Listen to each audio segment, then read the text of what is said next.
Thank you. Thank you so much for watching. Thank you. Have you subscribed? Yes, you. Have you subscribed? You. Yeah. Before you go, click. It's free. Click. Just that's it. Have you subscribed? You are laughing. Have you subscribed? Have you subscribed? Thank you. Thank you. Thank you. Hey, madam. Thank you so much. I can see you. I can see you. We have to get to 100,000 subscribers. This by the end of the year. How are we going to do that if you don't subscribe? Yes, you. Yes, you're about to click off. Why? Have you subscribed? It's free. If you don't, ask your son. Ask your daughter. How to? Just one click. Thank you. Thank you. I see you. Aha. Thank you very much. Thank you very much. I'll see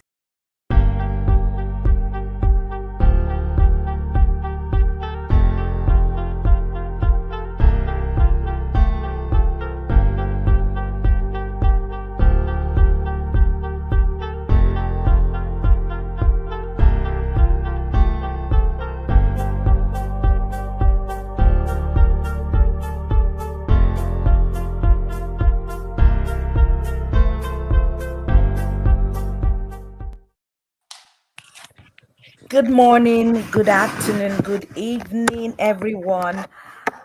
Thank God it's Saturday and Sunday in some spaces. Thank God for life.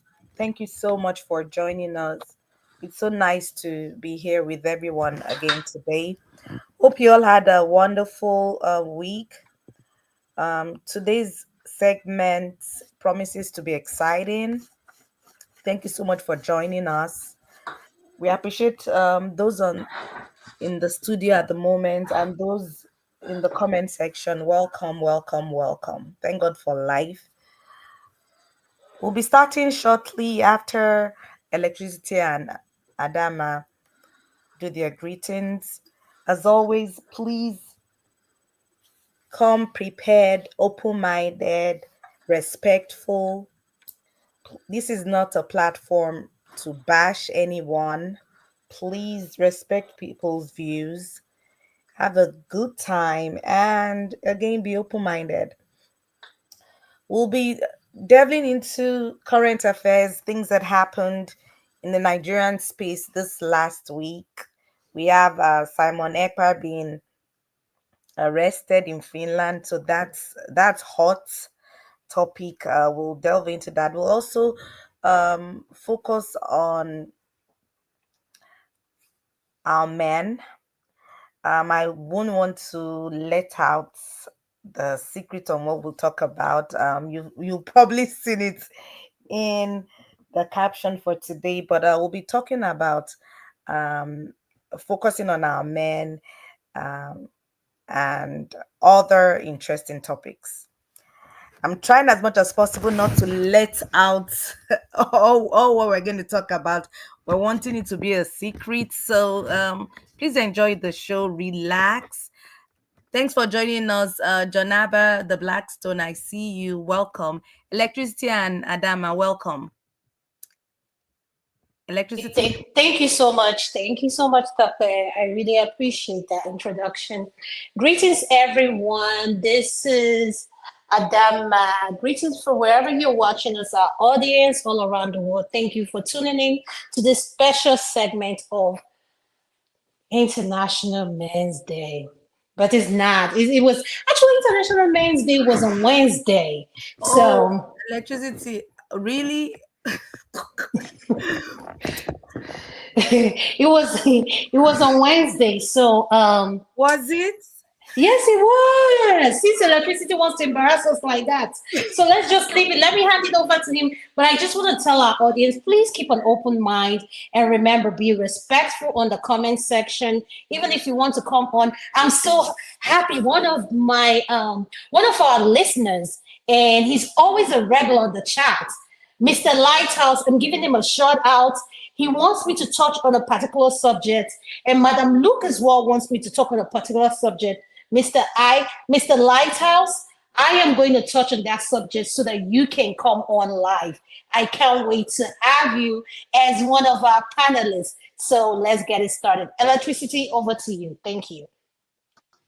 Thank you very much. Good morning, good afternoon, good evening, depending on your geographical location. The men here will agree with me that Either we've been unfairly treated or being kept in the backstage. Is there anyone that it appears to them that we are oppressive because we are not being recognized at all? Jonaba, Blackstone, and who is the other man here? We're just two of us here. Did you get flowers from anyone recognizing Men's Day, Jonaba, Blackstone? Jonaba, are you there? Yeah, Did you get flowers on this International Men's Day, or chocolate, or even recognition? Did you get any of such? man, get chocolate too. You're a typical African man. Let me see. Why are you trying to set Adanma and I up? Okay, since Blackstone, you did you try to get? embarrass us, It happy is so. It is sad International that Men's Day to you all have our women. I wonderful work with two men. We women. apologize. I work with two women that. But it's okay. What can we do, Jonaba? We just have to keep it going. That is what they have reduced us to. When it comes to Women's Day, they made us a bad flower. Electricity. Go ahead. How many people actually know that there's International Men's Day? Yeah, but imagine if it's a Women's Day. Imagine the shops, the flowers, this and that. You Everything, have of to course, buy now, yeah. So nobody this. talk You about buy it. this, you buy In that. fact, You I never buy even this. knew. I never even knew until I heard it on the Arise News. Mostly, Very unfortunate. Go mostly ahead, Jonathan. African. Anyway, Thank you. That's just it. Mostly in African men, we do everything when it's their birthday, when it's their anniversary, when it's even your own birthday. You just do it. That's so. I think that substitute for us also bringing flower because. I bring flower once in a while, but sometimes my kids laugh. It's like, am I turned to Agbayana by bringing flower? What the heck is that? Anyway, All right. thank you very much. All right, thank you. Go ahead, Adam. I'm going to let Tope start. Tope, is there any man that you want to give a shout out? And I know you want to go first. Then after you, I'll come up next. I want to give first and foremost apologize. Yes, electricity embarrassed us with that. We apologize, and it's because in the African space, men are not mushy romantic, so it's taken as a form of weakness if they are romantic. So maybe that's why we kind of just, not that we don't appreciate you all, maybe that's why we really didn't focus on International Men's Day. I want to use this opportunity to give a shout out to my husband, the love of my life. Happy Men's Day. Belated, even though belated, I still love you. Shout out to our wonderful viewers, those listening in, those in the comment section, wonderful men who support us week after week on the live stream. Happy International Men's Day. We want to let you know that you're special, you're important, even though we do not praise you and give you all your flowers and accolades on a daily basis, but we do appreciate all you do. Thank you for the support. Thank you for the love. Thank you for being wonderful partners, wonderful fathers. We appreciate you. Adanma.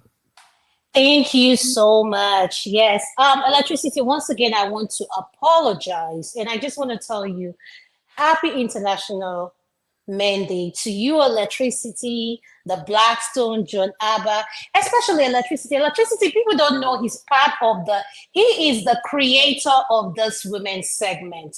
So he does so much for us behind the scene, even with his busy schedule. We fight, we go through. You guys don't know what we go through week after week to bring this segment for you guys. But we want to tell you all on the platform here right now, we appreciate you. Electricity, kudos to you. And to my wonderful husband who is always listening, supporting, I love you. And Tope, I don't know the man you deal with, but all the men I have dealt with, which are African, are romantic men that will kill you with love. What are you talking about? Please. come on, try me. Yes, come on, try me, man. Yes, come man, try women now. Adanma, you were raised in love. I'm joking. No, stop saying this. Stop. It has nothing to do with growing up in America or being born in America. All these men, even the village one, they know how to be romantic. You just have to bring out the romantic in them. What did you as a woman, no, Tope, listen, I need to show you some tips. What Other did than that, say when leave him now. You know, flowers are flowers. Listen, my husband's, I have pink roses all in my garden because I love pink. So trust me. And that's why we don't buy flowers. So every week I go cut my own flowers. So there are ways to bring out the romantic in African men. But I want to give a special shout out to some people. The number one person I'm going to give a shout out to is AY. Is always here supporting us, forefather. Oh, forefather, me and him always fight. He's one of my favorite moderators, except when it comes to a particular person. And who was, Dr. Dominic spoke so well. Dr. Dominic, shout out to you. And Lighthouse, shout out to him. Kulata, shout out to you. One man for always supporting us. Tone came here last week. Lighthouse, AB, my darling, always making me tick. Top, I have so many husbands in this platform. Hey, Uncle KJ is one of them. Yes, now Uncle KJ is one. Listen, when you do this regularly, you get used to having banter with men. And if you marry someone who is open-minded, like my husband, who doesn't care and know his wife, who say, have fun. What do they care? I'm here having what? What do I have? What glass do I have in my hand? Yeah, I'm having a drink. I'm having a wine. So the point I'm trying to make is we appreciate our men and electricity. You're so right. We women need to put effort in recognizing our men and that's what today's topic is all about. We are going to be talking about men's health. We are going to be talking about why do our men, we put them last in everything we do. We're going to be talking about we're not going to touch sex, our normal topic, which is sex, polygamy, women, others, etc., side chicks. So everyone, welcome. Let's get it started. All the bad guys are coming in. All the bad guys. Can that be so coming now? Can that be so coming now? Over to you. Can that soon be here? Thank you very much. KJ is just joining us, so I just want him to weigh in on the Men's Day first. Briefly, 2 seconds, KJ. Go ahead. Sorry, I'm just joining. I don't know what topic are you discussing. Okay, I got KJ. KJ, they just outed us for not celebrating our men. Wednesday was International Men Day. You know how you go on everywhere, they'll be saying, Happy International Women Day, Happy International Women. So it came to the men, nobody celebrated our men. So including me, I didn't even know it was International Men Day. Oh, so I don't care, man. Those things have not really bothered me because I don't even know where their origins are from. So I usually don't too worry about it. So Pastor KJ, everything is about origin. Oh yes, the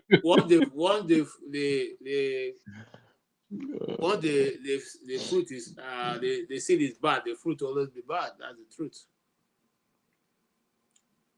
All right, so electricity, I'm going to go over to you. So our first topic. So I'm going to leave it back to you. So are you ready? Yeah, thank you very much once again. Right, it was a nice short banter to have and so we start with politics first, very briefly, and to get our women's view on some of these things, the way the country is going. Honestly, let me just share it with us, and we just listen briefly. It's not a long one, so here we go. Apologies for that. As the family of the late Senator Ifeanyi Ubah continues preparations for his funeral, slated for November 22nd in Anambra State, videos from the night of tributes held in the late senator's honor on Monday continue to make the rounds on social media. A video showing Senate President Godswill Akpabio delivering his tribute while hailing Igbo people for their resilience and industrious nature has sparked a debate online. Let's take a look before we come back for a discussion. Don't use bullet points in a presentation. Look, if you're responsible for driving new sales into a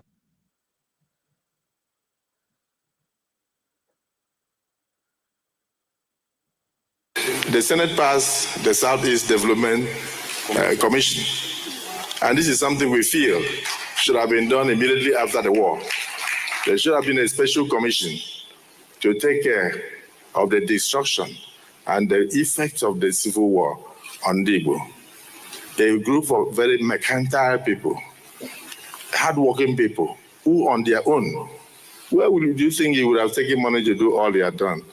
Almost all the Igbo people that I know after the Civil War, the billionaires are all self-made. Whether in the aviation industry, you look at Ojema, whether you look at Chief Okonkwo, who just found out that he wasn't the only one who sponsored Gobudon Gige. Yeah. And that Ifeanyi Uba was also that the Igbos are very proud people. The Igbos are very mercantile. The Igbos are the only ethnic group in Nigeria that when they enter Kano State, they build houses in Kano State for themselves. They don't rent. They turn around the place. When they enter Lagos, they own almost 2 or 3 local governments and build houses and live there. There's no place they go to, they don't make it back. But other Nigerians will come to my state and rent houses and stay for 15 years and go back without building a structure. But the Igbos are not the same. They are not like that.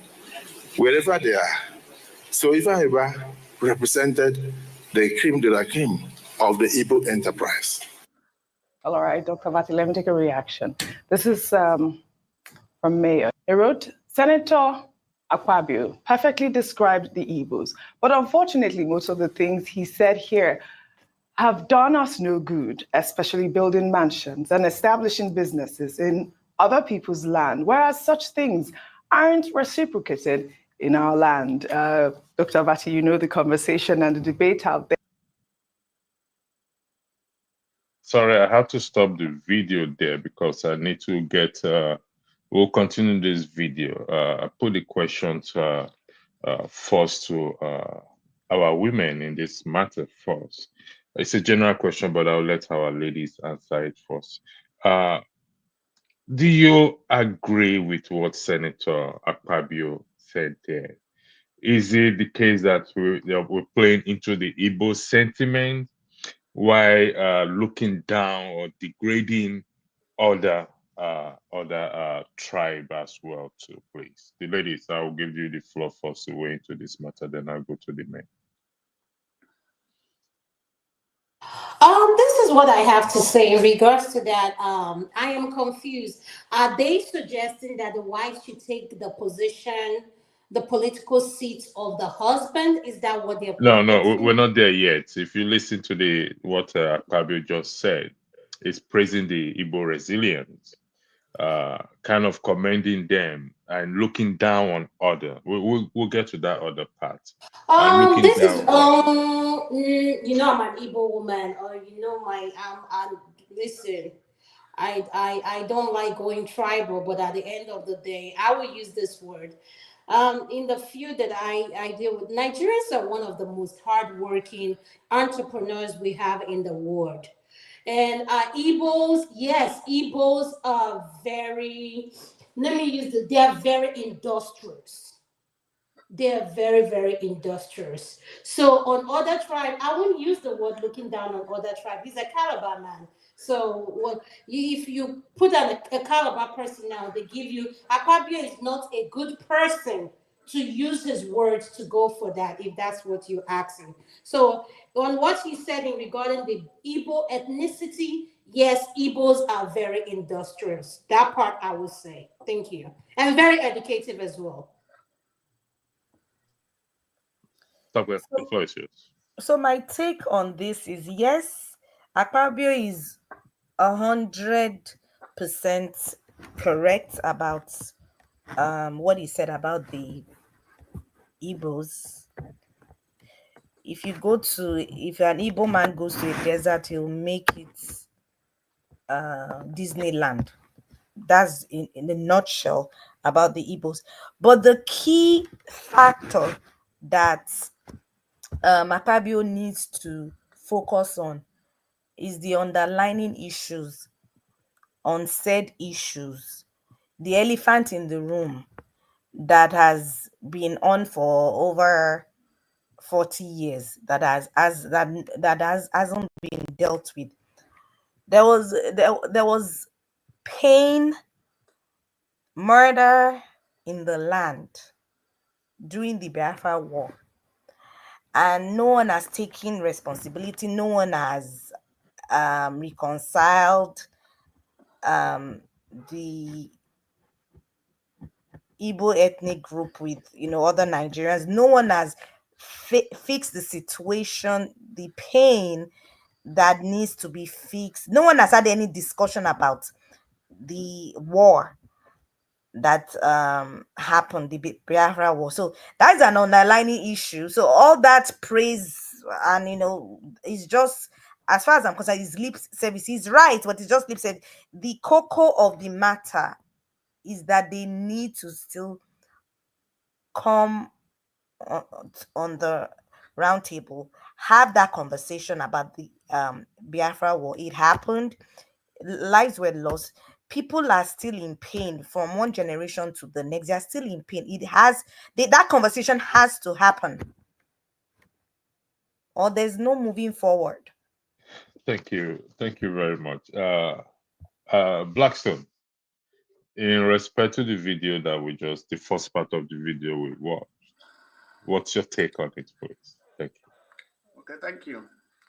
My take is very simple. I guess that those are just political retreats from Akpabio, because they know these issues. Why have they not been able to fulfill it? Is it because now a popular person, when no person in the Igbo land died, a politician, which is a part of them, that they have to come out and say those things? So these are just political talks, just to please the Igbo people, just to say, okay, yes, your man was a great person, the country had failed you by not doing this and not doing this. They all know these issues for a very long time. Why have they not done it? Why have they not fixed it? So for me, just like talking politics and trying to please the Igbo people, try to bring their mind down, just bring their mind down. Don't worry, we understand you. And then tomorrow, there's a new election. They will do the same thing they have been doing before. So if they are really willing to do anything good for the Igbo people, or try to now reduce what they call the marginalization of the Igbo people, they have to start doing. They have to start doing so. They have to start talking about it. How they will reduce those things, and let the Igbo people feel that they are a part of Nigeria. Let the people feel that, okay, the country, they understand what we are going through, the pace we are going through. So for me, just a political talk. I don't see anything relevant in it. It's like I went to the funeral of my friend. Even though sometimes I don't agree with him, I go there and praise him, because when he was alive, was they praising him? So that's why I say it. So just like you just are just political talk. I don't think anything will come out of it. So they're just trying to use it to please the Igbo people. Thank you. Thank you. Janaba, the floor is yours. Thank you. Janaba, are you there? Okay, Janaba is not there. I will go to AY. AY, are you there? Yes, I'm here. Yeah, the floor is yours. Good evening, everyone from here. Well, the statement he said, he actually said the truth, but to be honest, just like I don't know why you even let Ada comment anyway. You know Ada is America Igbo, so I thought you would skip her. You will not make heaven with that comment you just made. So I will kind of like align with what Tope and Blasto said. I think it was just, to me, it sounds he was just making jest of the Igbo. Rizzy, be that. What he said, everybody knows Igbos are very industrious. In Nigeria, as a matter of fact, from my own personal opinion, they are the most industrious Nigerians, to be honest. And what he said about, I have said that on the panel as well. Anyway, do you mind? I'll give you the floor back. Just if you don't mind, just attend to the chat. I'll go to KJ. KJ, the floor is yours. He has kept quiet. Yeah. All right. Thank you. Let me KJ, quickly finish. KJ, hold on one second. Okay, go ahead. Yeah. So I have said that on the I usually on the panel, like Igbo in terms of moving around the country, building all over the country, they are the major tribes that are doing that. Okay, I'll let somebody else go. Let me take it. Okay, KJ, can you go ahead, please? Okay, thank you so much, Electricity and the women's group.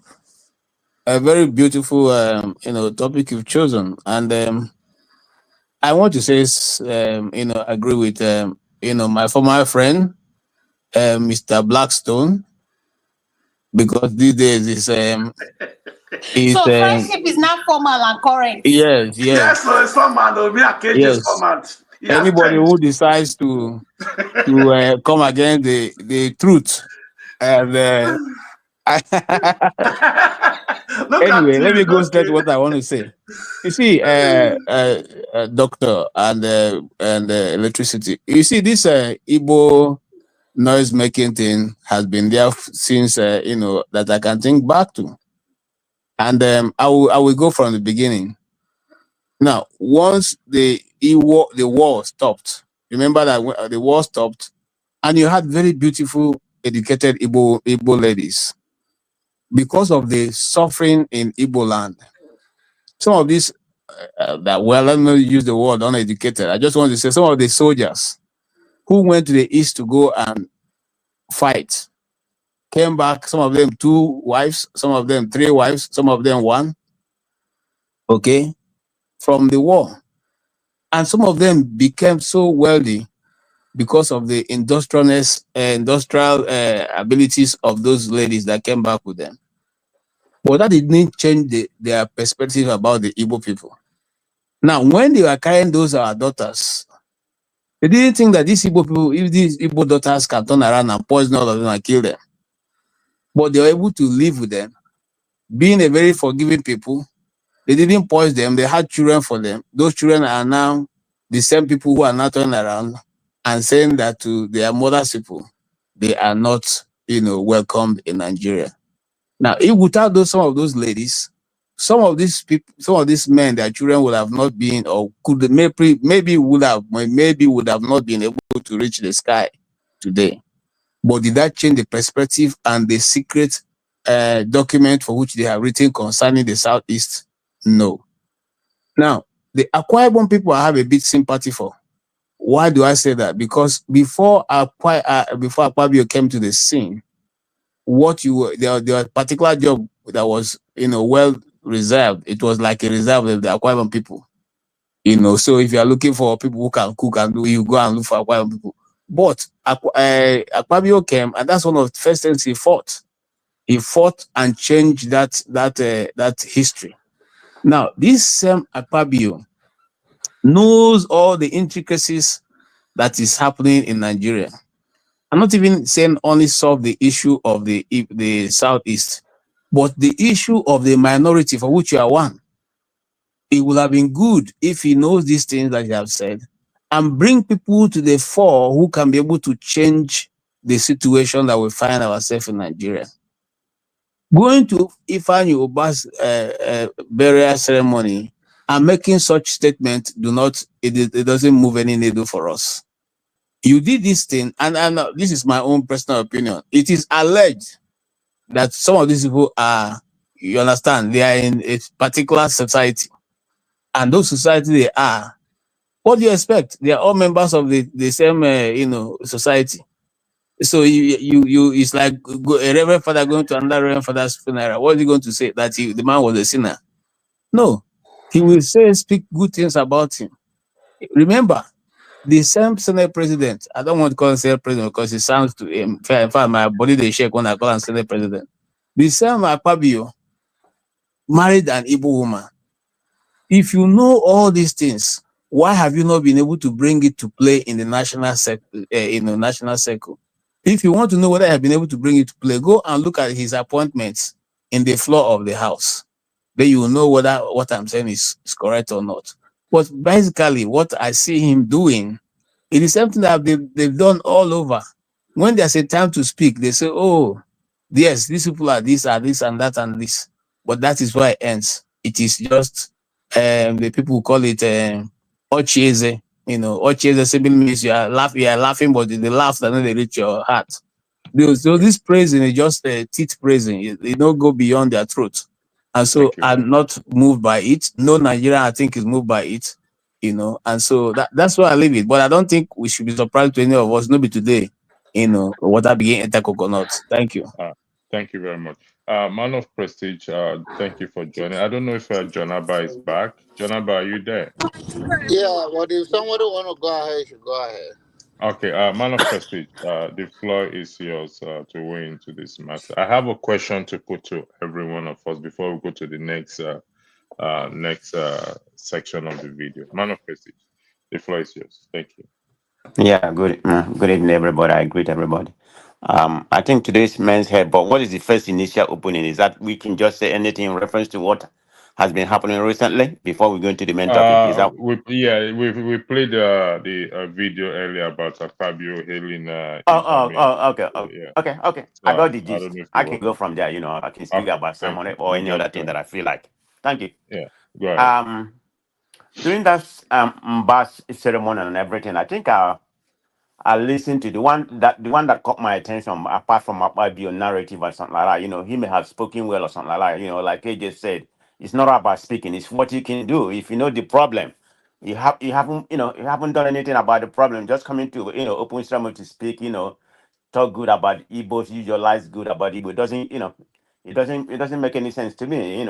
I mean, so the one I was particularly annoyed was Okorocha. At that burial ceremony, the kind of narrative I mean, I don't even believe what he said.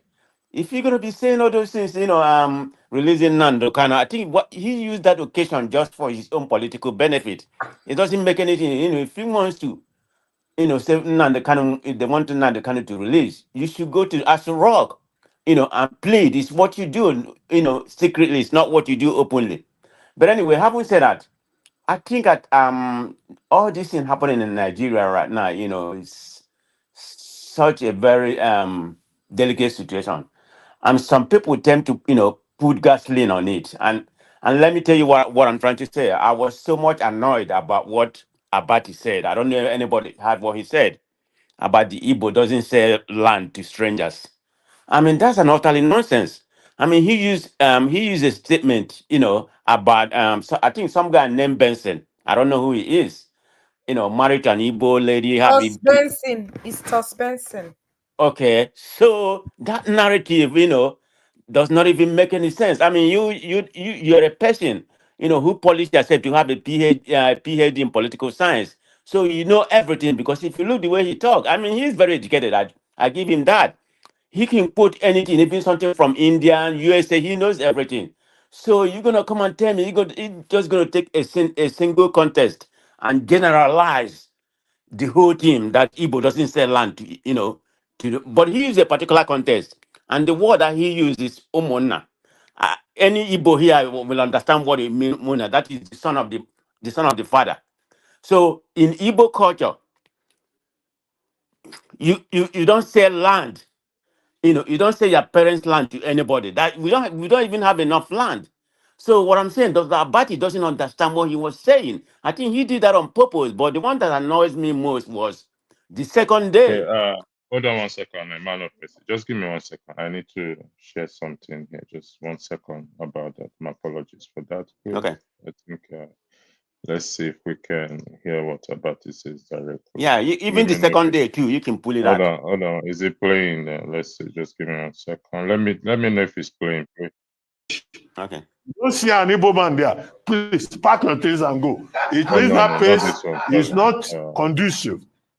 However, let me give the flip side. Chief Tos Benson, T.O.S. Benson, former Minister of Information, now late, on one occasion at the Nigerian Institute of International Affairs, and I'm not making this up, he said it publicly. If anybody can contradict me, let them do so.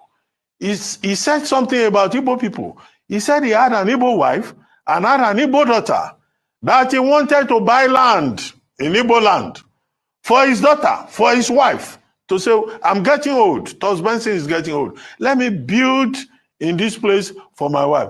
He said that his in-laws told him that they don't sell land to outsiders. That is the irony of Nigeria about the politics of federation, of unity. The same Igbos who are so industrious that they are all over and they do well in other parts of Nigeria. You go as a non-Igbo man to go and buy a land, you will be told that you don't belong, even as an in-law. That's by way of an aside. All right. Okay. Do you have the video of the second day?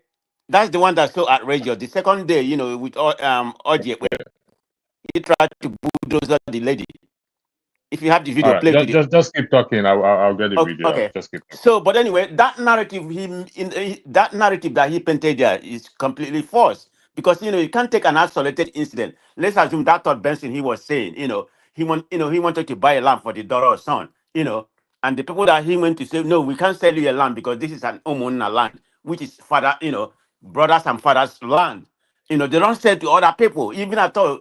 You can give them any amount of money, they rather have that land, which is, their land be empty than selling it to anybody. It's not about being from outside or something like that, because where I'm from, which is Imo State, if you look at there's a place, I think, from Aba to going to Aba, there's a place called Naze after Owore Township there. There's a very big gas station. I think it's like probably the biggest gas station they claimed in the world, but I don't know, because it has like it called Empire Energy. It has about 100 and I think 100 and pump station there. Beside that, before you go to another place called Abala, there's a Yoruba man that has a gas station there. How did he buy land? So the point I'm trying to make, Dr. Abati did that intentional. If you look the way he did it, he spoke well about the Igbos or something like that. Then he brought this out. So if you don't know what Omona mean, why would you come up with that context? So the second day, Oje brought out that topic again. It's not that she brought it out. She was telling Dr. Bati the narrative he said the other day. A lot of people are talking against you. What he said is incorrect. He just went mad, and said you shouldn't play that. You shouldn't say that. Those people are kind of not in his own word, but in other words, he called everybody that challenged his opinion stupid. Try to bulldozer Oje. That was very annoying. So if you don't know something, just act like you're ignorant or you intention and want to be a bigot. That's the way I look at him. If you have that video again the second day, play it and let the I audience. think I remember. I watched the video. I remember that video. I'm going to play it again. Yeah. But before I ask my question, I want to go back to Adanma and Tope, because I need them to weigh in on. I'll go. I will look. I know the video you're talking about, so I'm going to get that. So I watched it. I saw it. It was very adamant, and I think it challenged everyone that differ with his opinion or his assertion to come and challenge him. I watch it. Thank you for bringing that one up. I'll give the Adam and Tope the floor for maybe 3 minutes each in the matter of because they've not really weighed in on this matter of Simon Ekpa. Okay, because only Madam Luke comes here, but I will give it to them because they are moderators. But today, this is my section. Time for moderating. Then I will hand over back to them. Adam and Tope, do you mind, please? Let me know your own take in the matter of this Samuel Ekpa saga, please. Thank you. either of you can go first, please. Do I have Adanma and Tope there, please? Okay, I'll go first. All right. Okay, so politics isn't my thing. I usually don't like talking about politics at all. But in regards to this Simon Ekpa case, I support separation. I support Arewa separating. I support Yoruba Nation. I support Biafra. Nigeria isn't working. Let's be truthful. I understand the same demons that exist in Hausa land and the same demons that exist in Igbo land and in Yoruba land. If you separate and divide the country, the same demons will still go back and continue the havoc they're doing right now. I understand that situation, but I still believe it's still better to manage in smaller groups than the entire country mixing people that don't have anything in common. And that's the truth. We don't have anything in common. I really strongly believe we should separate. Yes, maybe the methods Simon Ekpa is taking, or even Sunday Ogbo, maybe they are going through the wrong methods of trying to separate, achieve their agenda. In my opinion, maybe the regional government that I know AY is always preaching, I strongly support that, but I know that won't happen. That regional government would have been an ideal situation, an ideal state in a country that works, in a country that has sane rulers, people governing, they are sane. That regional government is an ideal system, but it won't work. So the best way is to separate, let everybody go their separate ways. I really support it. And to be candid with that's my take. The methods of all these Sunday Ogbo and Ekpa and Mazi Kanu, yes, their methods may be brutal, but hey, you can't have a peaceful one win and with having people not lose their lives. That's just a struggle. It just has to happen. So I strongly believe people should be allowed to go their separate ways and rule. To be candid, it won't happen. It most likely won't happen. 100% won't happen in Nigeria. And I know if Igbos leave, I strongly believe they'll be the ones to gain the most because they are very industrious. The losers on the table will be the northerners, and that's why, and that's the truth. I can say then they'll be the losers. That is why they won't want separation, because the north are feeding off of the south. That's how I see it, and they're just going to make us backward. That's how I see it. All right. Thank you very much. Adam, are you there? Yes, I'm here. Yes, I am here. All right. I don't know if you heard the question. Okay, go ahead. The question. Yes, I had a question. Thank you so much. Do I support us dividing or one Nigeria? I do not support us dividing. We can barely get along in Umuna meeting on our individual village meeting.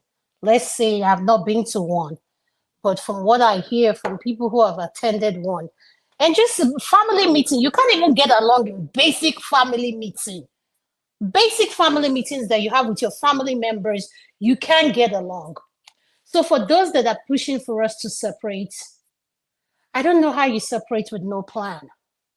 I don't know how you separate with no plan. Tope said something about Yoruba Nation. We have this one in Finland claiming to be a content creator. He was saying he's IP, whatever in exile. Whatever it is, at the end of the day, Prime Minister. At the end of the day, everyone is in it for their own selfish benefits. That's the way I look at it. Because you know what? None of them care about what the the basic Nigerian, there has nothing needs what their needs and wants are. Let's start with that. And for people who are funding these people are not just anyhow people, these are educated people funding a guy who is from Ebonyi States, who claims to be a prime minister, likes putting on a natural hair product and part his hair and label himself a prime minister. He's very arrogant, has no respect for anyone, speaks anyhow. And quite frankly, I don't know like, have we lost it when it comes to having common sense? Now I know that thing they say common sense is not so common. Like going to the best school, being educated, going to medical school doesn't necessarily make you the smartest person in the room. And I think what we need to do as Africans is listen to learn and not listen to respond, because we are quick to respond.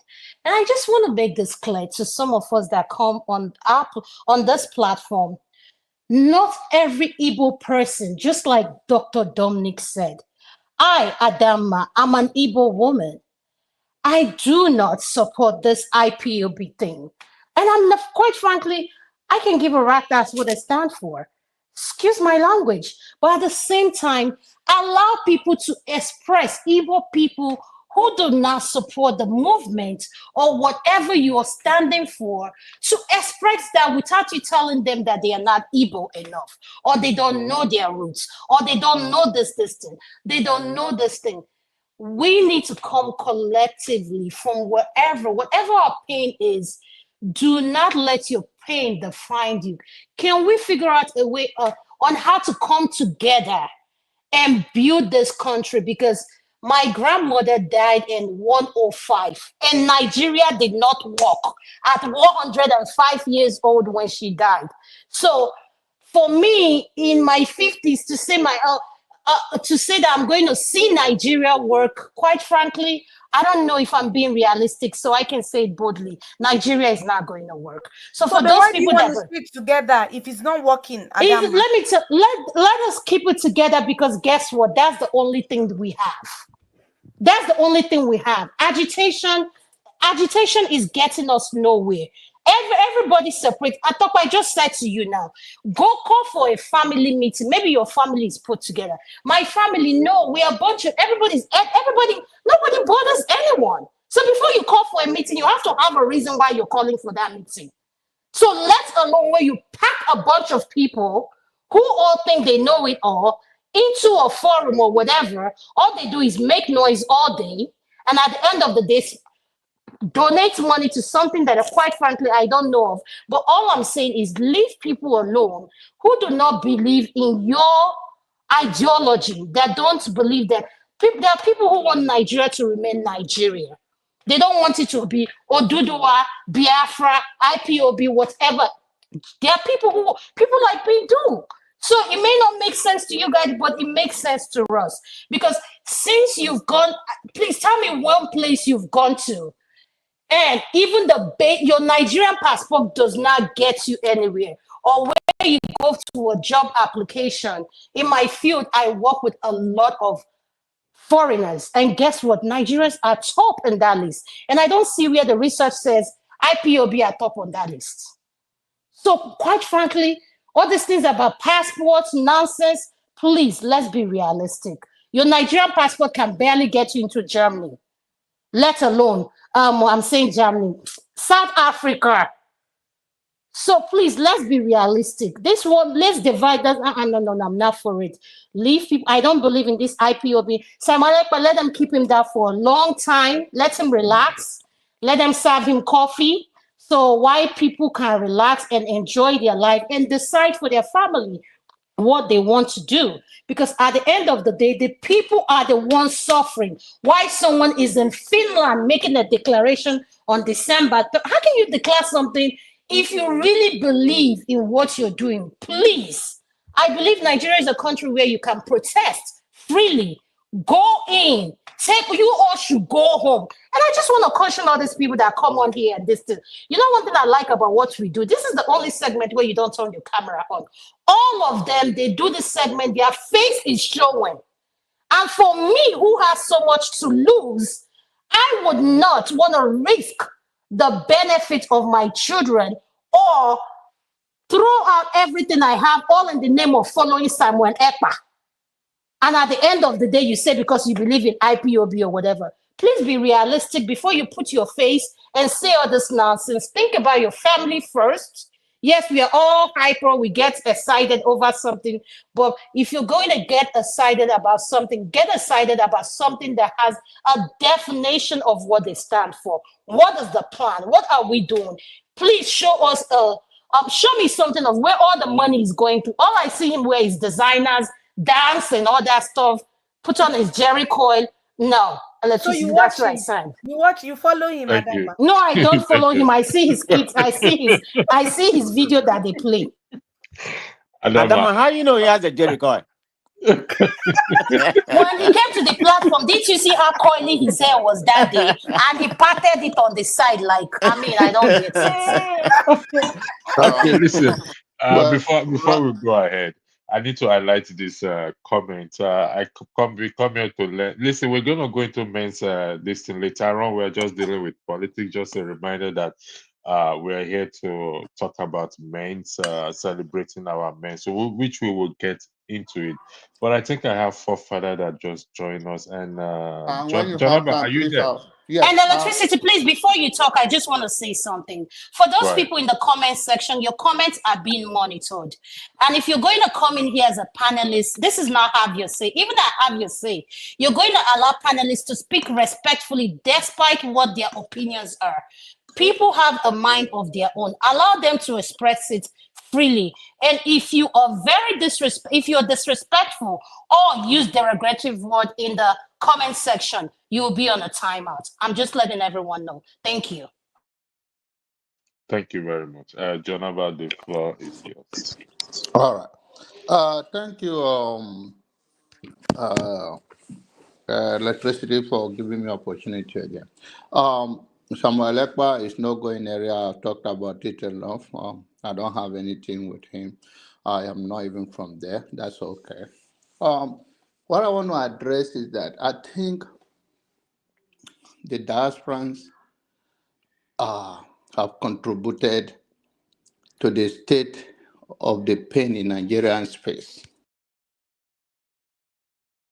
more than the good that they're supposed to, as men and women who have seen what is humanly possible, how people develop themselves and build infrastructure that benefit everyone. I'm offended by what Tope said, that the North is holding them back. That's not true. Tinubu right now is the president of Nigeria. It's not in Northern. But you can see what people are going through. The North have more better road infrastructure more than any part of Nigeria. Go and prove me. Forget Lagos as it is. I'm talking about road network.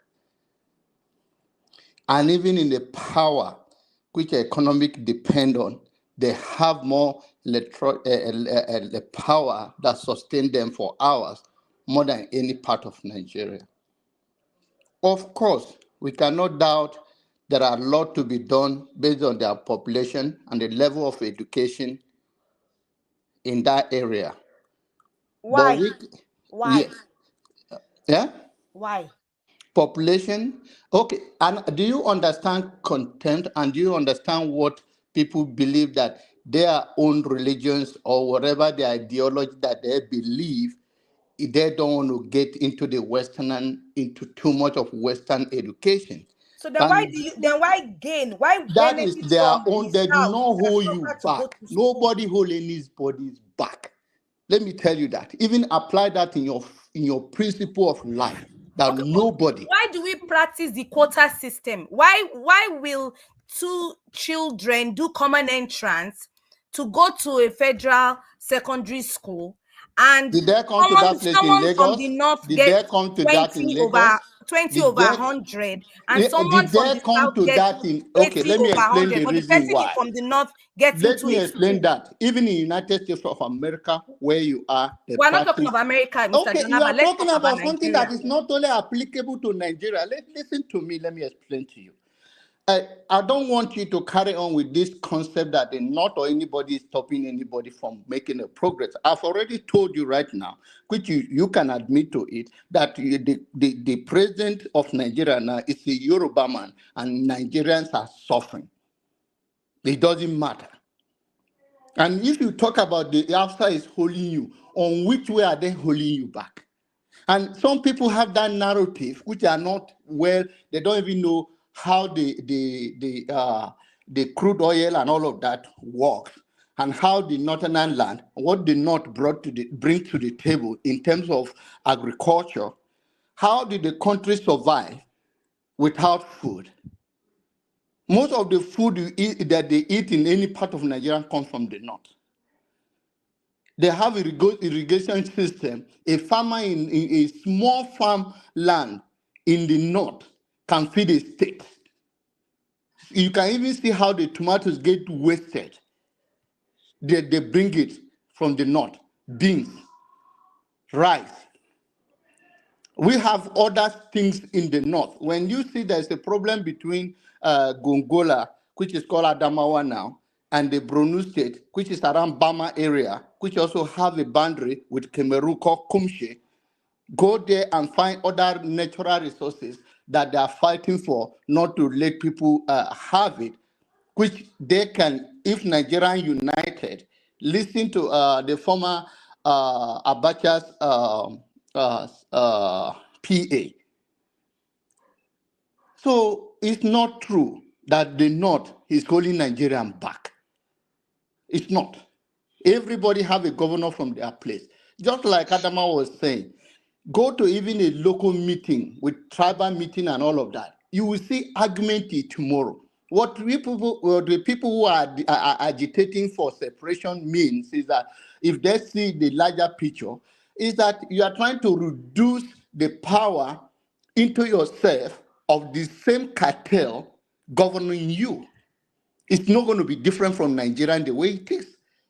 But to what it is, nobody is fighting. Whatever anybody fight, just like Samuel Ekpa, nobody's stopping. Everybody just going to face the consequences of their action. And that is my summary for saying the North.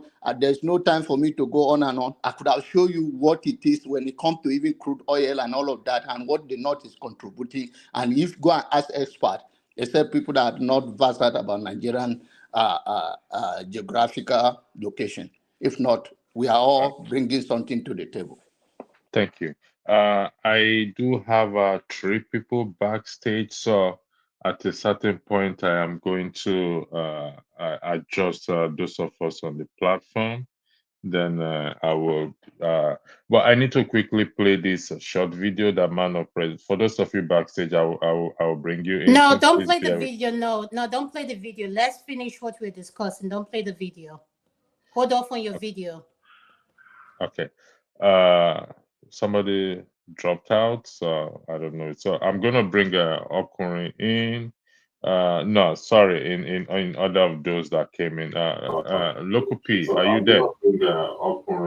Okay, Local P is not already there. So, Mr. Okurin, you want to weigh in on this? No, before you, Forefather, are you there? Hold on, please. Could you wait, please? Is the Okroin not looking like Chim, or is my eyes paining me? It's Chim. It's a dodgy Chim. Don't mind it. It's clearly Chim. Yeah. Not the only one who. I've changed my name. I'm off. You want to be a man, man. Tim, you can change your name, but this my eyes will not deceive me. I know it was not. But I wasn't trying to deceive you. I only rebranded myself. Okay. For this female show, I am Okuni. When we go back to Dr. Damages, I am Chim. No problem. I like your style. I like your style. They maintain it like this. If you're branding yourself like this, me and you won't have problem. Please, can I quickly say something? Am I allowed to? Yeah, go ahead. All right, thanks. It's a pleasure to be in your midst. Forefathers, well done. How you doing? The manager. Good. So, John Abba, you know, you didn't address some of the questions that were asked. You know why, and then you brought something about this affirmative action. You see, every country has some form of affirmative action they apply, but when they're applying it, usually it's a system that they apply with some degree of transparency. In the Nigerian case, there's no transparency. So, for instance, before I come to Nigeria, you alluded to the fact that America applies some form of affirmative action. Yes, you're correct. But the Americans don't apply that system because they don't want equity. They are using it to address an injustice they have done before in their system to correct that injustice. That's why they introduced it. White people were not enslaved. Blacks were enslaved. Other people of color, like the original, American Indians, they were suppressed. So the society admits the injustices they have done in the past, and they're looking for a way to breach that injustice, which is why they came up with those affirmative processes. So you have, like, for instance, for the blacks, you have this historically black institution that they give a lot of funding to. And then when you want to go to like the Ivy colleges, they ask them to give some measure of quota, although they've abused it, which is on the basis on which now they're trying to cancel some of those things. In the Nigerian case, the Northerner, the Westerner or Yoruba man, the Urobo man, the Igbo man, the Efik man, all of us started on the same footing. We were all subjugated by the white colonialists. And then we all gained independence. And from that moment, rather than see all of us as equal, because nobody stopped the Northerners. Of course, the Northerners did go to school. If we want to define this North, I'm not going to define it the way you define it. There is the core North, deep and steeped in their Muslim religion. And this is not trying to castigate anybody. We just need to let's lay the facts barely as they are on the table. Who were not going to school by choice? No one forced them. Yes, it's Western education. The same Western education came to the Igbo man, came to the Yoruba man, came to the Benin man. The Benin kingdom was also impacted by the same Western man. So it's not as if one part was impacted and the other not impacted. All of us were impacted. But from nowhere, we decided to bring this affirmative action to raise our so-called brothers who were not equal to the task. And in doing it, we're subjugating other people. That is the problem I have. I have no problem if you say, listen, if we see a northern child that is not typically enthused to embrace Western education, let's give him a pathway to encourage him to embrace it. That's perfectly okay with me. But where I have a problem, which is where, I don't know whether it was Tolu or who was it that was asking that question, said, Tope, my apologies. Tope asked and said, how can you say two children went to write national common entrance? And you say this one, for him to gain entrance into the federal government-owned college, whether the federal government college is in Boko, or is in Kaura Namuda, or is in Abakaliki, wherever it is anywhere in Nigeria, that this one from the southwest or southeast should score 300. If he doesn't score 300, that you will not admit him. But the one that comes from Kutuwenji or in Brinin Kebi, you tell the one that with just a mark of 4 or 40, yes, you will admit him. Do you think you're doing yourself any good service? So you can't come and defend that kind of thing. I don't know why you're defending it. This is not hard, so I'm not going to go that. You don't need to now. I didn't. When you were talking, even though I was not sure, I didn't stop you. But I'm just saying we need to have the facts correct. Now, I don't know if this was the original topic, because when I looked at the topic and I no, that's what I wanted to talk on. So please, Chin, wait. Chin, please wait. I don't know why. Our audience to know, if you follow the women's segment, we talk about what is going on what is going on. We start with politics first, the daily topic, what trended during the week, before we go to the main topic. Today's main topic is regarding men's health. But first, if you're a regular follower and you listen to us regularly, we start with what is trending during the week, which is politics. And that's why electricity is moderating the political section of the segment. And yes, electricity is part of the women's segment. Thank you. Shim, go ahead. Okunrin, are you there? Okunrin, go ahead. I'm here. So I don't want to belabor the issue, but as I was joining, it was that conversation that John Abba was leading that caught me. So I said, okay, no, this is not correct. Nobody, I don't support, what is his name? Simon Ekpa. I don't support him, and I'm not, if they want to, in fact, as much as I don't like Tinubu's government, I would like to see Tinubu's government go and carry him and take him back home, if they are genuine, because people believe he's actually even working for Tinubu. So, but if Tinubu's government really believes this guy is making a mess of the nation, they should go and carry him, because he can't sit in Finland and be causing trouble in Nigeria, especially in the southeast. The other day, I had people who had events in the southeast, and they told me Monday was ruled out because one man sits in Finland having his nice time with his Scandinavian wife, enjoying the benefits of living in a working system, and he says he's fighting. Listen, you can fight a cause genuinely and not be harming the same people you say you are fighting for. I'm totally against that. So in this particular arrest, they should please arrest him. Like I jokingly said, painfully for me, the prison in Finland is like a hotel. I would have loved him to be arrested in a country that has what we call prison. Let him go and sit inside it. Not the ones in Finland and Denmark that look like estate, beautiful places. No. Tim, please, I have a question. Tim said something. Okunrin said something about the prison in Finland. Okunrin, have you visited one? How do you know? Okay, because it's an era of social media. They broadcast these things. They show us how the Scandinavian, I didn't just say Finland, Scandinavian countries, because of the system they have been running over the years, they have few people in prisons.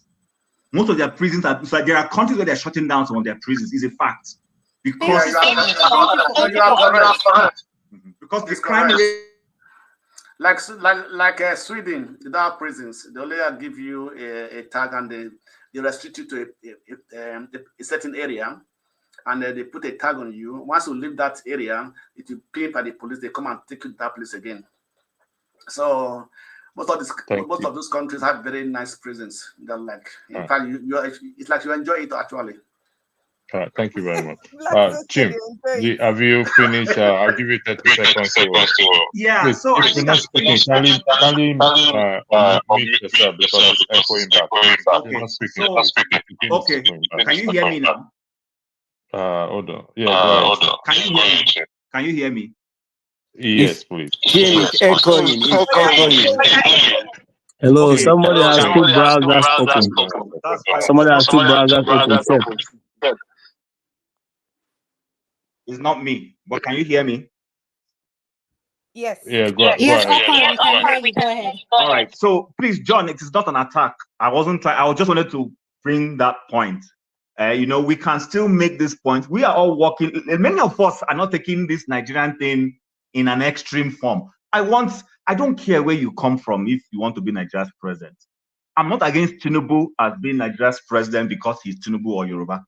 My problem with Tinubu is the fact that the elections were not properly conducted. That's the only issue I have with him. If he had won the election, he would be my president, clean and clear. Like I have said on this show, I campaigned in 2015 for Buhari, but by 2019, I wouldn't have supported him again, including this APC. I have castigated Peter Obi, even though I support him, and I don't support him because he's an Igbo man. But I'm against him now because I feel he's playing some kind of politics I don't support. And people who know me clearly know I've said this. So I don't want us to be coming here and be pitching each other against. See, this, like you rightly said at the end of your statement, the politicians, they use all manner of things to jiggle us. And then they go and sit down and drink and dine and wine and get all the contracts. So I actually feel pain when we come here at our level and we begin to not want to say the truth of what we're seeing. the child from Abakaliki and the child from Brinning Kebi should be given a fair chance, equal chance. Absolutely. If we discover that the one from Brinning Kebi, for whatever reason, maybe the way the system is not having a good chance, and we want to give them a bit of an advantage, I'm not actually against it.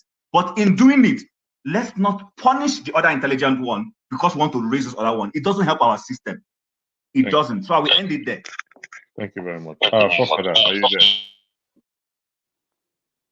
Forefather, are you there? Please, can I quickly correct something if you guys will allow me? Forefather, can you allow me to correct something? Ewa, hold on. It's Forefather's turn, please. You get your turn to correct whatever you want to correct, please. Thank you. Forefather, the floor is yours. Yeah, thank you. Thank you for hosting this, and greetings to everyone on the panel, the chat, and to the viewers. I think we've all had those WhatsApp groups where family members are jumping in and out because of disagreements.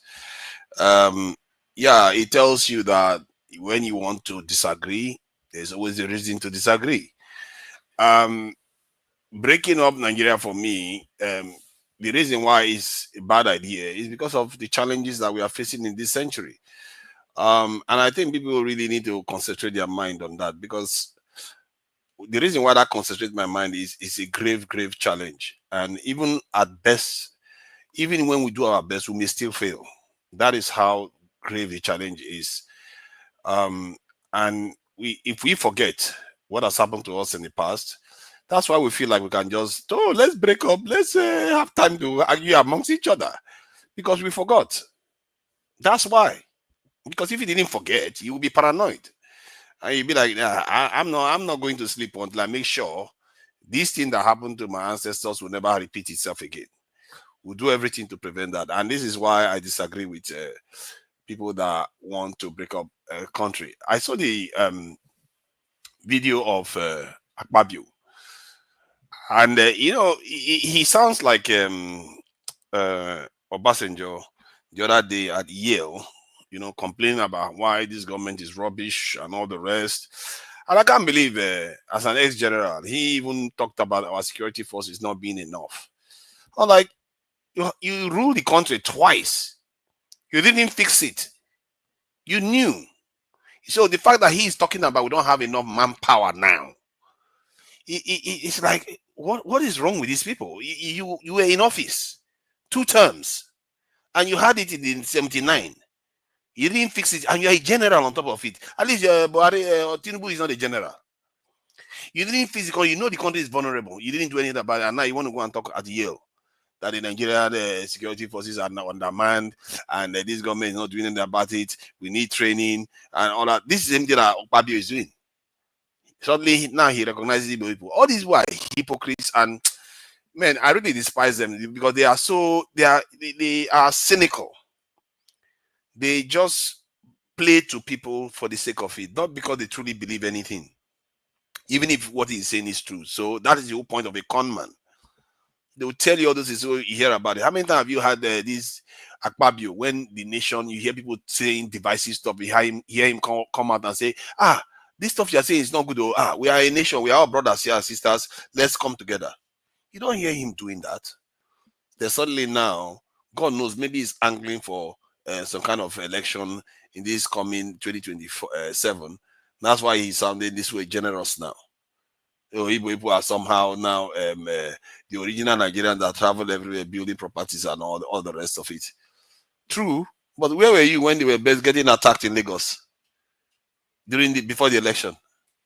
Where were you when Msulu Omong was saying all those nonsense that he was saying? When were you when they are getting slaughtered in the southeast? When were you when people were fomenting trouble? Where do you see him condemning them and saying, no, these are my brothers you're killing? Enough.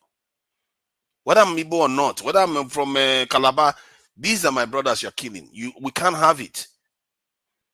But this is our leaders that we have, cynical people to the extreme. They pretend as if they care for the people just to get their vote, get their support, and maybe have a few headlines here and there. Is it not the same man that did a birthday party in a stadium when the country was being put through this hell? They are completely out of touch. I won't take them seriously. But what he said is generally true. And I don't subscribe to the idea that if you don't have conversations in a nation about a topic, then that nation ceases to exist, or it doesn't, it stops.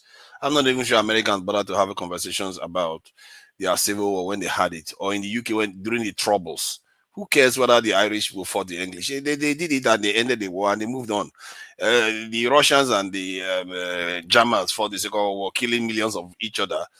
How many commissions did you hear them have about it? They don't have time for that. They get on doing what men do. Thank And you, Fafana. Let me, Fafana, sorry I interjected you. You said something very important. The British and Irish, they had their war, and they don't go about. Yes, the pains are still there. The British don't like the Irish don't like the British, but they still trade together. They do business together. Even the Northern Ireland, they all do business together. So that exactly. idea or suggestion or assertion or whatever it is, that if we don't address the war, the Biafran war, we can't get healing, we can't move on. I don't know where that is coming from. I don't know those who are holding on to that. But that is while I respect people's opinion, I don't think that is accurate in my Yeah, go ahead, there is too much at stake to paralyze the nation because of a conversation. There are millions of people. No, those women that are dying in childbirth in hospital are not going to thank you because you are not taking care of their business because you want to have a conversation about a war that happened 50 years ago. No, they don't care. They want good systems in place to take care of them when they are ill and when they are bearing children and when they are raising those children. They want systems. So we have to enable those that want to do these things. And when we see people that are doing this in the country, we have to empower them. Because I think our society, we tend to empower the ones that just want to talk about stopping every single time. They want to talk about constitution. They want to talk about war. Talk about talking. How about acting? Where are these men? Because people are actually perishing in Nigeria right now. I saw a video where one lady was like, I think it was one of these popular YouTubers talking to this lady overseas, and she was trying to have a child, and the child, I think there was a complication, and they think she lost the child. And at the hospital, she said the people were just looking at her like, just die. This is the system we are running here. And the lady was in tears when she was explaining this stuff. We can't have these type of things. We can't empower people that just don't want to fix it.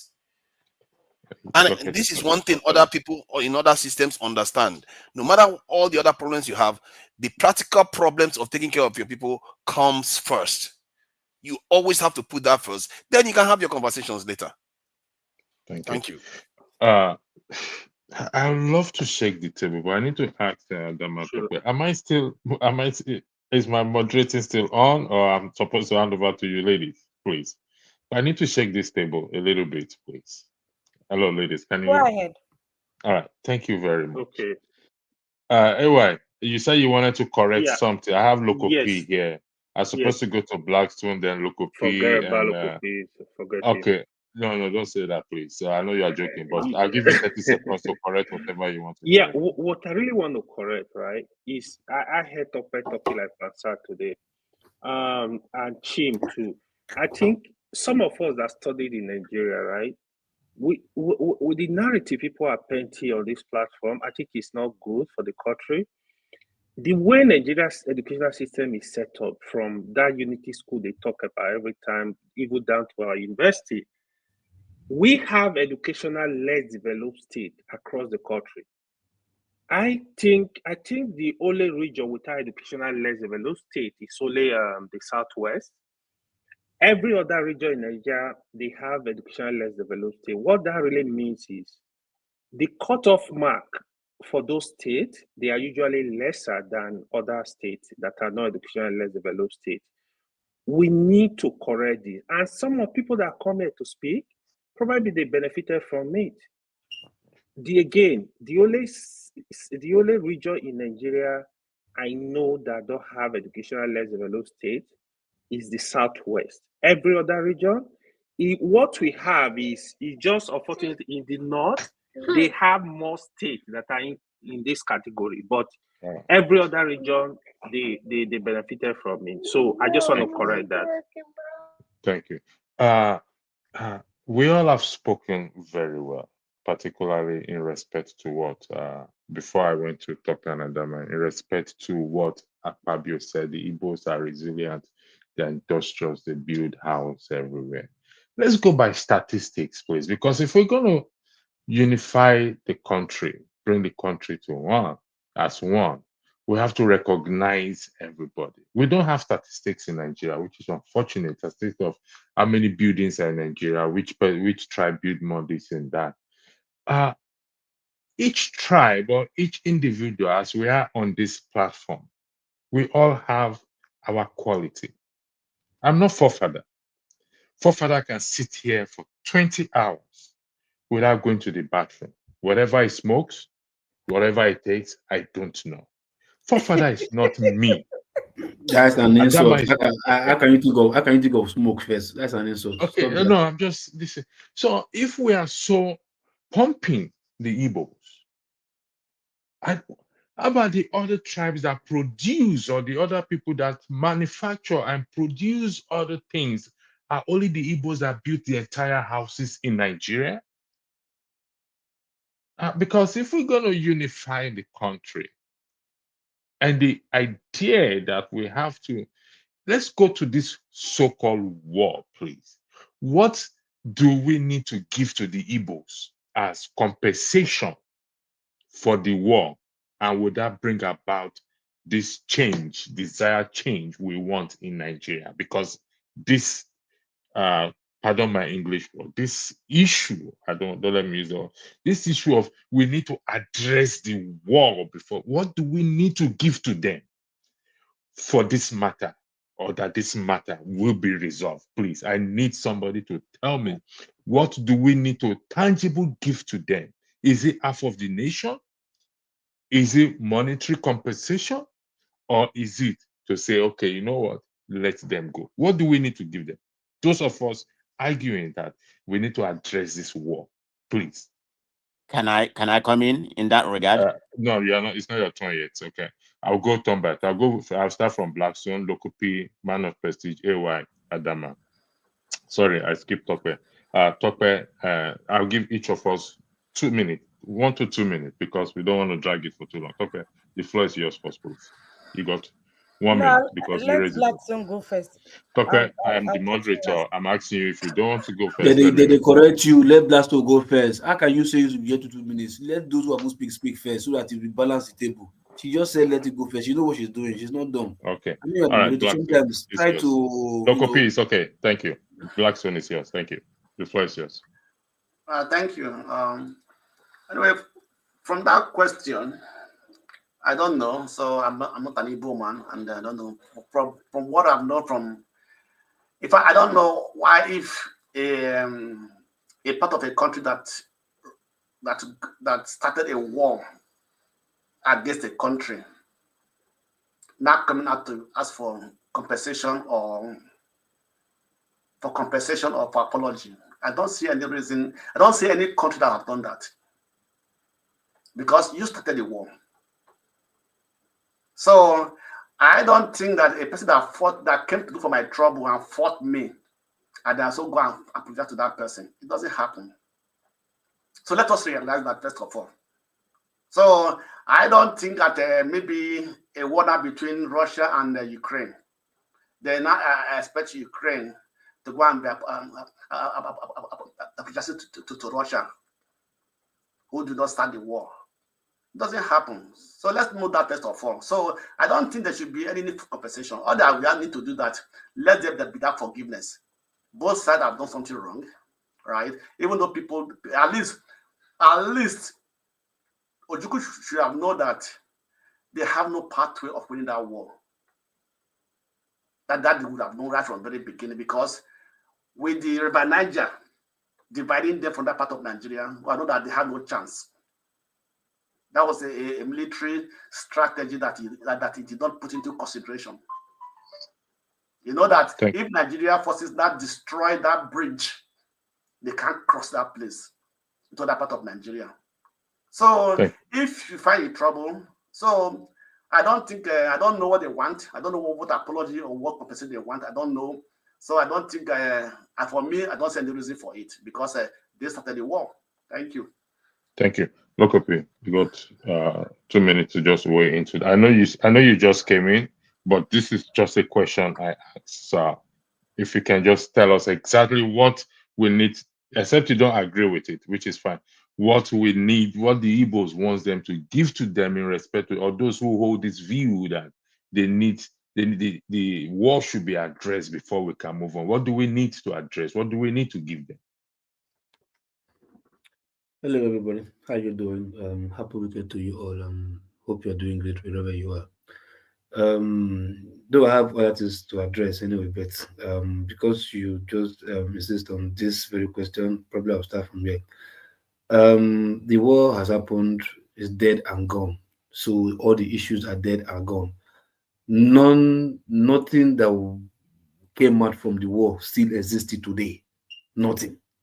You understand? Because you can't tell me that you are suffering now because of the war, where I cannot link anything that happened in that war till today. The war did not produce anything that is keeping you where you are today. You are at liberty to do whatever you want to do. You are just so blind and so being a hypocrite not to shine the torch towards yourself and check if your internal system is the problem. You have people representing you. You have lots of them, whether you call them senators or House of Rep members or governors or local government chairmen or commissioners or ministers or even what's it called, Indigo, what's it called, the chiefs, the Igbo clan, the son that the federal government speaks to, whatever, I've forgotten their name. You understand? You have them there. So everybody cannot just be stupid and foolish and say, okay, they don't want to say anything, and the country and the effect of the war is holding them down. Meanwhile, you have this caliber of people there. Do you think all of them are just foolish? So not one of them have the sense to say, no, what is happening what happened in the Civil War is what is affecting us now. Nobody is saying it. Some charlatan somewhere saying some rhetorics, and everybody who is weak in the brain to think for themselves would just want to go with that narrative. Oh, yeah, it's the war that is holding us down because of the war. What fucking war? What nonsense war? War that has been dead, gone, and buried. Nothing that came out. The war did not produce anything like maybe a weapon or a charm or a lack of development to trap a certain people down that, oh, because of this war, that's why you are not progressing. Nothing. But yet you just want, because you are just so lazy not to work on yourself and no, we can do this by ourselves. We don't even need the federal government's help to develop ourselves. We can do this. We can start from our street, our local government, our council, our ward, our governor, our commissioners. We can start it state by state. By the time we develop ourselves individually with the resources that have been given to us, derivative or IGRO that have been given to us, if we develop ourselves, other states will even say, oh, if these people can do it, we can also do it. They have the numbers. Other states, like from the southern part of the south of Nigeria, they don't have the numbers. And if they have that number, probably they would have done it first. But you from the south, you have the numbers. Just the way the southwest and the north will have the numbers. You have the numbers. You can say, okay, no, fuck these people. We have the numbers. Let's put our IGRO together and start little. Just give us good road first. Give us good health sector first. If by the time we hold the government responsible and the commissioners and the ministers or senators responsible, we can see the change from there. Yet nobody wants to do anything. We just like to blame, cast aspersions, blame each other. We don't want to even take responsibility. Like, no, I think we are the ones that's causing this. Let's put our little resources together. No, we don't want to do it. We say no. Hope Uzodinma is part of them. Okorocha is part of them. One of all the ex-governors in the Southeast is part of them. Tell me now, what that war, what did it give birth to that is holding you down now? Just tell me one thing. Nothing. But yet, you don't want to admit to yourself that no, we are effing up, we are erring ourselves, we are sabotaging ourselves, we are dragging ourselves down in the name of one so-called rhetorics. Yet we want to blame every other person that Nigeria is our problem. The war is our problem. Meanwhile, you have people, individual, billionaires are there, living in Lagos, living in Abuja. What have they really done in the southeast to say, okay, no, let's start manufacturing, let's be productive. Inosi Moto is there. By now, I should have said everybody in the southeast, even Obi Kubana and Imone, whatever, all of them, to prove they want to support each other, they should be driving Inosi Moto till now. Having all their fleet of cars to be Inosi Moto if they want to support each other, if they want to start from home, but nobody wants to do it. All billionaires, all millionaires from the southeast, they're all putting their investment outside Lagos. Nobody's even putting infrastructure, manufacturing, whatever, going back home and really invest, build from there. No, they're building outside there. You're telling me, no, they love Nigeria most. Is the word that's holding us back. I mean, stop all this crap and man of the floor is yours. Thank you. Yeah, thank you. How many minutes do I have? 2 minutes, please. Make it 3, please. So 2 minutes. Let me start. I think it's easy for anybody to come here, where you are not from or where you are not born from, to paint a narrative calling Igbos lazy, because you are not you are not in their brain, you are not in their pocket. I think it's very disingenuous for you to do that. Particular what locally said, in the first part of his narrative. That is very unfair. This is the people that is subjugated during the war for almost about 3 years. Kill almost about 3 million. Then after the war, how much did you give them? 20 pounds? You confiscated all their houses, whatever property they own, and you don't think they deserve any kind of compensation? And you have the audacity to come here, call them lazy and all that kind of things. I'm proud of being an Igbo man. Lazy. Hold on. Will you be quiet? I'm talking, please. Before you change my narrative, before I say lazy, I don't mean lazy when it comes to work or work business, whatever. Then what do you mean? Then you ask first before you ask. What do you mean first? Because now, if I did not interrupt you, you'd have gone to this with your narrative and start spewing whatever you want to spew. That I say you're lazy. You understand? I said people are billionaires. Lazy people don't make billions, don't make millions. You get my point? I'm talking about because you don't want to look inward and challenge yourself. You understand? To develop home. You are putting the blame on the war or federal government, or let me you are putting the blame on the war that has been long fought, dead and buried. You understand? That is lazy mindset.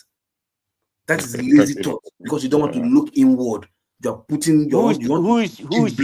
Thanks for the clarification. That's very generalizing. But anyway, let me continue. Don't interrupt my section again, please. I didn't interrupt yours.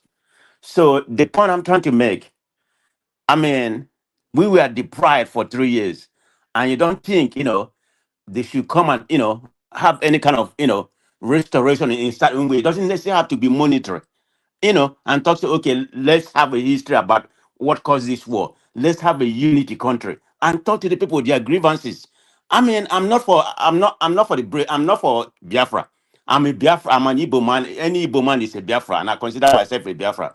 But I'm not in support of this agitation of separation. I believe Igbo man is very industrious. It's better for them to be in one Nigeria. That's why we can utilize our skill, better. That's my own belief. But if Igbo people, decide to separate, I'm gonna go join them. If there's a referendum table today, I'm gonna vote no.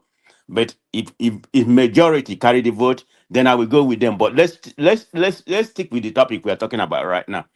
So the point I'm trying to make, we were deprived of, for almost about 3 years. In America, they have what they call affirmative action. What did that happen? Why are they compensating them in terms of education and something like that? Is it not because they were deprived during the slave trade and something like that? So you don't feel like the Igbo people should be compensated? It doesn't necessarily have to be monetarily, but certain kind of things. Look at the present, since after the war, 1970. The Southeast, the Igbo, the Southeast or the Igbo, they have been deprived politically. The people that had benefited for, I'm not talking about, when I'm making my assertion, I'm not making it general. I'm talking about the elite, the political. The two groups have benefited from this dispensation of Nigeria we have, since after the Civil War, are the Fulanis and the Southwest. Politically, I'm not talking about common people, ordinary people. Economically, politically, these people has been benefited more. Igbo man has never been a president.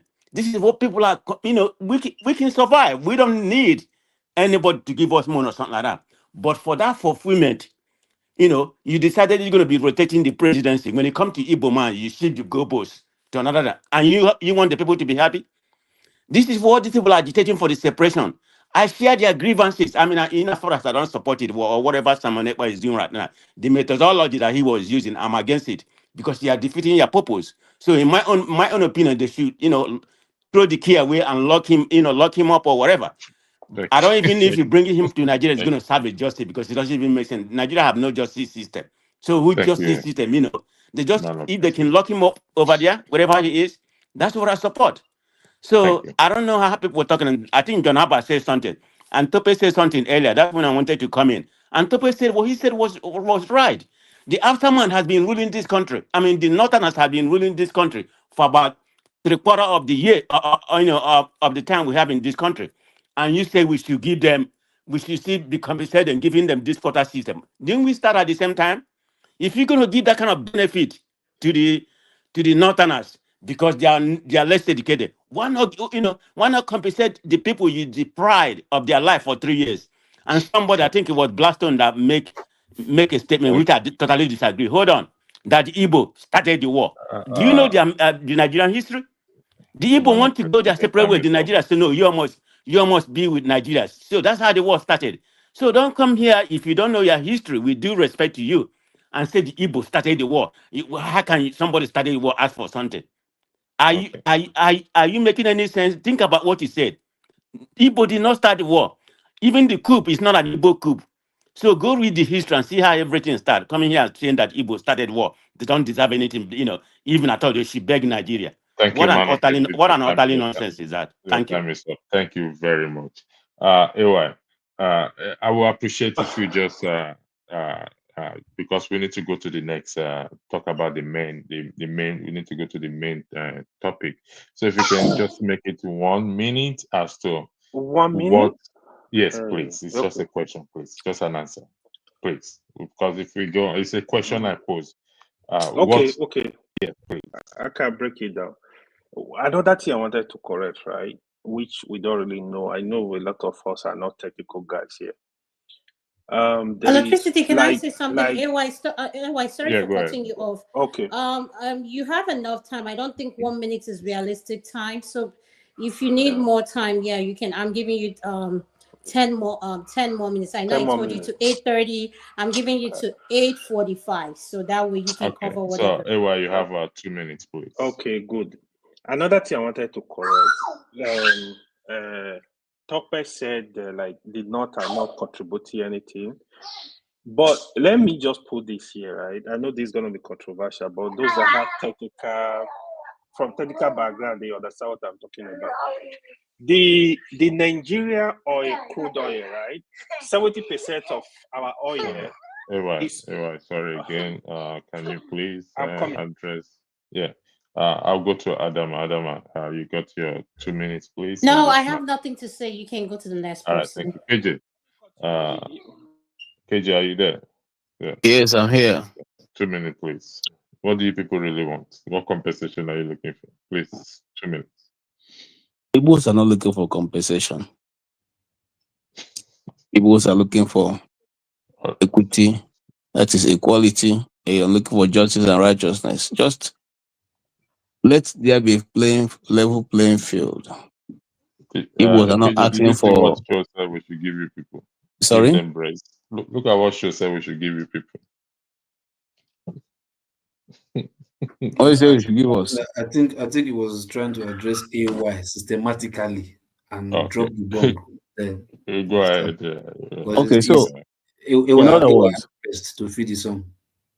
In other words, give to them what you give to everybody. Let there be like who? Everybody like who? Every other tribe. Local P, please, could you mute if you're not speaking? Can you allow people to speak without interjecting? Without interjecting, please. How do you mean? I just asked a question. People like please allow him to finish speaking. Local P, please allow him to finish. And could you mute your mic, please, or I'll mute you. I don't understand. Sorry, wait, hold on. Sorry, who is the moderator of the issue, sir? Adama Chiu, man. We'll break the No, break. Look up here. This is the women's segment, and I am No, who is telling the you who? I don't respectfully, want to mute do. your Who mic, is the sir. moderator? Who is the moderator? Can you remove locally?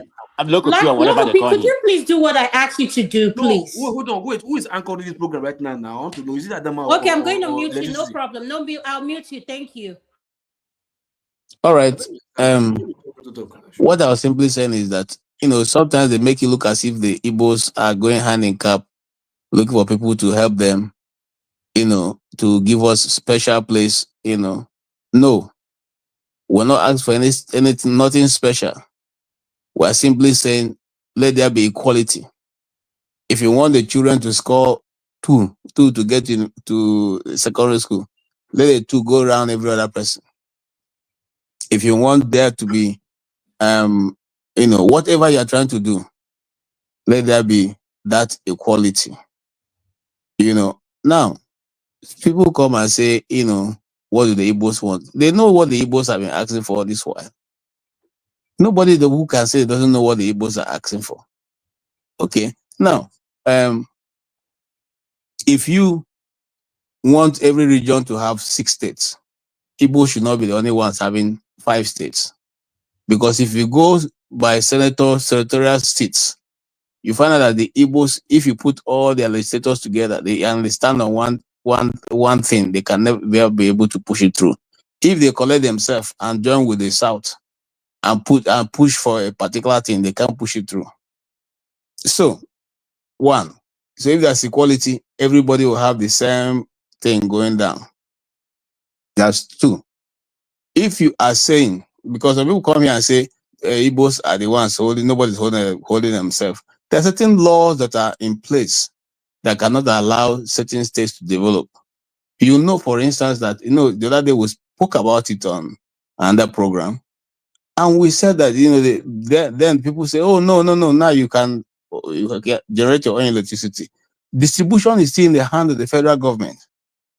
You generate your electricity, you distribute, you supply to the distributor, who now vends it out to other people. And sometimes when you do that, it doesn't even come back to your state. So let there be those things to be taken out of the so-called exclusive list, so that every state can generate its own power and serve its people. Don't tell us that this is an exclusive list. You can also separate the police. Let there be state police, so that people can monitor and run their state the way they want to run it.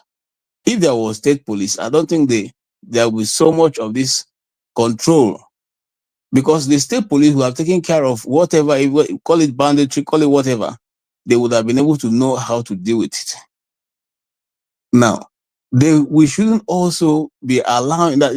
Look, if you say the minerals in the north are for the states that are in, the minerals in the south also should belong to the state where it is found.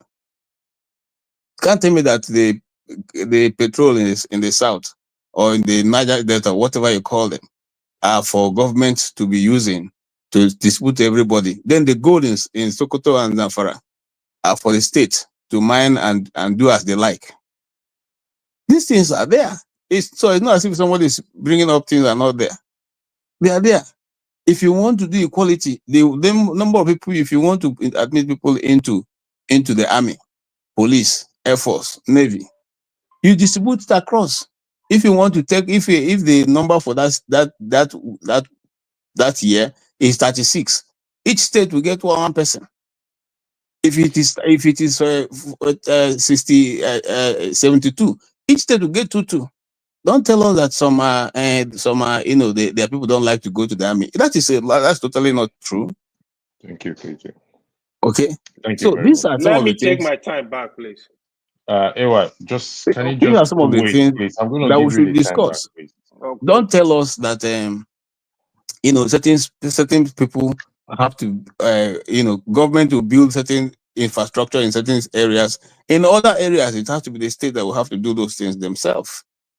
It doesn't work that way.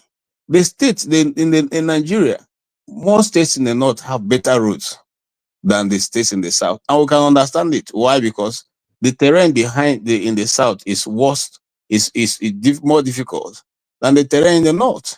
So the money you're going to use to build road in River State will not be the same thing that you use in building in Sokoto, for instance, because of the terrain.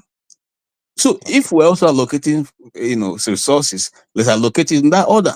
Don't tell us our resources are going to be allocated based on the number of local governments. When you know that the local government in the southeast, 2 states in the north, the allocation that goes to them, Kano and one other, is all the money that goes to the southeast. Your time is up, please. Thank you. Okay, so I'll stop there. But if you want, I can count you tomorrow. I still have plenty points. So thank you, sir. We'll go on. Thank you very much. Please, if it's give you 2 minutes, please try to stay within the 2 minutes because of others as well. So thank you. Ewa, your 2 minutes. Okay, yeah. I think this is a very good question, right? So first of all, after the issue of the Southeast, right, which I think what they are really facing in that region in terms of lack of basic infrastructure, I think every region, we are all facing this problem.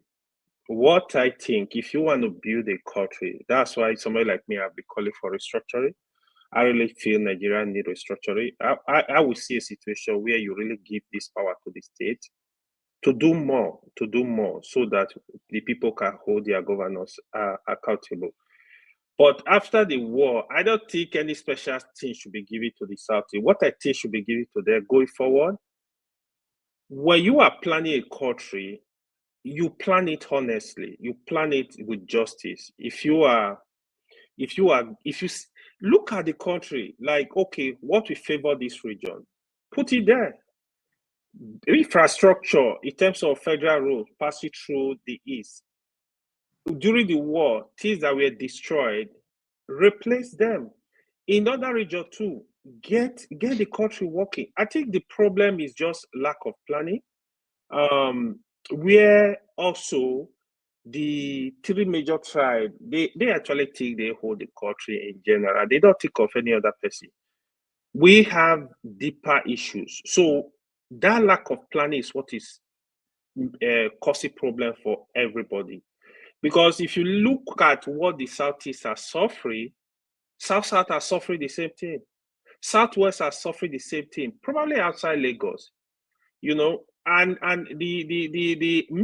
fear, I'm scared of issue of division. That's why I keep saying, if you want to divide Nigeria, I don't know how you want to divide it. Those that are insisting divide Nigeria, the little one they try to create, the Biafra, you see how this cause problem every day. People are discussing this is my place. Thank you very much. Okay. I think thank you. I'll talk. Janaba, you have the floor, please. Okay. Janaba, Can you rephrase the question, please? Because this is the only show you can stay up on top of your wife and attend.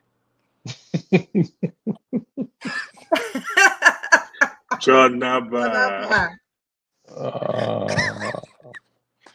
So you forgot the question because of Okay. was busy. What compensation do you think the Igbo should be given? Because they keep talking about without this war resolving that, talking about this war, we cannot move on in Nigeria.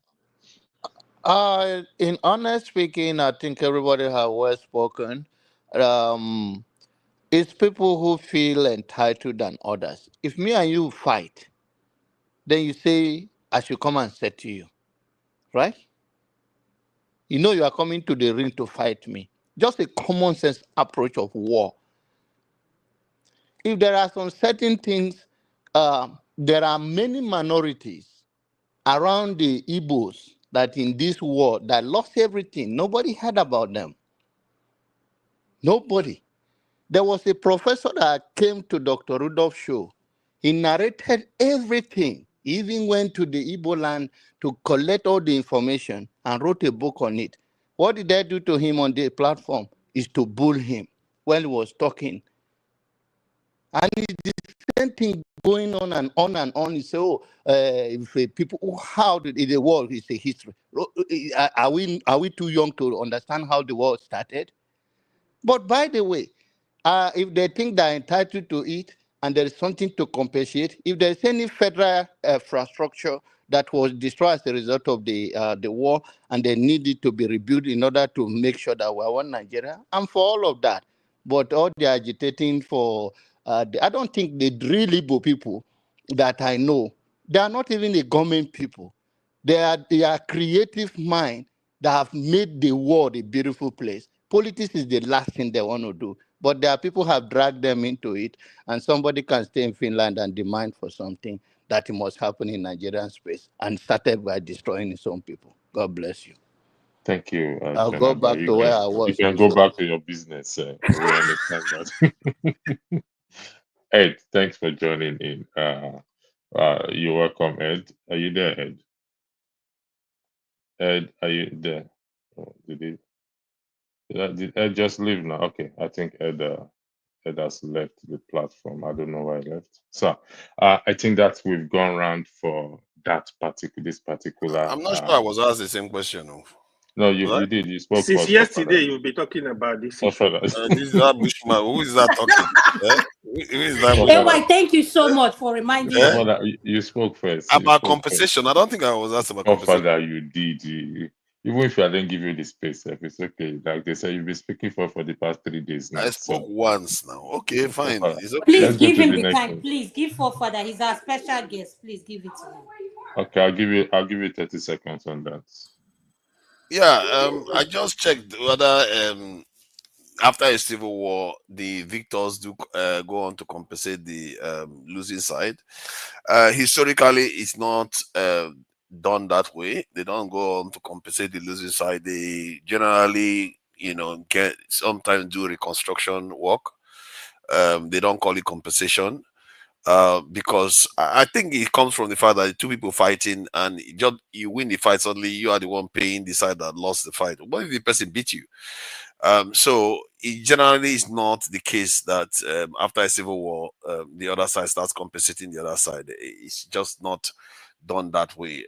There are things that you can do to try to redress the lack of trust that developed due to the civil war. And by that standard, I would say in Nigeria, they've actually resolved most of those because all these people that are busy messing the country up, it's equal opportunity mess up that is going on from every corner. They are doing it from the north, the southwest, the southeast, the south. They are all betraying the people. Left and right. Is there any region that is not betraying their people? The only people you can maybe even argue is the Calabar people and maybe Akwa Ibom. The leaders are trying to an extent to try to just maintain a little bit of decorum. But the rest are just horrible, given the resources that are coming out from that, including the Calabar one. Is that not where Akpabio is from? Even the Calabar ones today, they are not exactly doing that spectacularly well. So, it's just equal opportunity mess up that all our leaders are doing. I don't think the Nigerian state is especially isolating the southeastern people.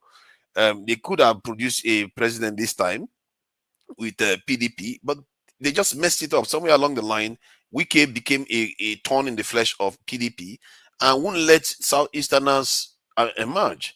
I guess he likes to think of himself as a form of Southeastern person. So, and I don't think any Southeastern person should believe that the Nigerian state, as a structure right now, is designed not to produce an Igbo leader. If they truly want one, chances are that you're going to see one maybe in the coming, if this system carries on the way it's carrying on, 2 to 3 presidents, you are going to likely see somebody from the southeast. That's my Thank you opinion. very much. Yeah. Thank you, gentlemen, for this first segment. Sorry, I We'll don't be need to going. balk you, but now I just believe that, forefather, I don't think you understand Nigeria, or you are deliberately being disingenuous by your comments. Because these things are written on the wall. You don't even need to do research to see it. And you speak this way, with all the knowledge you seem to possess. Other, I find it a other bit KJ. hateful. I mean, you must have something against Other the KJ. Igbos, really. Maybe I'm a I'm mumu. serious. I don't Well, know. It's too bad. I'm just telling you what I we think. don't want fighting, please. Let's. This is opinion, KJ. Let him express it. We might disagree with. We may disagree with his opinion. Uh, that is his opinion. We have to respect it. I'll be asking a question and handing the woman will take over right now. My job is to ask the question, and this is meant International Men's Day, we'll be discussing, including what we'll be discussing. I know AB is waiting for that erectile dysfunction topic. However, my first question still goes to the women and handing over to Adama. Why are our women not celebrating our men just like women celebrate Women's Day? Why is it that our women, given to what women do, why is it that we're not celebrating our men the way we celebrate the women? Thank you. Adam, the floor is all yours. Adam, I are you think the there? men would be in the best position to answer that question, not me. As a woman, Okay. I don't know. I think I just have nothing. Let's hear the reason why the men feel the way they are not celebrated enough. So Okay. I'm going to yield the moderating to you for now. I need to attend to something. Thank you. all right. So for the why do you think the men are not celebrated enough? Thank you for yeah. I think the men are not celebrated because there is a culture that has said that men seem to be how do I put it? They seem to have gotten their way in the world for far too long. So in the last 20 years or so, there has been a trend that seems to be pushing the men away from the center of things.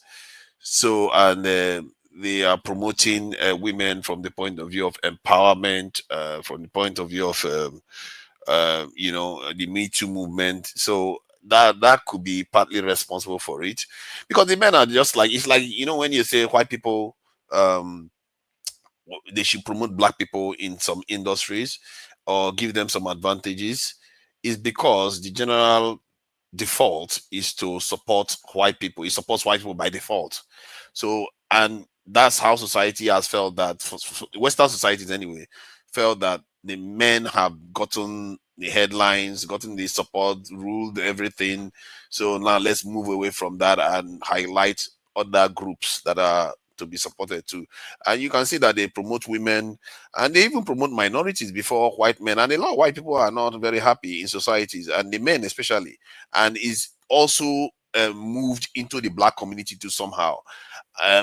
That's part of what you saw with the support with Trump now, and Andrew Tate, all these masculine men that are demanding that their voice be heard. As if this force is partly why, if you look at Elon Musk, all these guys, they are all gathering around Trump. They believe that there's a kind of movement away from men, and I think some men are becoming a little bit more resentful about that, and that's what you are seeing. And it's just the fact that they are just trying to promote women has led to a point whereby it looks like all men are bad men, and the rate of Me Too movement that seems to be targeting men. It's almost as if the term being a man is a dirty word. You know how some white men feel like being white man is a dirty word, because anytime you mention it's like, oh, these are the oppressors, Babylon, and all the rest of it. Thank you. That's Tope, coming. okay, thank you. Tope, do you have anything to comment in regards to this question? To me, I just think basically, men have this masculine, macho thing in them, and we talked about it earlier on.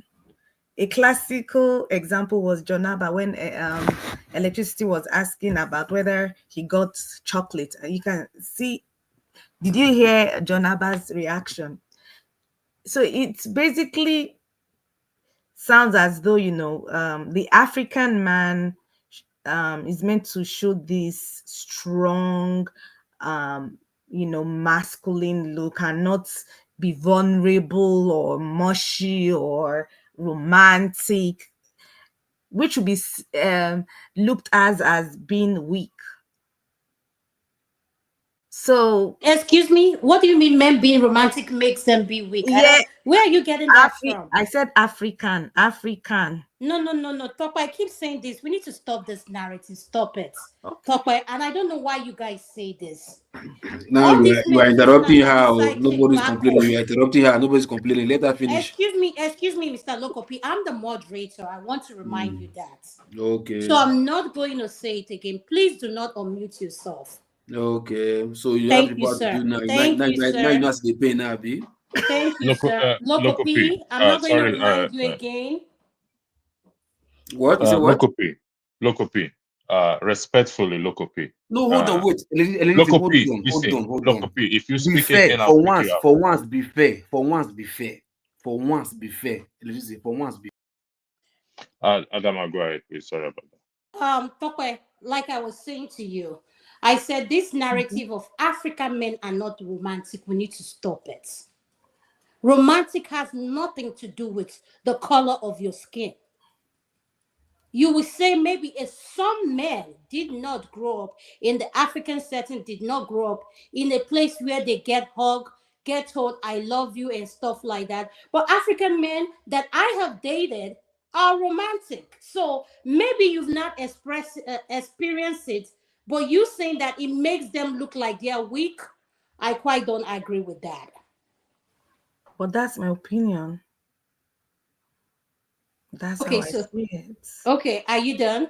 Yes, I am. Thank you. AY, what is your opinion? Yeah, okay.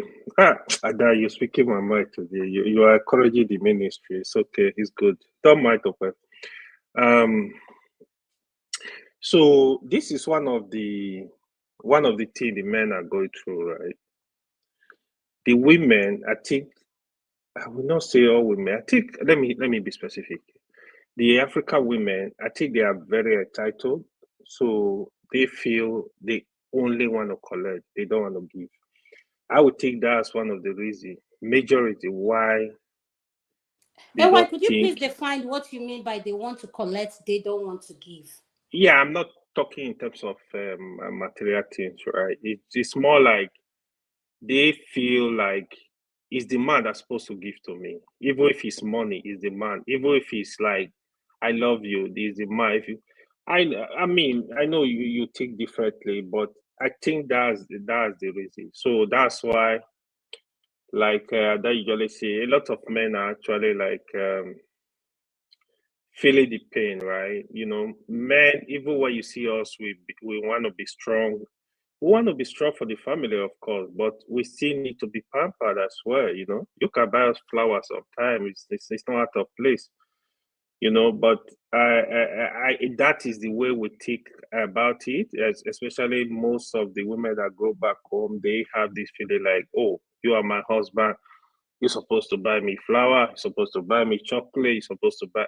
So that's what is going on. So even when it's time for the, what do they call it? Is it the men's day? So they feel like maybe they can even ask you, "Hey, it's the men's day. Come and take me out. Come and buy me stuff. Come and take me to a restaurant." Instead of you to now say, you as the woman, the wife or husband or girlfriend, "Oh, get ready. Today is the men's day. Let me go take care of you," you know. But you guys can do better. Learn from this. Because Women's Day, when we are celebrating Women's Day, you see it everywhere. We are celebrating our mothers, we are celebrating our wife, we are celebrating our girlfriend. I think the women should reciprocate that, you know. So sometimes I just feel women are very entitled. Even when I'm driving, for example, you see like, I want to get it to the next lane. Most time I see this, to be honest, I don't know if anybody experiences it.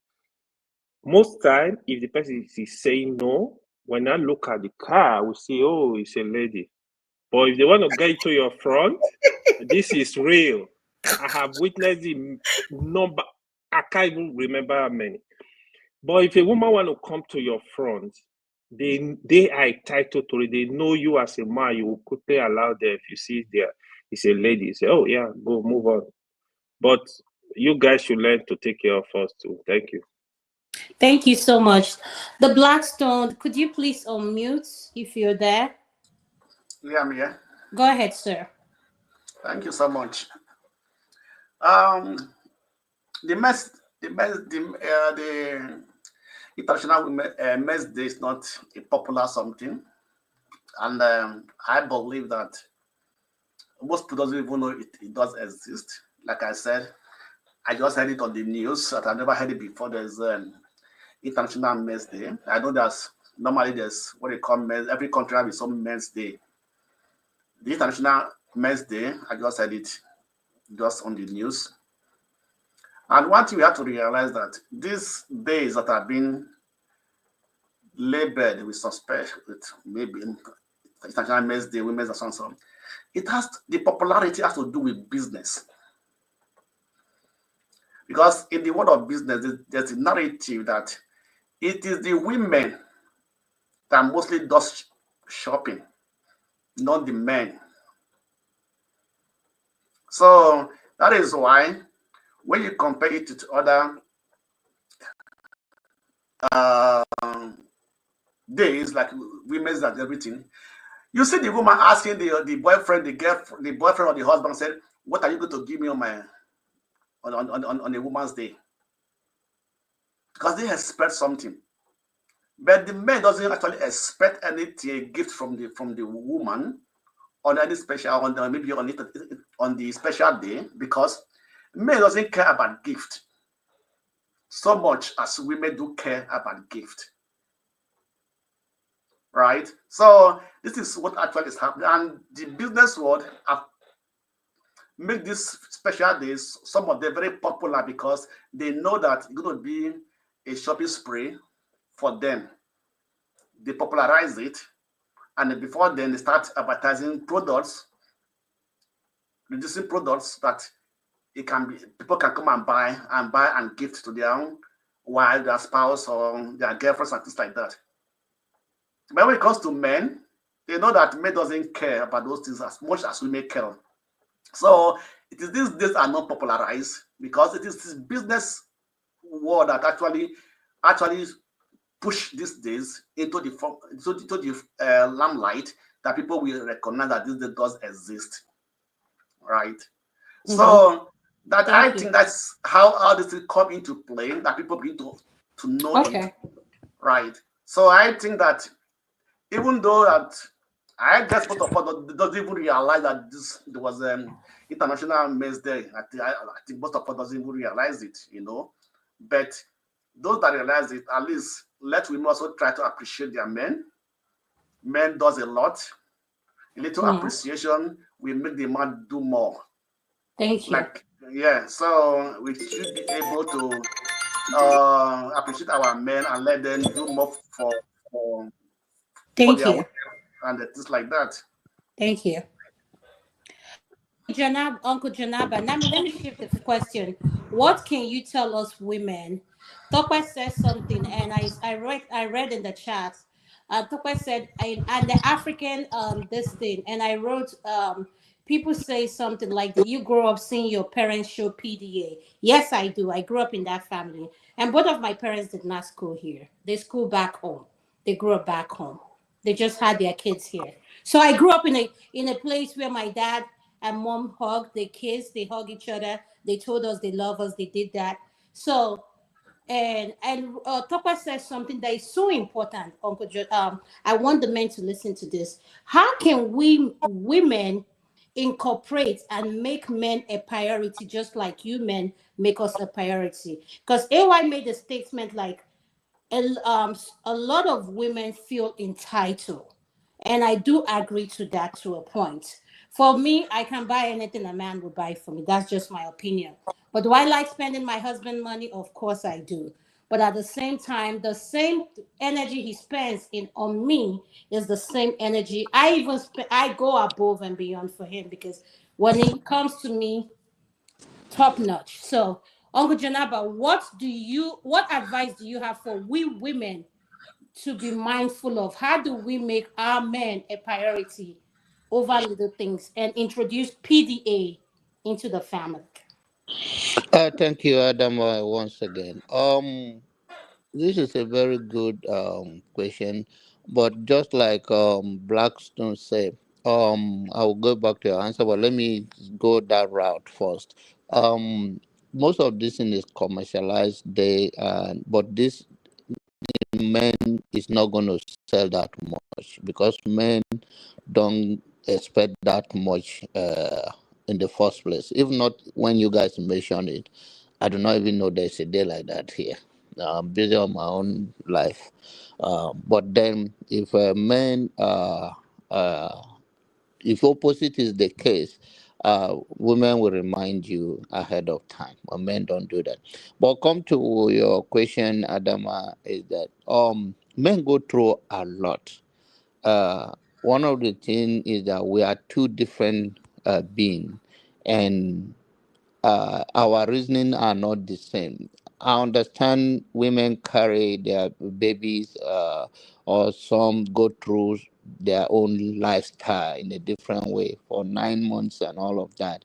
But men thinking, even when you see them, it's like you have to put them on medication. I've seen people talking to themselves, even white people on the road here. I thought I always see that in Africa, that people going on the road and they are talking to themselves. And I say, wow, I thought those things happen in Africa where you think that don't they go colo.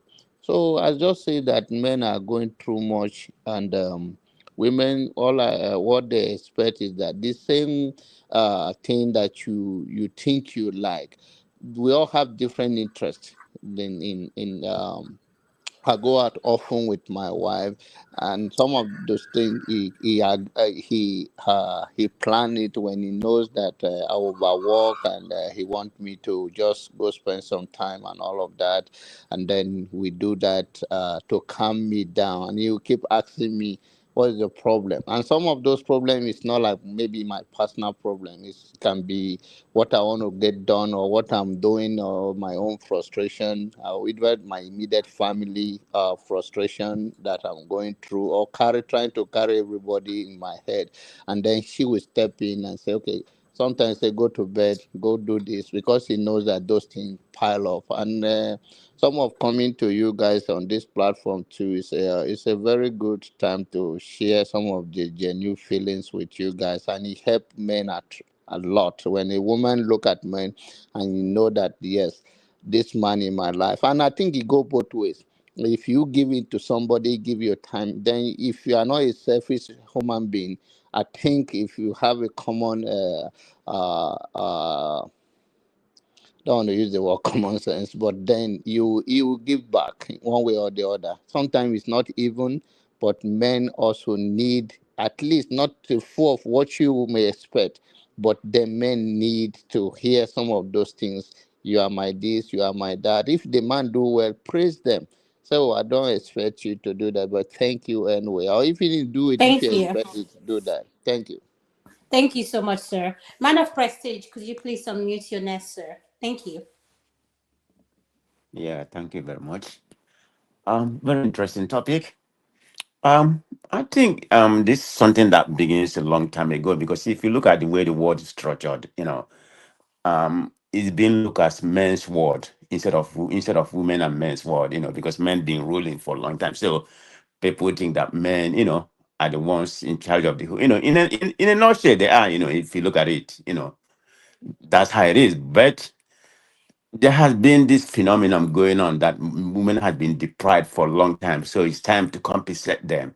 So in that perspective, that's where the women become more prominent as we are right now. And one more thing that has to do with that connotation is that the women carry the bed, in about when they are pregnant, in about 9 months, 8 months, or whatever. You know, we feel like, you know, even at all, the man and the woman, help make the baby, but the woman carry most of the burden because they carry, the children in their womb. They are more respected in that regard. So in terms of compensation, appreciation, you know, we tend to appreciate the women more than the men. For example, I will use myself an example. I mean, I have 4 kids, and we celebrate Mother's Day and Father's Day. To be honestly, my wife had to do the best she can do because I don't really care. I'll be very honest. I don't know if it's a marketing or whatever. Yeah, I appreciate it, but it doesn't do me that much good that it does to my wife, because when we do something, the children and me, when we do something for for the mom, the way she appreciates it. I mean, I do appreciate it, but I'm not going to show it that much. So that's where it becomes something that women are the one that appreciate it the most. We don't really care. Like when I was single, if I'm going out with a lady, she decides to open a door for me. I don't like it. I just feel like I'm the one that's supposed to open a door for you. I mean, I just feel like I'm a wimp for you to open a door for me. No, that's not my thing. I think it has to do, about macho thing, that women has to be appreciated more than the men. I mean, during the Mother's Day and Father's Day, I don't really care. If whatever they bought, they do it anyway. But when it comes to Mother's Day, oh man, I will go out, call all the whole children. What do you want to give? What do you want to give, or something like that? We have to make it, I mean, to a very palatable way that she can enjoy. Every Mother's Day is very important. But for me, they do it now. But honestly, for me, even my birthday or whatever, I don't care. If they do it, that's fine. If they don't do it, but they do it. So it's just men think differently. Our mentality. So if I'm wrong, there's a lot of men here. Maybe they think differently. But do I think it doesn't really mean anything to me? I mean, I appreciate it. I'm not saying they shouldn't do it, but if they don't do it, I'm not gonna lose sleep a minute.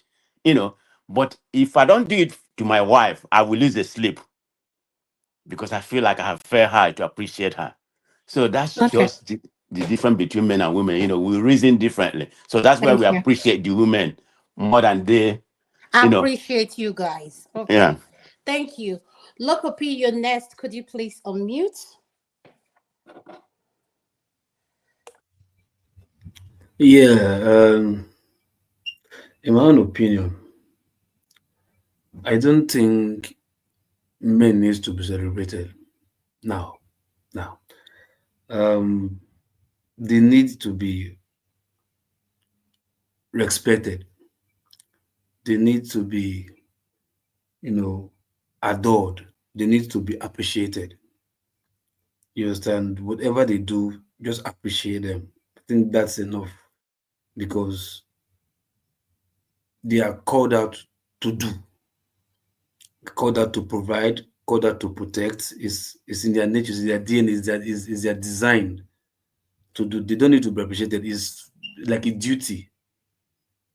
They don't need to be celebrated. Sorry, the only thing they need to like appreciate. Oh, thank you, and that's it. It's like that is like the adrenaline they need to be respected, adored, and appreciated. It's like adrenaline for them to do more because I give for instance, you see men celebrating birthday in midst of their friends. Before you come see them start dancing, just start dancing, shouting, celebrating, jumping up and down, this and that. Like that, come on, man. They rather like take the guys hang out. Let's go sit, drink, and just that, yeah, just and laugh and whatever. Hey, well done, this and that. Unlike the women, yeah, they can go ahead and do the party, colorful dress, colorful celebration, this and that. Men do not have time for that. You understand? That's why I say like the celebrated they just need appreciation and respect, and you adore them, like that, and like I said, that's what they're designed for. When I will always say it's a man's war, yeah, it's a man's war because they are meant to build, to protect, and to even build more. And it's their nature to take care of the world. So you don't need to celebrate them for their duty, what they are designed for.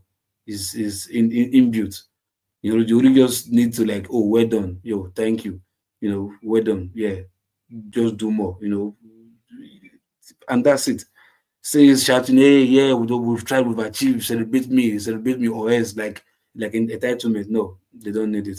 You just respect them. That's it. Thank you so much. And I think I recognize what Local P said, and it's so very interesting, and is the key word respect. And I always say something that's my dad said, real men honor themselves by teaching women how to respect them. because I hate when I meet, you know, and he says something, appreciate, recognize the little things they do, changing a light bulb, doing this like AY says, sitting in front of the car. And I think we women in general need to work hard. Yes, the African culture has made this thing on our men, and it hurts me because I come from a family. I'm the only girl. So I come from four brothers, and it hurts me to see how much our men go through.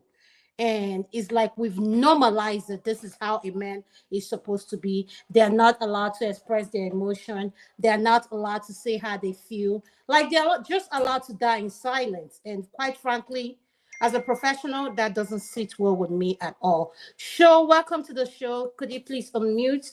What is your opinion on what we are discussing? And after that, we are going to go to the men's health topic, and I'll start with electricity. Thank you, Show. All right. Good morning. Interesting topic. I agree with the speaker who said some of these things are just commercial nonsense. A lot of his days are commercial nonsense. I mean, what's International Men's Day? What's that about? None of us knew about this 10 years ago. You know, maybe one person might know, but that's in the minority. So only a few days ago, I got about 3 or 4 emails from some stores I've bought from, and they said celebrates International Singles Day. So I said to my wife, I said, what's that about? Is that a new thing? What's International Singles? She said, well, single people want to celebrate themselves. So there'll be more and more of these things that will bring up. And it's just about to sell things to you if you look at it deeply. In terms of celebrating men, yes, men deserve to be celebrated, but I think it could be done every day. The little things on a regular basis, so we don't save it for one big day. We have enough to celebrate men. We have Father's Day.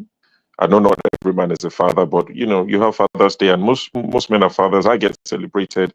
So many other men, you know, around the world. So I think we get celebrated. And also, I think the thing that came up about affection, or you know, that sort of thing. Adama, you said your parents were quite expressive in showing affection to one another, or sorry, to each other. Yes, it would happen in a few homes, but if you were to take a poll on, you know, 10 of us on this panel, you'll be in the minority. My parents did it from time to time. It wasn't a regular thing. Especially my dad didn't want to do any of that while we were around, even to hold hands. He didn't think it was cool. And he was a well-traveled man. So when you went out growing up as a child, I'm sure you didn't see that on your streets, in the shopping malls. And you'd get back home and you'd be like, oh, my dad and my mom are different. They're cool. So it's not something that is common. And I think it's cultural. Something that happens quite frequently in the West. I don't know about the East or South or the North. I didn't travel Nigeria at all. But you will build houses in the West, and there'll be your dad's room and your mom's room. In most cases, opposite each other for easy access, but they slept in separate rooms. But they had So to. they did that in your house? Wow. No. I said it's common in the West. Yeah, it's common. It's Really? very common. Dad's room and mom's room. Yeah. Do you understand? So maybe it's a you mean cultural thing. Maybe it's Southwest? You know, Southwest. Yes. Sorry, yeah, Southwest. Yes. especially if you have multiple wives. No. You Even can't. in a single, Please.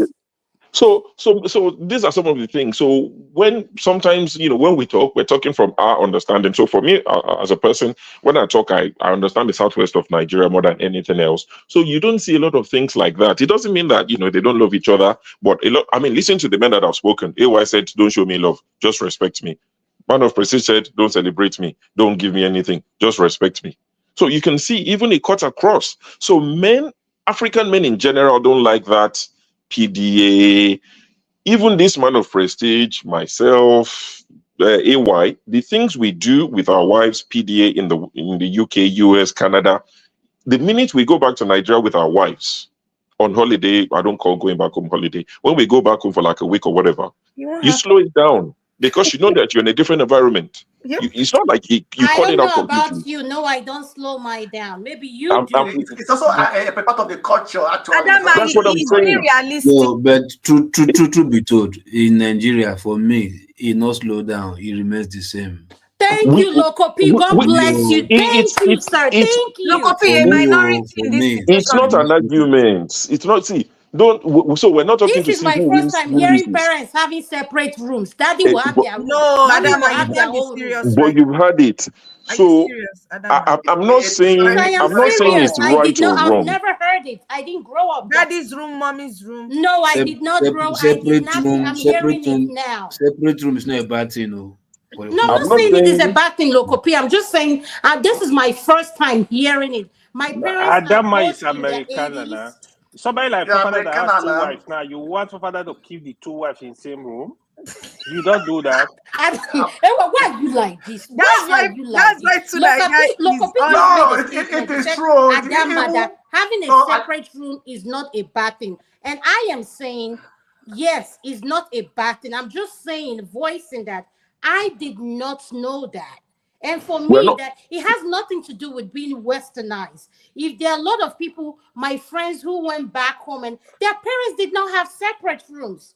So maybe you guys are used to that culture. I'm not. And the people I know in my life, their parents had the same room. Which is fine. It's okay.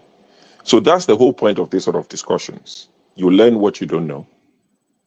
We're not saying you should embrace it. We're not saying you should do it. Even going back to Nigeria and slowing down because of culture. Adama, I can assure you, my mother and my stepmother have their own separate room, and daddy had his own separate room. And we're not saying it's good. We're not saying it's bad. We're just stating what we've seen. Even this going back home. Please, I want to ask you. So when they want to knock, the dad will go to the room. How did they have children? And come out. They will meet somewhere. Some deep. Let electricity tell you that deep collect onto deep.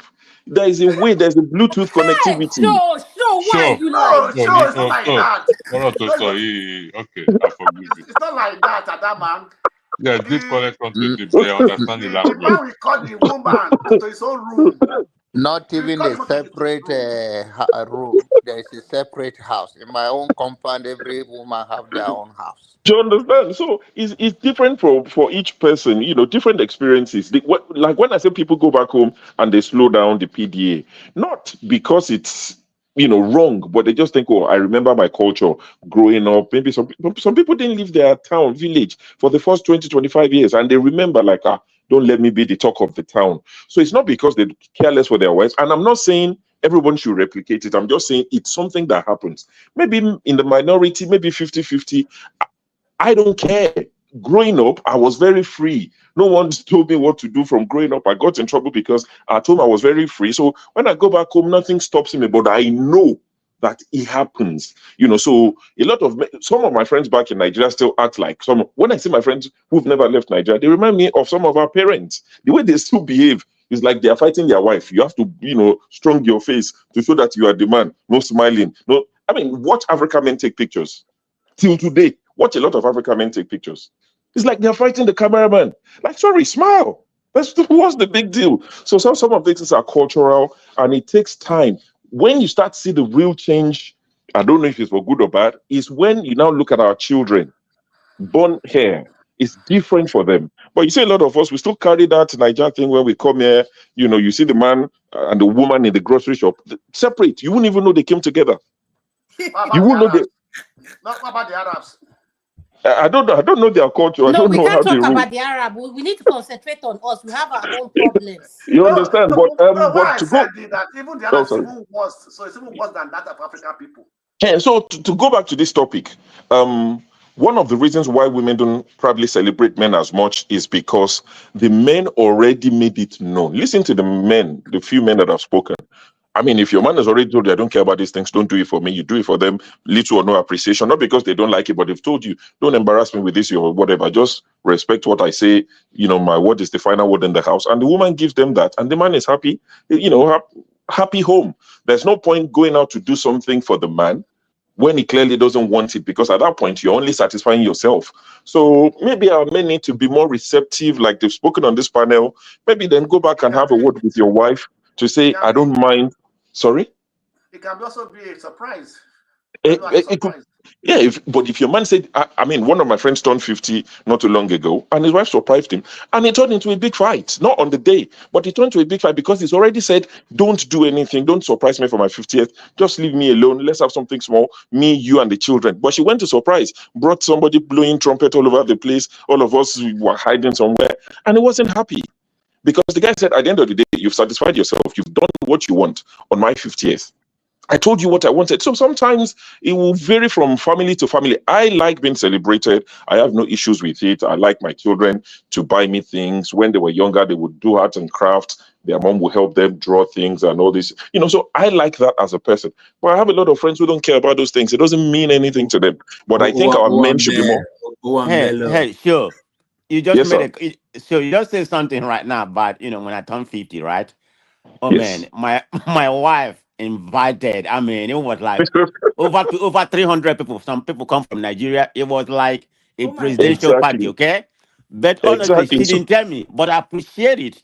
But Exactly. I didn't really care about that. That that didn't elevate me to the next level because I received such a Thank you. such a gift from my wife. But I did appreciate it. It was okay. I mean, I never say no. I'm not going to Thank go to you. that party. All right. So Let me it just was end. okay. Let me end Yeah. on the. Let me just end on a light note. It's quite interesting to see forefathers and AY recognize All the marginalization woman because rapper now, not no, them. no, because most All of the them all the they three wives, recognize four that wives. men are They'll come marginalized and when it comes represent. to being appreciated. So it's quite interesting to see the two of them to recognize marginalization. So it's something that some people genuinely feel. This marginalization, is it the way you feel when they don't appreciate you? Is what some people have been telling you in many words that you don't get. So this is a way of understanding marginalization. Just Thank on a you so lighter much. note. Thank you There so is much, Sean. feelings Thank and there you. is objective Is truth it out my there. turn now? Thank you. I'm I just about want to ask this question before we go to the health show. Every man here said something about respect, and I don't know if it's an African thing. Why is it? Is it that our women are not respectful? That everything they say is respect. So I just need two men that will answer that question. Let me answer Let's it. start. Yes. I've not spoken, no, please. Yes. Let me. You come in electricity. Go ahead, So EY. I'm gonna say this. You see all this discussion we just discussing. Let me tell you how important respect is to a man. Respect to African man, it actually lifts his ego. Even if you want a man to perform very well in the other room, just respect him. A lot of respect. Even if you don't respect a man, like all these surprises, all these gifts we're talking about now, it will not be necessary. He will not even appreciate it. But Maybe if you Ewa, you're respect. missing the question. Ewa, listen to the question. Mhm. Why do our men speak about respect so much? Is it that our women lack a lot of manners, or why do you guys emphasize on the word respect? Should I Can I come in should I there? tell you? Yes, sure, please answer that. Let's show answer. I think one of the reasons why you hear it a lot is, and if you look at it, you hear it a lot amongst those of us in the Western world. Right. Remember, we grew up in Africa. We saw the level of respect our fathers got from our mothers. So that's the standard. And also, most of us are Christians and Muslims. Both religions talks about the women submitting to the husband. So we grew up saying that. That's the standard that was built for us all our lives. Now, we now move to the West, where things run differently. Their interpretation of respect is not the same as for us in Africa. Plus, a lot of women in Africa back in the days didn't work, and the men work. It happened in the in the UK as well years ago, where the women didn't work at all, and the man would go to work. Even the way God designed it, that's how it is. That's why I mentioned religion as well. So when you now come to the Western world, where they don't probably practice a lot of these religions, they don't believe in it as much to the letter. So our women now integrate into this society where things are different. So the respect they now give us is the Western, in quote, respect. And for us men, we now think, hang on, that's not the sort of, not that you sit down to think about it, but, it's not the sort of respect you're used to, that So you're seeking that sort of respect, that this is not the way my mom treated my dad. I'm not saying you sit down and discuss that, but in your subconscious, it plays out to say, That's not the way my mom treated my dad. How can this be? In my own case, it's very simple. The woman I married was born and raised in the England of the UK. So it doesn't even come into it. The respect she gives me, I understand it and I love it. So I'm not, I don't lose any sleep over that respect. But I think the cultural difference is one of the things that is causing this issue of where's the respect. If you go to Nigeria, honestly, my friends, when I see their wives talk to them, I'm like, these guys are kings. Oh, now, wow. See, now you they carry food come for they need now. So it's still the same in Africa for most of our guys. It's just in the West that is slightly different, I think. I'm going to give one more person the question, and I think I'm going to throw it to Okori. Okori, welcome back. You Oh, heard the this question. Okori say, you sure this gonna be some Munekba?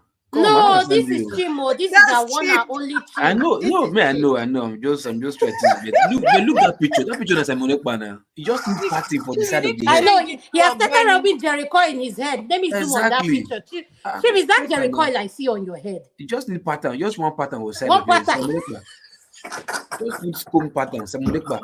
Carbon copy. Okay, Okroy, the question is, why do you think men, and sure, thank you, you answered it so beautifully. Everything they said about what women we need to do, they kept emphasizing on the word respect, respect, respect, respect. What are our women doing here in the diaspora? Is it that we are not respecting our women enough, or we are so embedded in the Western culture that we forgot what respect is? Thank you. So is that for me? Yes, sir. Okay. So well, I just heard what I don't think I disagree in any way with what the last speaker said. I think what is happening is that people have come to the Western world. Not everybody. There are still sane human beings, and don't get me wrong, on both sides of the aisle, male, female. Plenty. So a lot of men have come here and they've changed. A lot of women have come here and they've changed. A lot of both sexes have come here and their sanity is still intact. I just think that for me, yes, I come from the religious angle, but I also know that in between that, there's what we call common sense.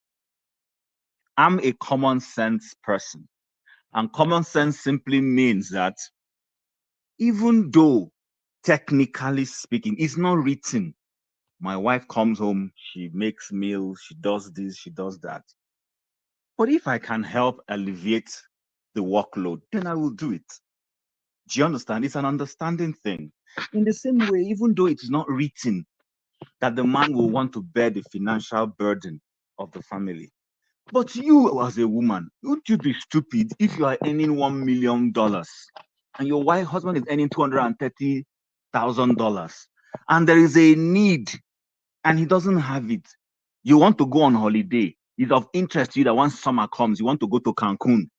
This guy can't support going to Cancun and paying mortgage on that $200 and something. But you want to go on that Cancun. Bring out money from it, madam, and pay for everybody. Let's go to the Cancun. It's common sense. So for me personally, that's where I lie. I'm not so much into the rigidity of because if I come home, there's nobody at home. I enter my kitchen. Many times on this show, people have seen me in my kitchen cooking, making my meal. Correct. See, that's why I like you. Thank you. Tell them. It doesn't remove anything from you. Not those ones with 3 wives, AY and forefather. They'll want you to kneel down and serve them food. No, but I'm not saying, but hold on, no, Adanma, hold on. If their madam likes it that way, because there are some women who also like it, they don't want you to enter the kitchen. They do, as in, it's not that you are pushing or forcing them. They just believe this man and my man, make I serve him. If the woman believes in doing it, please don't call her husband a chauvinist because you see the wife doing it dutifully. Where I have a problem is people stay from outside. You don't know how that family is managing themselves. You don't know what they have an agreement on. You don't know it. I have an uncle whose wife is very well educated with a master's, but she hasn't worked for one day with any of it. Not because she doesn't want to work, but they have an agreement. Hey, madam, if I am chasing money and you are chasing money, we're going to have a dysfunction family. Let me go and do the wahala. I will pay you, take care of this family, drop them in school, come home, pick them up. Then I promise you, holiday we will go. He's a medical doctor. He ends well. Doctors in Canada end very well. So he's able to do it. So it works for two of them. When you see them, you won't know. But this is how they are running, and it's working out for them. They have trained literally all their children. It's just maybe one or two left in the university.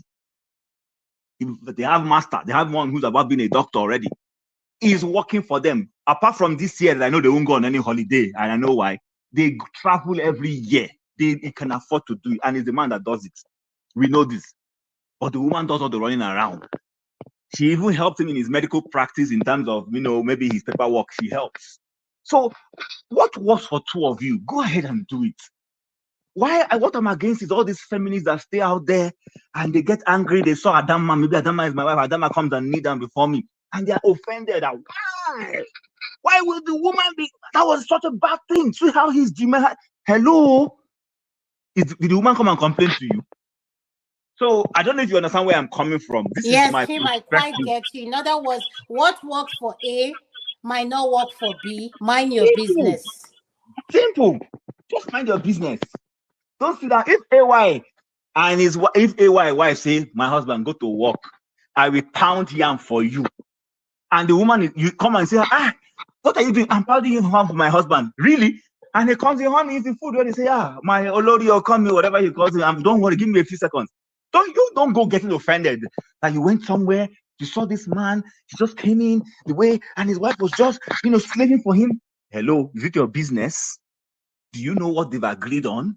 Do you know where he pays her back for all the effort, what he does? Maybe he gives her a lot of tons of money as a compensation for sitting at home. You don't know. You understand? I can't afford to do it, so I'm okay with a wife that goes to work. I don't have a problem with that. Because thank you so much, Tim. Thank you. I really appreciate it. Jide, welcome to the show. Could you please unmute?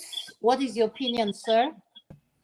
Yeah, thank you so much, Adanma, Tope, Forefathers, Blackstone. Nice to meet you guys again. Man of Prestige, John Abba, Alkuri, and Mr. Show. Nice to meet everyone. So, first of all, I'm currently not married, so I wouldn't want to talk about experience in a marriage, right? But the way I see it about men being marginalized and stuff, I think that point is valid. So what does it mean for men to be marginalized? The thing is, the system we live under, there is a lot of awareness about empowering women, which is not a bad thing. However, it has led to a lot of the balance is not there anymore. We live in a capitalist system, and a lot of the system that we live under, as Black people, a lot of our women are being empowered, which is a good thing. But at the same time, we're having issues where a lot of men, a lot of Black men are either incarcerated. Even the successful Black men that are doing very well, they are not as proportionate as the Black women. So what you have is that you have a lot of lonely Black men. It's inevitable. You have a lot of women you have a lot of Black women, either single moms, the ones that are married, the ones that are single. But the point is, because of that disproportionate equilibrium, men are the ones that suffer the most. They are socially isolated. It's more difficult for them, personally, if they want to marry within the Black community. It's more difficult for them, to want to get a partner, because the preferences of a lot of women from the Black community is still, most of the time, it's not for everyone, but most of them still have those high preferences. They want to date and marry a man that is way higher than them, economically, income wise, he earns higher than them, economically is doing better than them. However, what you have is, statistically, a lot of our women are doing better they are more educated, they move higher in the corporate ladder. So there's a contradiction. As a result of that, a lot of men are isolated, a lot of Black men are isolated, even the ones that are very successful, some of them are isolated. A lot of men are also raised by single parents, specifically in the West. So my point is, truly, I think this is a very big topic. truly, a lot of men are marginalized, particularly men of color. Black men are marginalized indeed, because, like I said, there is this integration of Black people into the system. For some reason, I don't want to go into the cause and effect. It has kind of favored our women over the men, and as a result of that, the men that should be responsible in taking care of the home, there are less of them that are available. So that has been a disadvantage to the Black community. So I'll just stop there. Okay. Thank you so much. Electricity, what is your opinion? And let's go on the how to this thing. Are you what is your opinion? You close up on this topic. So go ahead. So in terms of respect, Yes, why is it that men emphasize on respect? And I like Chim's submission and show submission. Every man spoke eloquently. Have I And spoken Jide on just spoke. respect? Huh? Or did the question change, or have I spoken on respect? Hi, Jesus Christ, forefather. I Okay, don't know now. I'll give you one. I'll give you one. Forefather, you always do this. I'll give you 1 minute. Let electricity talk. Okay, forefather, give me 1 minute. Or respect. Why do you think our men are always demanding for respect in the diaspora? Why they are demanding respect? I think they are demanding similar treatment that they normally get on the continent. Men feel like women are not the way they used to be anymore, and which is true. But their demand for it, I think if you demand respect to an extent, it's a little bit of a vain thing where because if the woman doesn't respect you, often it's because there is something you are not doing right to an extent.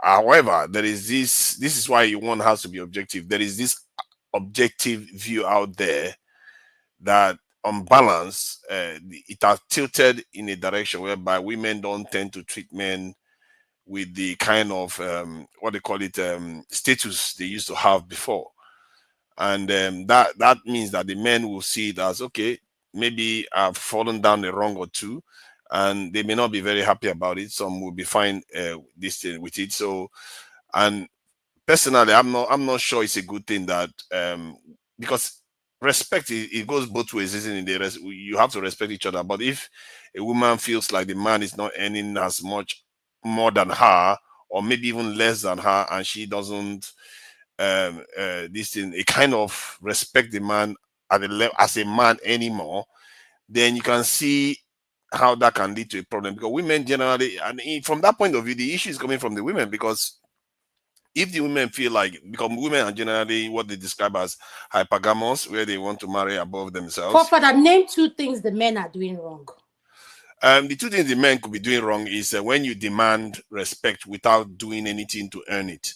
That could be wrong, and some men go out overboard, and when they are just acting paranoid, really, like the women are just earning more money, and they come home, try to take care of the home and all the rest, but the men just feel insecure because the woman is earning more money, and just read double meanings to whatever she says and judging. I've seen cases, I've heard of cases like that, where the women feel frustrated that they are trying their best to accommodate the man, even if they are any more than the man. They are still trying to treat him like a husband, but the man just sees disrespect everywhere. You see what I mean? Yes. So that You're can right. happen. You see what I mean? The second one is what? And the second one, I would say, in terms of faults, it's from the point of view of the men.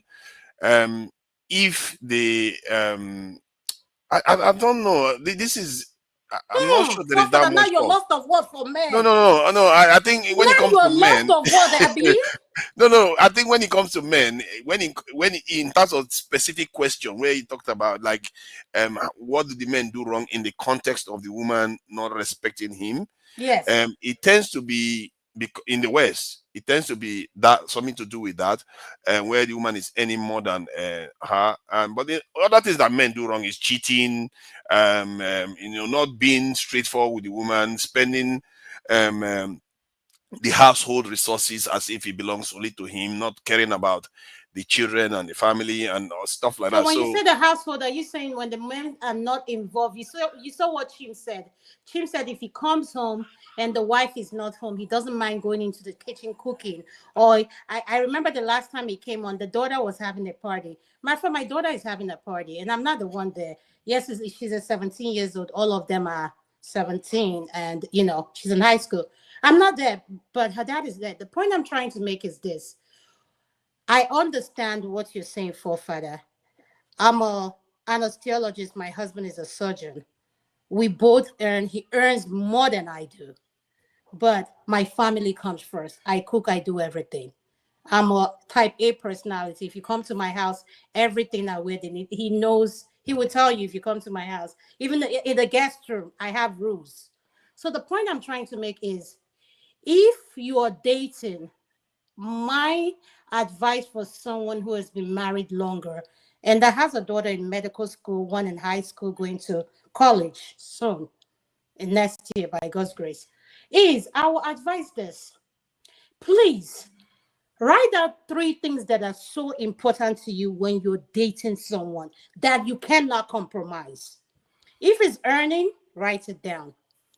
I just asked forefather, and forefather said earning is one of them. When the women earn more than the men. For women, if is the men not being involved in chores, say that. You like a man helping you in kitchen. Yes, I like a man who is hands on. Now you come in, you see my husband with his scrub on, washing dishes with his scrub on.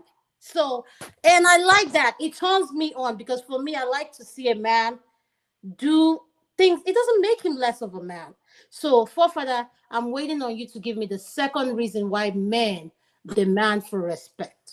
Adama, can I ask forefather one question before he proceed? Yes. Forefather, you don't have to answer it, but it was due to the narration you've been narrating. Have you ever been married or are you married? Just to see where you come in, the context where you come into your narrative. Do you mind? You know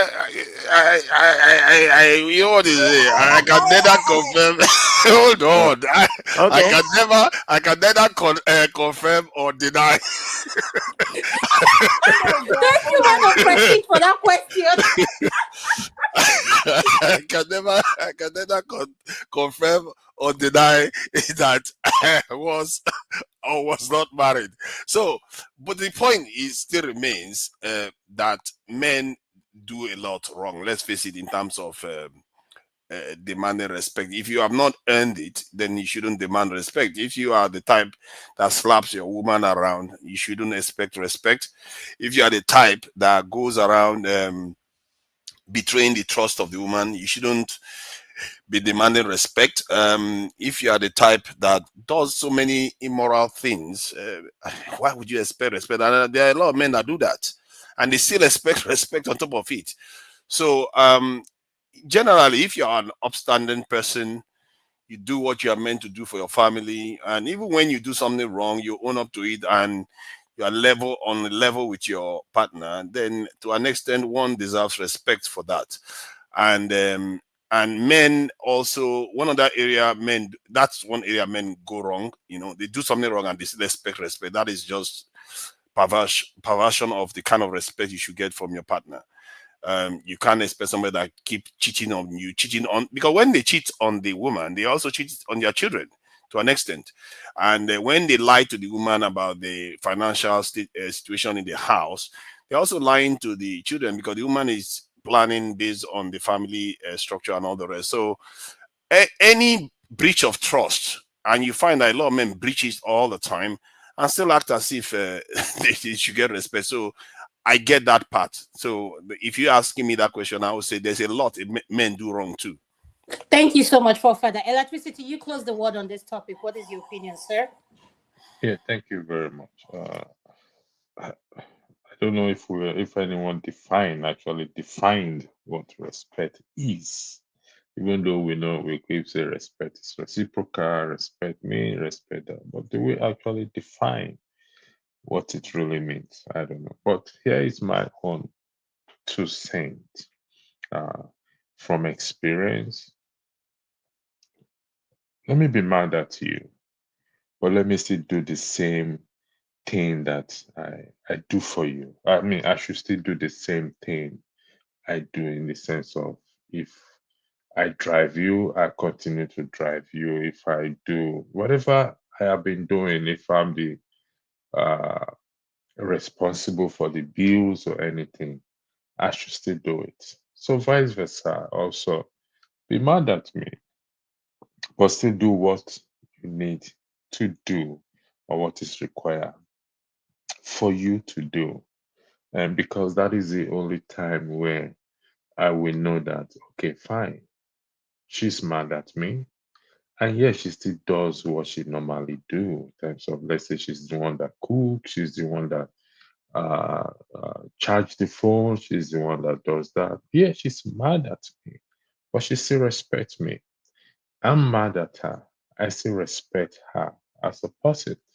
And in doing so, you find a middle ground to say, okay, you know what? Yes, I was mad at you, you were mad at me. It helps the conversation as well too. I can't say this is yes, the African men always want. All it's asking, in my view, in that respect, is like I said, even if you're mad at me, still do what I ask you to do. Do the same thing you've been doing. I shouldn't be mad at you and say, okay, you know what? I'm not gonna sleep with you again. We're not gonna make love again. Whatever. Except we're quitting and we're calling the relationship. We're ending it. I have a principle which I apply, except there is love lost between us.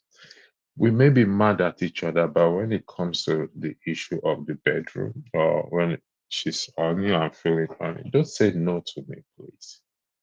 It's not going to solve the problem, but see, it brings us to a middle ground where we can still tell. Because if you're mad at me and I still have that feeling towards you, and you obliged me and I obliged you, it helps us to come to a middle ground to say, okay, you know what, let's talk about this thing. Thank you. I'll thank you first. Thanks for obliging me, even in this our difficult moment, that you could still allow me to make love to you or have sex with you, whichever word you want to use.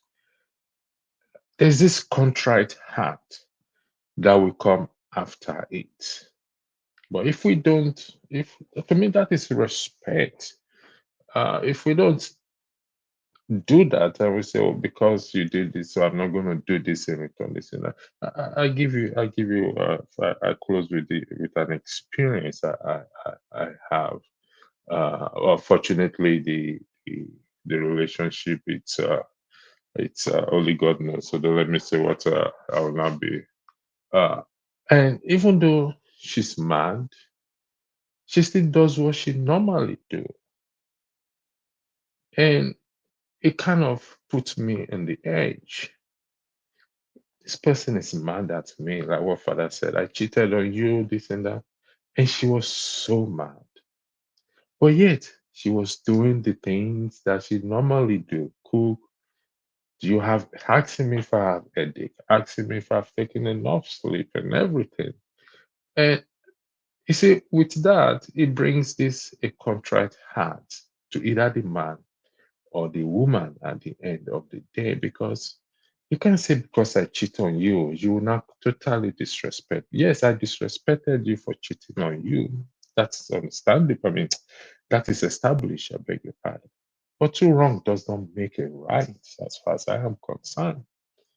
Except again, I repeat, if we are calling the relationship, if we are quitting the relationship, then we can do whatever we want to do and nobody cares. But if there's still this light or this hope that this person means so much and I mean so much to her, she means so much to me, we'll find a way to work around it. I've been in a couple of relationships. So one of the one I keep saying again is, if there is any misunderstanding, except there's lost love between the both of you, if she's in the mood to do it, oblige her.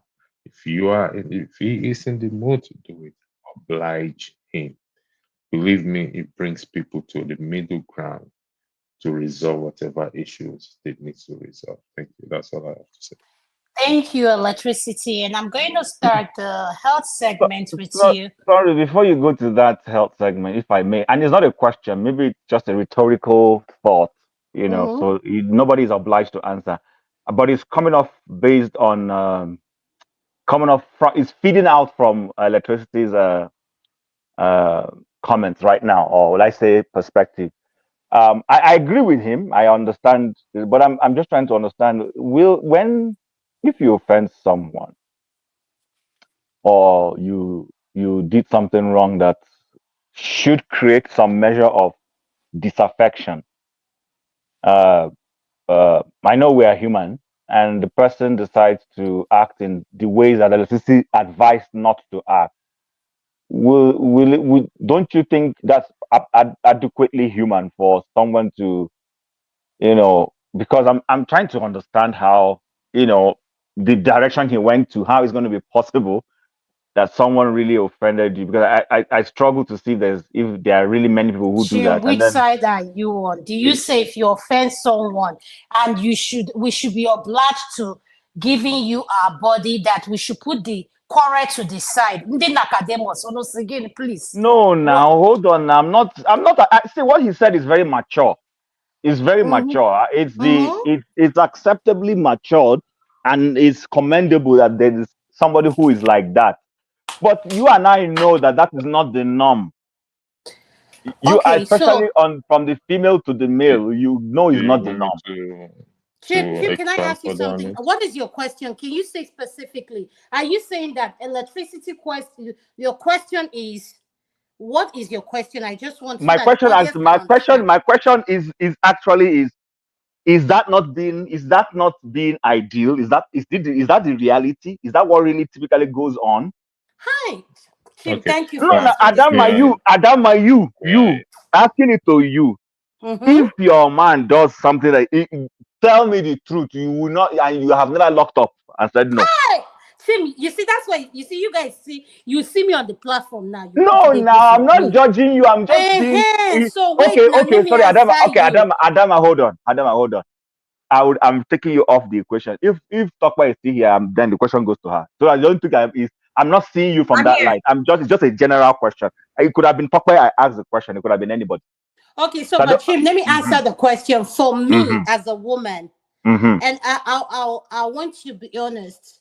When I have a misunderstanding with my man or whatever, no matter how deep the argument is, for me, sex is a way of making up, because that's when everything, the energy we release at each other. And after all that, then let's talk about your fuck up. That's how I operate.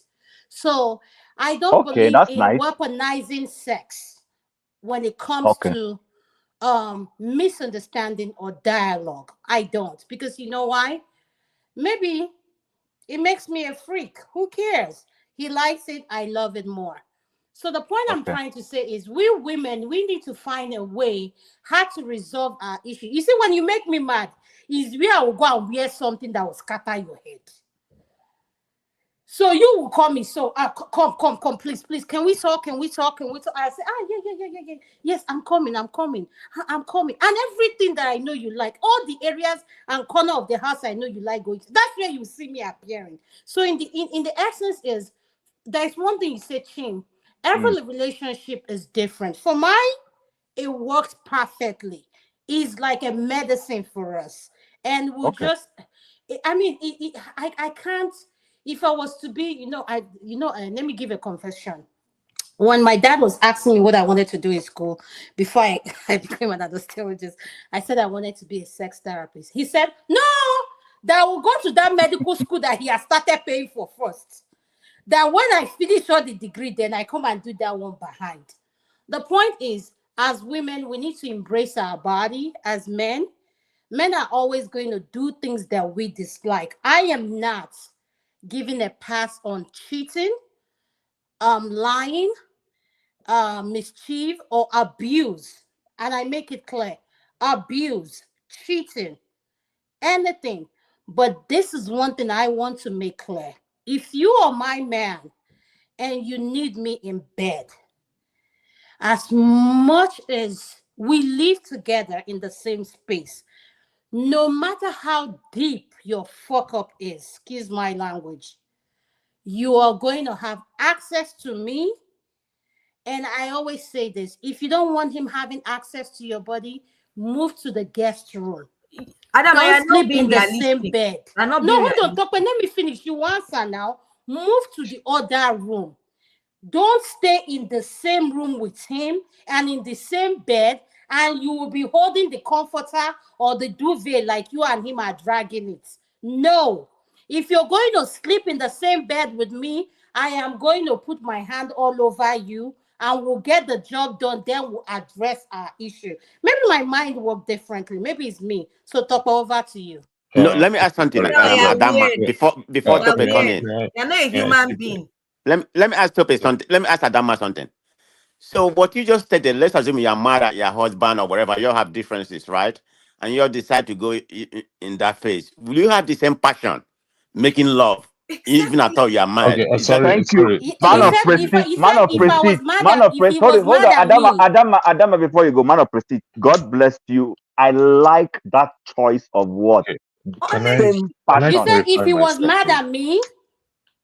Can I clarify No, Well, hold on, myself? both hold of on. you have No, disagreement electricity, or hold something like on. that. You all have not Electricity, you're resolved going it. to clarify. Please Electricity, wait. Hold wait. on. You okay? But I'm saying you all have disagreement or whatever it may be deep, it may be middle of the ground, but that has not been resolved. So you all decide to go into that motion. If you all went into that motion, will you have the same passion to make Mm-hmm. love to your husband, forgetting about what you are going through? It might be Exactly. something very deep. Is it going to be the same passion level? That's what I'm asking. Man of species, I want to say this now.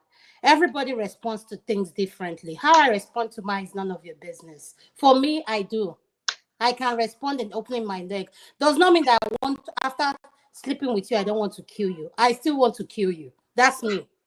So that's what makes me different. So So you're acting at Adama. no, That's no, no, acting. no, Tokwe now. If I'm acting, leave my acting at the same one. At the end of the day, I've achieved my orgasm. He has achieved, he has released, So and you he's you were calm. using Yeah, him we in are short. we are having Uh, conversation. this, So, Shim, I hope I answered your question. can I clarify Yeah, myself? you No, answered my no, question. Yeah, I'm not hold necessarily, on. sorry, Andrew. I'm not Yeah, necessarily agreeing with you, but I just wanted us to be real. That's why I asked it. okay. Not that Andrew didn't say what was good. I agree with Andrew. I love the maturity, but I was just like, is this real or idealistic? But go ahead, Andrew. Yeah, like what Adama said, what works for me may not work for you, may not work for anybody. But I speak from experience. And it's more or You know less why we think every relationship is the same thing? It's like exactly. Wakopedia. I don't understand. Yeah, I also it's an appeal to the women. Like I'm emphasizing on the women. I'm going to highlight something as I speak. Listen, if you have a misunderstanding with your man, it doesn't stop that man, particularly if the affection is still there between the both of you, and he cares for you a lot. It doesn't stop him from not having erection when he sees you.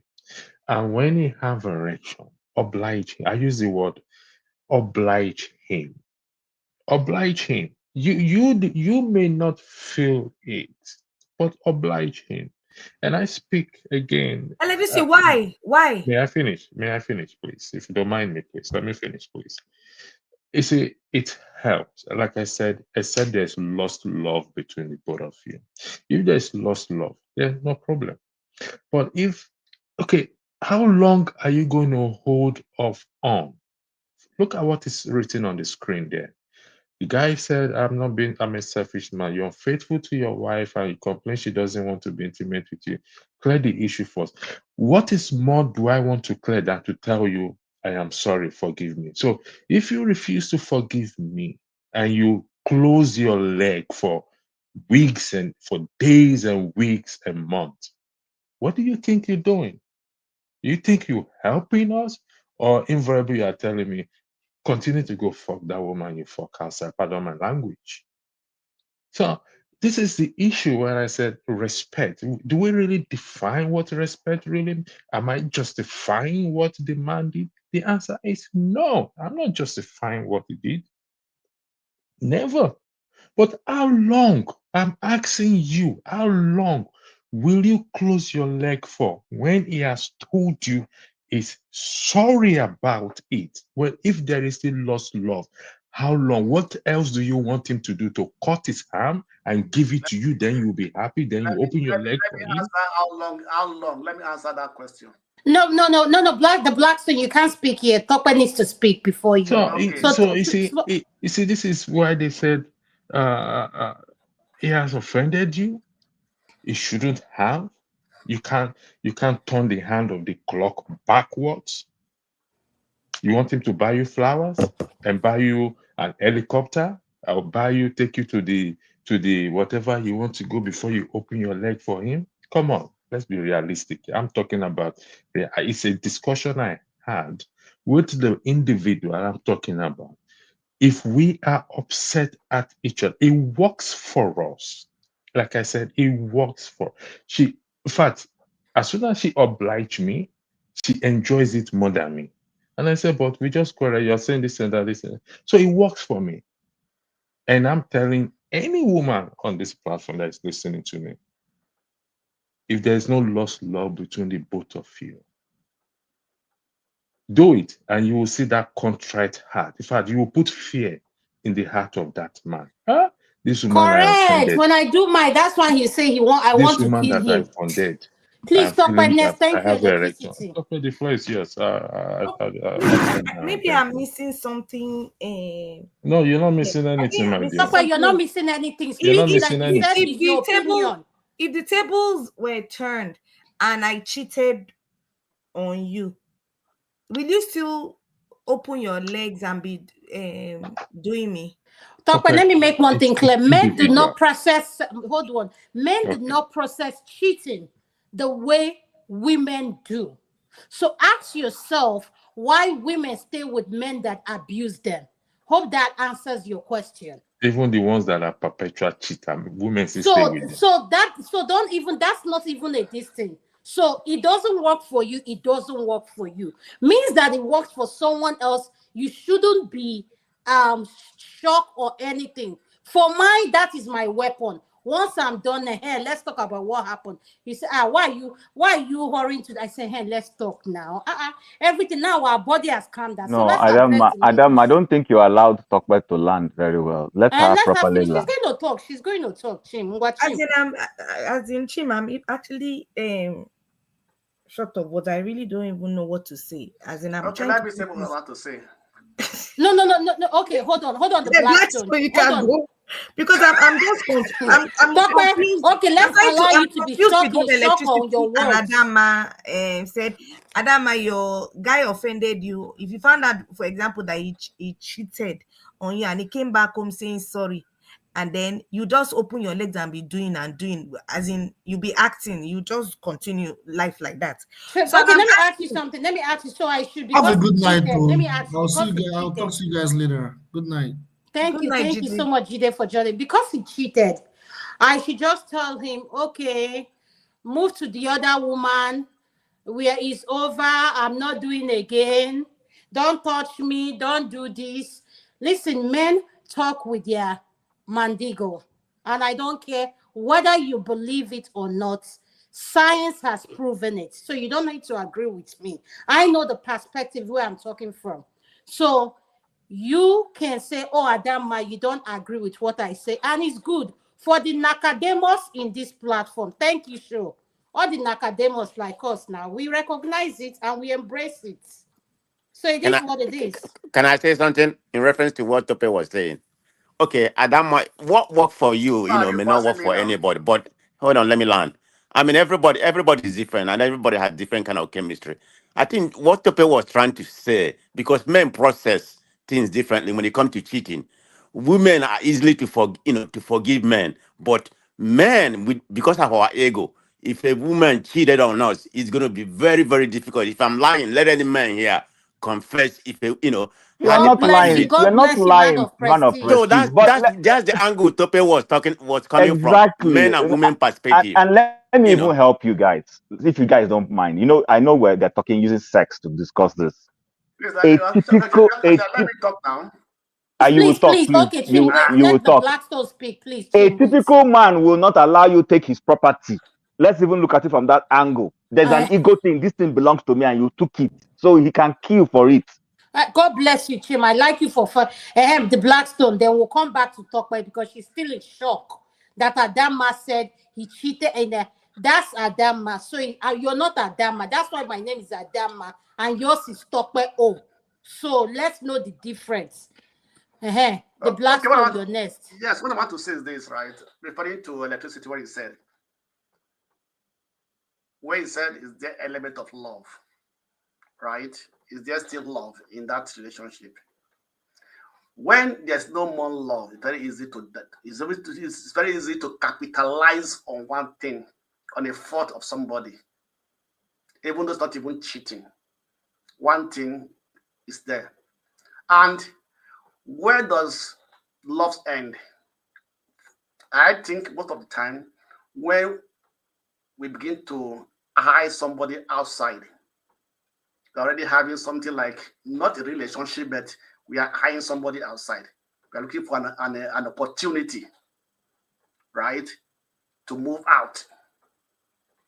If I think what Adanma said is like it. Sometimes you have to realize that sex is something of that can create rebond. In fact, it's a sort of bond. No matter how the problem, no matter how big is the problem, sometimes it's the misunderstanding. When we say a man cannot forgive a woman that cheats, a man must forgive. Most men they forgive. Because they look at the circumstances. Am I going to start a new relationship? Or am I going to bring it to my house? Why do I know that person? There are many reasons why a man can forgive a woman that cheats if he does only one, not a continuous. No, but Blackstone, while you're answering that question, I want you to answer this question. What Electricity asked, and I want all the men, anybody that wants to speak on this topic, how long should the woman keep their leg closed? And because he did something that doesn't sit well with you, I've said this thing. If he did something that doesn't sit well with you, that's why you have 2 bedrooms. How many bedrooms? If you don't have any spare bedroom, please carry your pillow and go to the couch. Don't stay in the same bed with him and be doing. Hey, don't touch me. Don't touch me. Adama, that is an Olosho way of. That is an Olosho, what they call Olosho way of doing things. No, hold on now. No, Chim, no. How long? I'm asking a question. Your wife is mad at you, Chim. Let's be realistic. You cheated. And I want Blackstone to ask it. How long should she keep her leg closed for? And should she keep it as closed for as however long she wants to?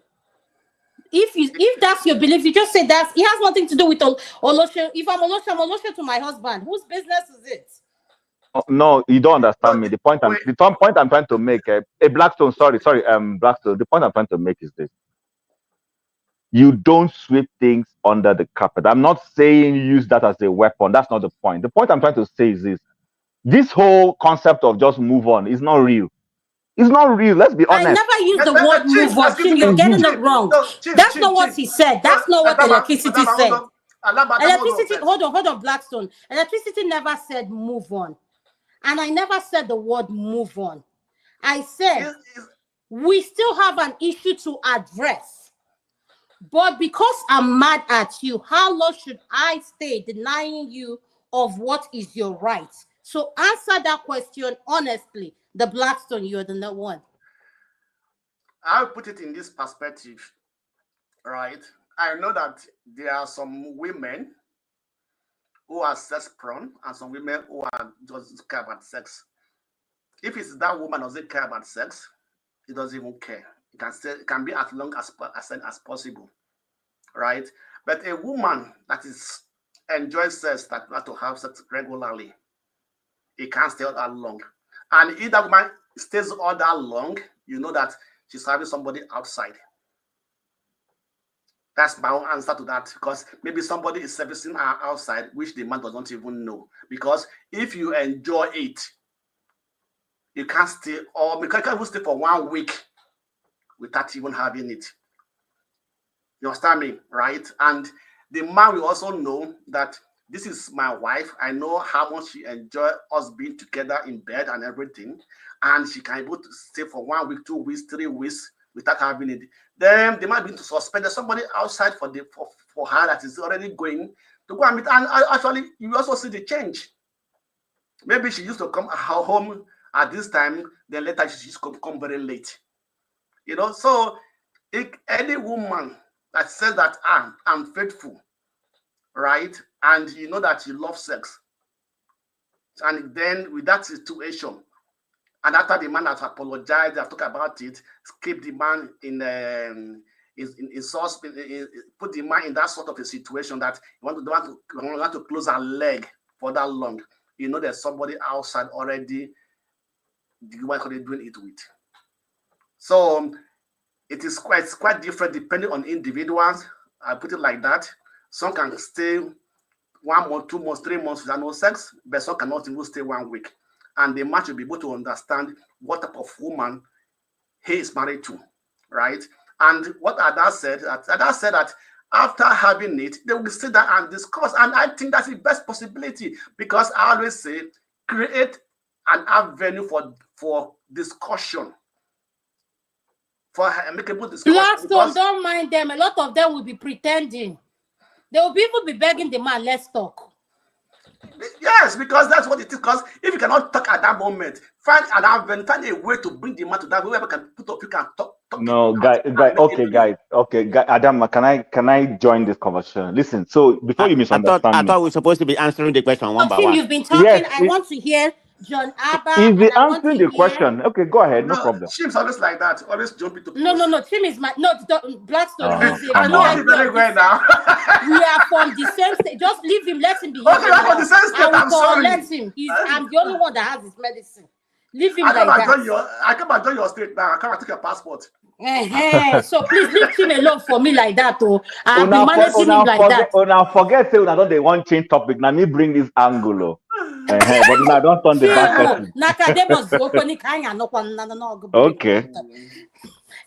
Adam, I thought we were supposed to be answering this question. How long is supposed to go? Yeah, I thought everybody's supposed to take a turn. Yes, please. Uncle Jonaba has not spoken. Please, what is your opinion, Uncle Jonaba? Jonaba is sleeping. He's gone to sleep. Uncle Jonaba, are you sleeping? He's gone to sleep. Son of prestige, all they got call your next, sir. Okay, so very interesting question. I don't mind. I understand your perspective. Like they said, what's good for the ganja may not. What's good for the good may not be good for the ganja, and what's good for the good may be good for the ganja. So it depends on the different perspective. Whatever work in different family, or different relationship is kind of different. If that's work, you're mad at each other. You decided to smooth it out. After the smoothing, then you will talk. Everything will work perfectly. But some other people, they are different. But I will use my own as an example. I mean, me and my wife, if we have a disagreement, maybe because we've been married, for a long time, and both of us like to, like sex. I mean, I don't know if I have to passion that she like it more than I do, or I like it, but I know we like it very much. Okay, can you wait there? Can you wait there, please, man of prestige? And Okay. I think that's one thing we need to realize here. And I don't know why our women pretend a lot. And I want to say this to our listeners. We have a lot of Black women, African women who love sex, who are comfortable with their body. It has nothing to do with your geographical location. And I hate that pretense. Don't be Adama. Leave me like this. It works for me. I am okay with it. If you frown on sex, I embrace it. So, man of prestige, thank you for emphasizing of that you know your wife button, everything. I don't know why people, when I talk now, they say Adama is spoiled. She's Americana. AY and them, they'll be saying they are going to AY. AY, you not make heaven without your comments you're saying. You won't. Thank you. So let me land. Adam, from my own perspective, I don't really look at you like that. I mean, that's what you enjoy doing. And, everybody's different. So it's perfectly, fine with me. But in conclusion, I don't want to take more time, like if we have disagreement or anything kind of deep, we can't go to bed without talking about, ironing out. We have laid this as part of, our parameter that this has to be ironed out. We have to talk about it, before we can go to bed. So that has to do. So I can't say, she's gonna be mad at me and go to bed. No way. We don't like to wake up each other. We, still have the same thing in mind. We have to resolve that. So we talk about it, and that lead to something else. So like I said, whatever work for you may not work for us. So you have to do this. Then you talk about it. So everybody's different. But like I said, me and my partner, we never had an issue. That has to be resolved, or else we're not going to go to bed. So it's Thank you different. so much, man of prestige. And I'm going to go to Uncle You see my Jonaba, then turn? I'll go Oh, to sorry. Local Okay, P. sorry. Uncle Jonaba, can you please unmute? Yes, I can listen to you guys.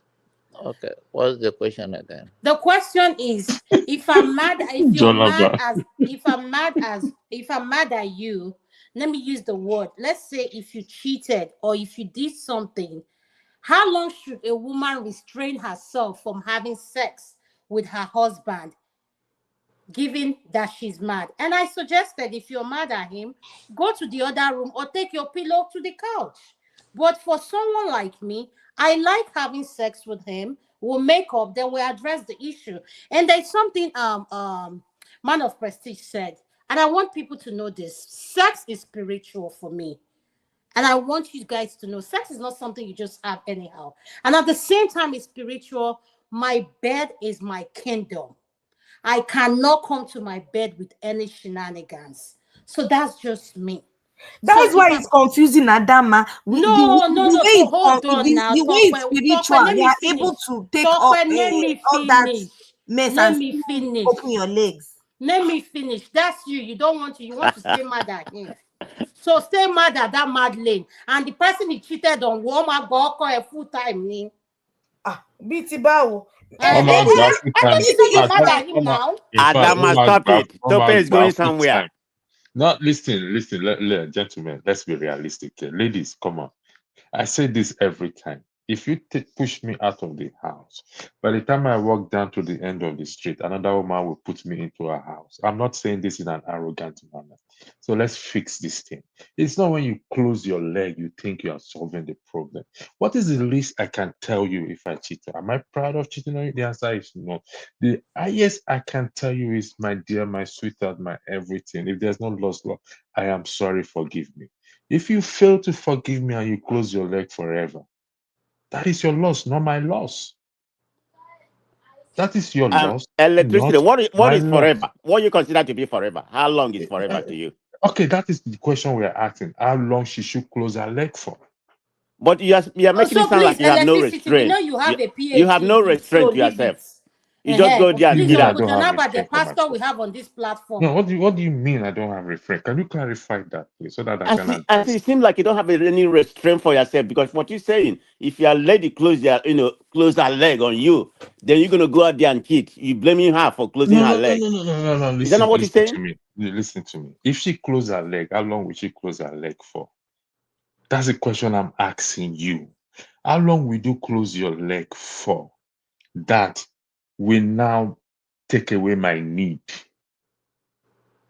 I don't Okay, think you guys, understand can I jump what I'm in here? saying. Okay, Because please, what I have Chim, before you jump in, I want to hear Uncle Jonaba. It was his turn. Uncle Jonaba, go ahead, sir. Let him jump in. His dick is still working. My own is not working. Wow. I don't know, Those are Pastor. the I don't know, Nakadebas of the I don't platform. know, Man Pastor, of in the house prestige. speak like this. Are you not man of God, Pastor? Whoa. Okay, good. Thank you Oh very yeah. much. No. Yeah. Jonaba, hold on 1 second. Let me address this. I think Chim also, I think I'm going to address Chim in this matter, because this is what I don't like when we turn the Bible into something else. Chim, even the Bible says that when a man and a woman are choose to fast, okay, when they finish fasting, what should they do? Tell me now, what should they do? Oh, you don't know. He said, when you finish fasting, come immediately, start to have sex, so that the devil will not tempt you. It's there in Wow, the the topic Bible. is getting hot. Oh, it's there in the Bible. You see, when we read this Bible, we I don't said read this it. platform has a bunch of Nakademos, so this is Wait, where no, they will Adam, see hold on them. 1 second. Look at He them said, where is on the distance chatting that multiple wife. This is when they come in the distance. Please, can someone address AY's question? Chim, you are the one speaking. Go ahead. I think I'm the one speaking, not him. I'm Okay, addressing after him. speaking, can you allow Yeah, Chim to respond? I I want to will. hear If Show. I want to Show hasn't spoken, Local P hasn't spoken, the show has and John gone. Oh, Abba hasn't okay, show is spoken. sleeping. Okay, let me just round up here. Tim, if you go to, I think, First Corinthians or Second Corinthians 7, where it No, talks. electricity, you're taking it to a place I don't Okay, like. Please, guys, don't even start that part with me. You know that's the part I don't like. Don't start that Wait part with me now. now. It's Just leave about it the that, sex please. issue. Let's No, look, let please. him I don't want finish to hear now. that Let part. Adama, let him Please finish. don't start that part. Adama, wait Adama, let now. him finish. Adama, Let wait him land. now. Let me land. He No, said I when don't want to hear that part. Take out the Bible out of it, please. Not okay. everybody listening to us is a Christian. Please leave Okay. that part. Leave it. Okay, even God. Okay, so can I mention God? Thank you. Even God says that when you both are fasting, immediately you finish fasting, start to have sex, so that the devil do not tempt you. So this is in the matter of fasting. How about in the matter of quarreling? Why don't you apply the same principle of forgiveness? Because I'm not proud saying the man cheated on the woman. Please, let's get this straight. That shouldn't happen, but it has happened. So what will he do? Can you reverse the clock? How long? Okay, Can I step in so how I don't long? forget my thoughts? All right, go ahead. I want to go and sleep. Please, All you right, can so answer your question. Go ahead. Uncle John Albert, thank you for the dig. Yes, I'm still a young man, and I'm very happy the thing is still standing. Anyway, Chibu zuokwenike. no, now so let him know I didn't take any offense at his comment, so that's fine. Anyway, but here's the point. I am not saying. Let me repeat myself. What Andrew told us in his original comments, I agree. Don't use sex as a weapon to punish your spouse. I'm not even saying women don't use sex. I'm also saying men don't Papa, use you sex there? Yeah. to punish your spouse. I've said that. However, the way Andrew projected it, it is only a psychopath. And I'm sorry to say, I'm not saying that if you love sex that you are an Olosho. No. But when I use the word Olosho, Olosho has no feeling. Olosho cannot be hot. Olosho, which one concern Olosho? As long as money back for gram, money for hand. I know women that will say, you just offended me or you did this thing. You just want to, am I an Olosho that you're just coming to have your way through? And I agree with them. There has to be a remorse. And when you quoted that scripture, my brother Andrew that quoted the scripture, the Bible did not say when you've just finished sex, you should hop. When you finish fasting, you should not hop into. No, it says don't deny yourself. In other words, assuming you told your spouse, remind you, your spouse doesn't have to fast with you. You said you wanted to fast. You told your spouse, please, I want to go into a period of spiritual cleansing. I won't be able to do this. Can you give me 1 week? The woman said, okay. And then you went on fast. It could be the woman doing it too. And then you said, okay. What he's saying is that because you know that this person has given you time to go do spiritual thing, and within that period, that need hasn't been met. He says, quickly come back and do those things so that this person doesn't, in the process, get carried away. Maybe somebody somewhere, which we don't expect that will happen, but it now happens. So the scripture is also very sensitive that we are flesh, that we are not God, that we have our limits. The scripture is very sensitive to that, which also means, and I watched something the other day with Billy Akane and his wife. With Billy Akane and his wife were saying that fasting does not stop you from having sex. So don't even go there. There are different perspectives to that. So in other words, you can be Chim, I fasting. like what you just said. Hold on, Chim. But do you know a lot of Christians think that fasting and being intimate with your spouse stops the prayer from moving forward? Adama, you see, it's a matter of emotional maturity. It's not like this thing the Bible says that if you don't, because somebody drank beer, it's a conscience thing. So I'm not judging anybody on that. There are people who will feel, you know what, I want to really dedicate myself to this thing. I respect that. But for the person who feels, I'm going to dedicate myself, I'm fasting. I will fast means I won't eat food, but I would do my conjugal obligations. I don't know where the person is going to get the strength to do that. But if they are able to do it and not die, they should go ahead, not a problem. So, but the point I'm making, let me summarize so I'm not all over the place. When I paused and came back to ask Andrew this question, the point I was trying to bring out is this. Where is the place of genuine repentance? Because if you are opening your leg, the person just jumped somewhere and you came and you opened your leg. which means you could also be opening your leg to disease. Okay, Okay, Chin. thank you, Also, Chim. Thank you, Chim. so there Chin, should be Chin, that remorse Chin, hold settling on. this matter before we get back to the No, main thing. electricity. Could you mute? Please, You're I'm not begging saying you, anything on this just 1 anymore, minute, please. please, just 1 minute, or 30 seconds. I'm appealing. I'm appealing. Just to clarify for please. I did say a place of forgiveness. I did mention that. I am not denying the fact that if these things needs to be done, such as doing tests and all these things, should not be done. It should be done based on understanding. Because if I, the woman, tells you, okay, fine, I forgive you, you've gone to Your cheat 30 this night. seconds, your 30 seconds All is right. up. All Thank right, you. thank you. Bye-bye. Before I go on, anyone talk about, do you have anything to speak say? Are you off your shock? Can you speak now? We have flagship on board. I'm I done. know. It's okay. Okay, thank you. I want to recognize the flagship. Welcome to the show, sir. Welcome, flagship. Could you please Thank unmute? you. Thank you. Thank you. How are you all doing? We're doing good, sir. Very well. Thanks Good, for good, joining. good. Thank you. So, do you know what we are talking about, sir? Well, yeah, I think I heard the conversation, and I wanted to. I saw that you were trying to stop electricity from providing scriptural references to what he said, and I came in just because of that. Can I say something? The flagship. Why I stopped him is, we have people that's, flagship. I respect you, sir, but we know each other. We know each other behind when we are doing. Like, the point I'm trying to make is, I wanted to stop him from making that reference in nothing personal. He can make the reference, but for me, I want us to stay on the topic. And the topic, the question was, if your spouse has done something that is unforgivable, and I am of the belief that you should go to the couch if you don't want to have any intercourse with that person or any intimate. For me, what works for me might not work for you. So the question is, how long should women weaponize sex, being that they are not happy with their spouse? And electricity was trying to take us to a religion path, which he does all the time. And he knows I do not want to turn this to a religion. I'm a very religious person, but at the same time, this is not what the show is all about.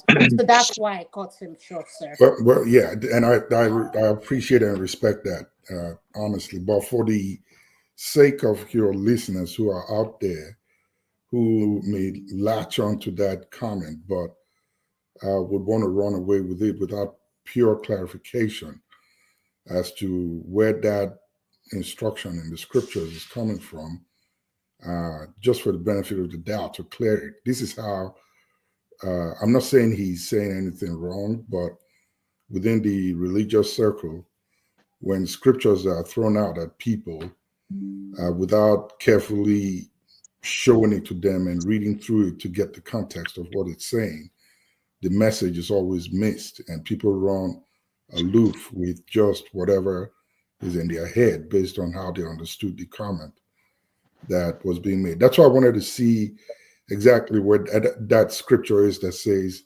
yeah, the flagship, I understand.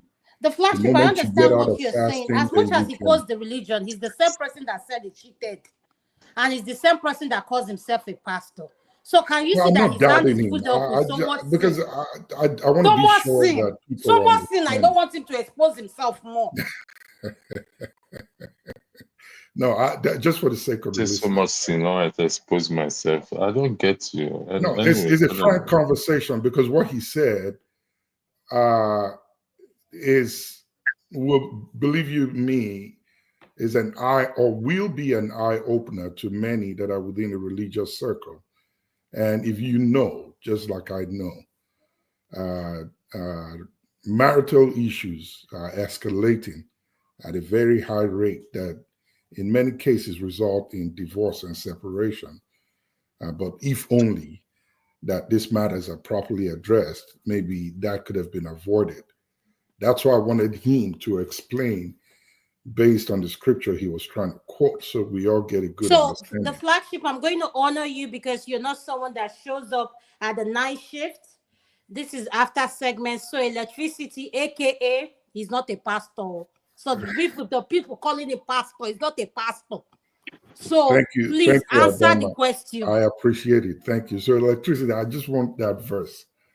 In putting things into context, it's First Corinthians chapter 7, which I just read again. The issue is how long should the woman keep her leg closed for when there is an offense caused by the man, where there is no lost love. And going by what Jim said, after forgiveness, okay, and there is a need to run a test, this happens to be discussion. And the man also will understand that there is a need to run a test.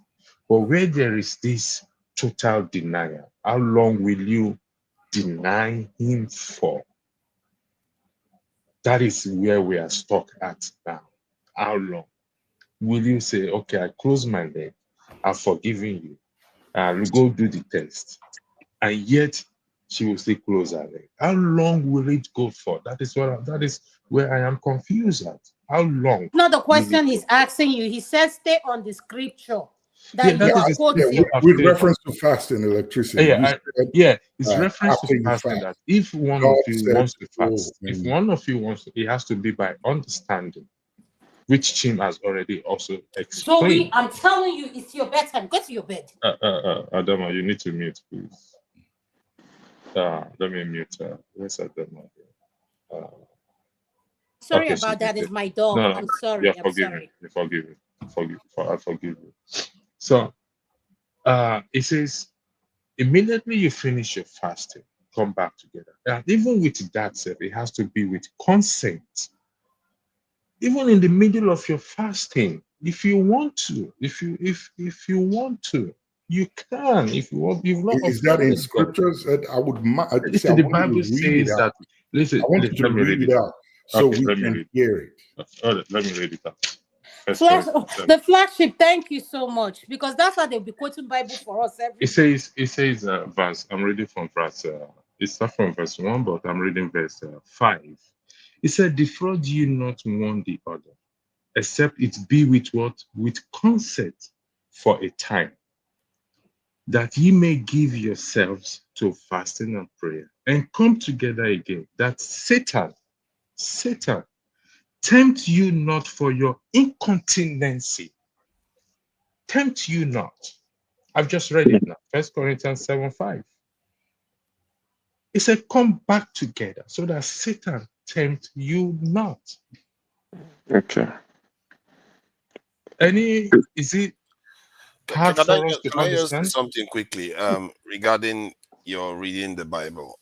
Regarding this matter of seeking advice from the Bible. Just know, say people they want to talk show. No, Lokopi, I've not forget you. Father, you have 2 minutes because the flag. No, it's not 2 minutes. Okay, I wanted to even make it quick, just a quick interjection. Go ahead. This is not my turn. So regarding this, I'm thinking that we should, to an extent, give electricity some leeway, because from my mind anyway, when I look at the Bible. Father, you not believe in the Bible.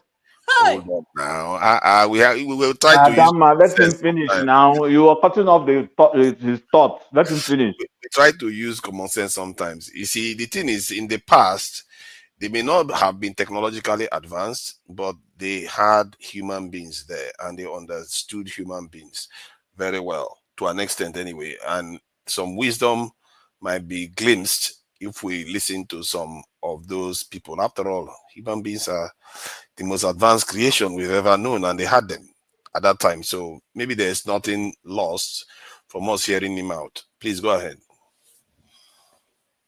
Thank you so much. The flagship, could you respond to what electricity just wrote? What is your response so I can go to Local P? Okay, well, thank you, electricity, for reading the scripture out. But I wanted that for clarity's sake, because the way it was presented is like when you get out of fasting, you go right immediately to do it or get intimate with your partner, so the devil doesn't tempt you. But I appreciate that. Thank you for reading it. I think I'm clear with that one. Thank you so much. Thank you, the flagship. And I just want to make this thing clear. Electricity is not a pastor. So for those of you in the comment section thinking electricity is a pastor, he is not a pastor. I am saying it on the women's segment. See finish, yo. See finish. A pastor, they don't see you finish, yo. And Adama don't see Lokopi, you please finish. unmute yourself, my brother. Thank you.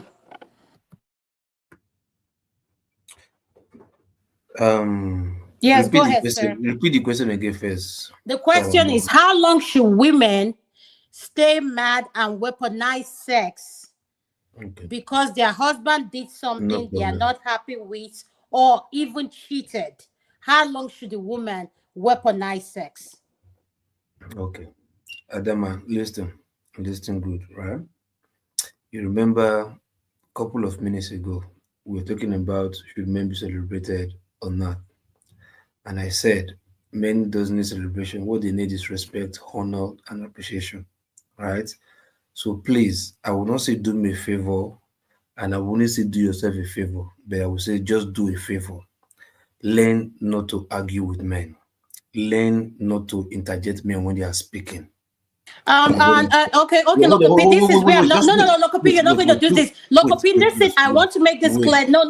I warned you earlier, Lokopi, you're not going to do this. This is not have your say. This is the women's segment. You cannot tell me how to moderate my segment. This is Tope or an Adama segment. If you don't like it, please don't show up. Please. You don't need to like the way I moderate. If I am too distant interjecting as a moderator, I deem it fit to interject and ask you question. So if you want to go to the segment where you can interject and control everything, please do that. But when you come here, we are allowed as women to moderate, and I am the moderator. Electricity is just moderating today because it was International Men's Day. So please, me interjecting the men, I can even interject you, and that's why I told you when I said mute. So please, you don't need to respect it. Women's segment or not. No, right? Look up here. I'm going to warn you one more time. Please, if you don't like it, I'll remove you. See, don't say Adama, don't do that.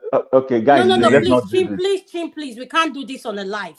I can't be addressing personal issues about how you don't like my moderation Not or you. whatever on the I live. have nothing against you. No, I'm just no. I'm just saying. Can I say something, Loco Peak? You need to wait. This is why we don't have women on the panel talking every day, every Saturday on Have Your Say. Because men like you will say women should not have their opinion or interjecting. No.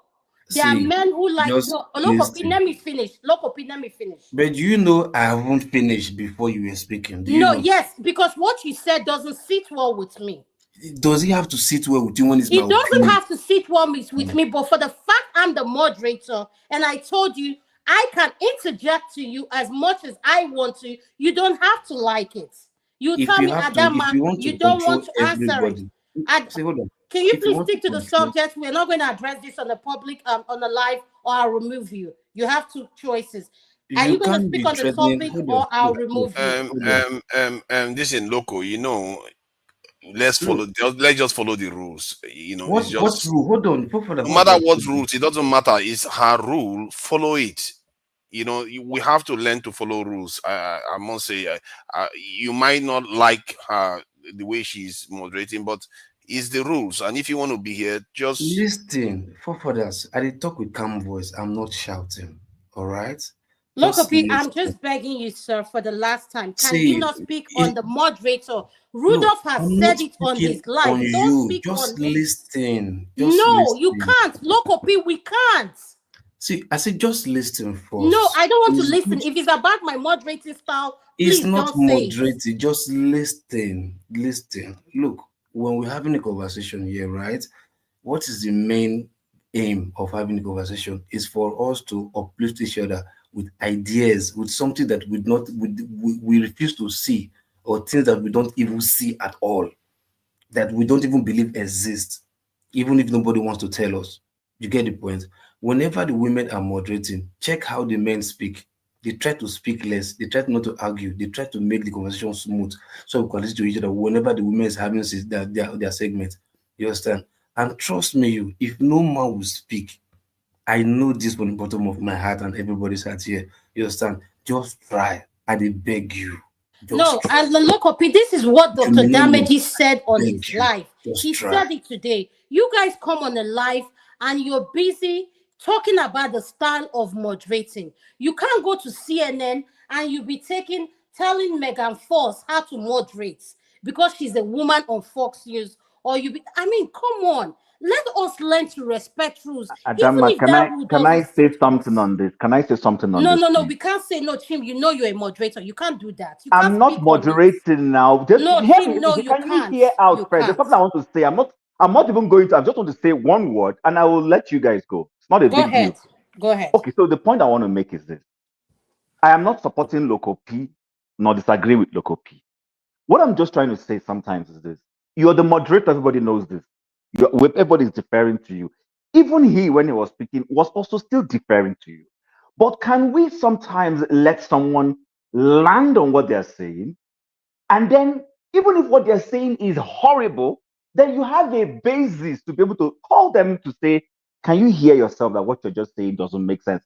If he had finished and what he was saying for me is demeaning completely after I've gotten context, Adama, trust me, I will be the first to say, Loco P, you goofed. Don't say that. Chim, But he Chim, hadn't finished. Chim, That's why I have Chim, a you've not been problem. here since the Chim, show you've not been started. That's why exactly. you don't You've not understand been what here. is going on. Guys, hold on. Chim, You guys Chim, hold on. Chim, And I gotta go. it's Good Chim, night, not an everyone. argument. Chim, It's not an Adama, don't leave. argument. Chim, Don't go anywhere. We're Chim, trying to No, no, no. learn. Chim, I'm not leaving. I'm not leaving. I just want to say this. Chim. This is what hold on, electricity, please. This is what Dr. Damages says every week. We cannot come on a live show and be addressing personal dislike we have I about agree with moderator. you. I agree But with but you. Chim, please hold on, Chim. Thank Let you. me finish. You were not here when the segment started. Local P has been removed several times. And this is the thing. I have no problem with having Local P on the women's segment.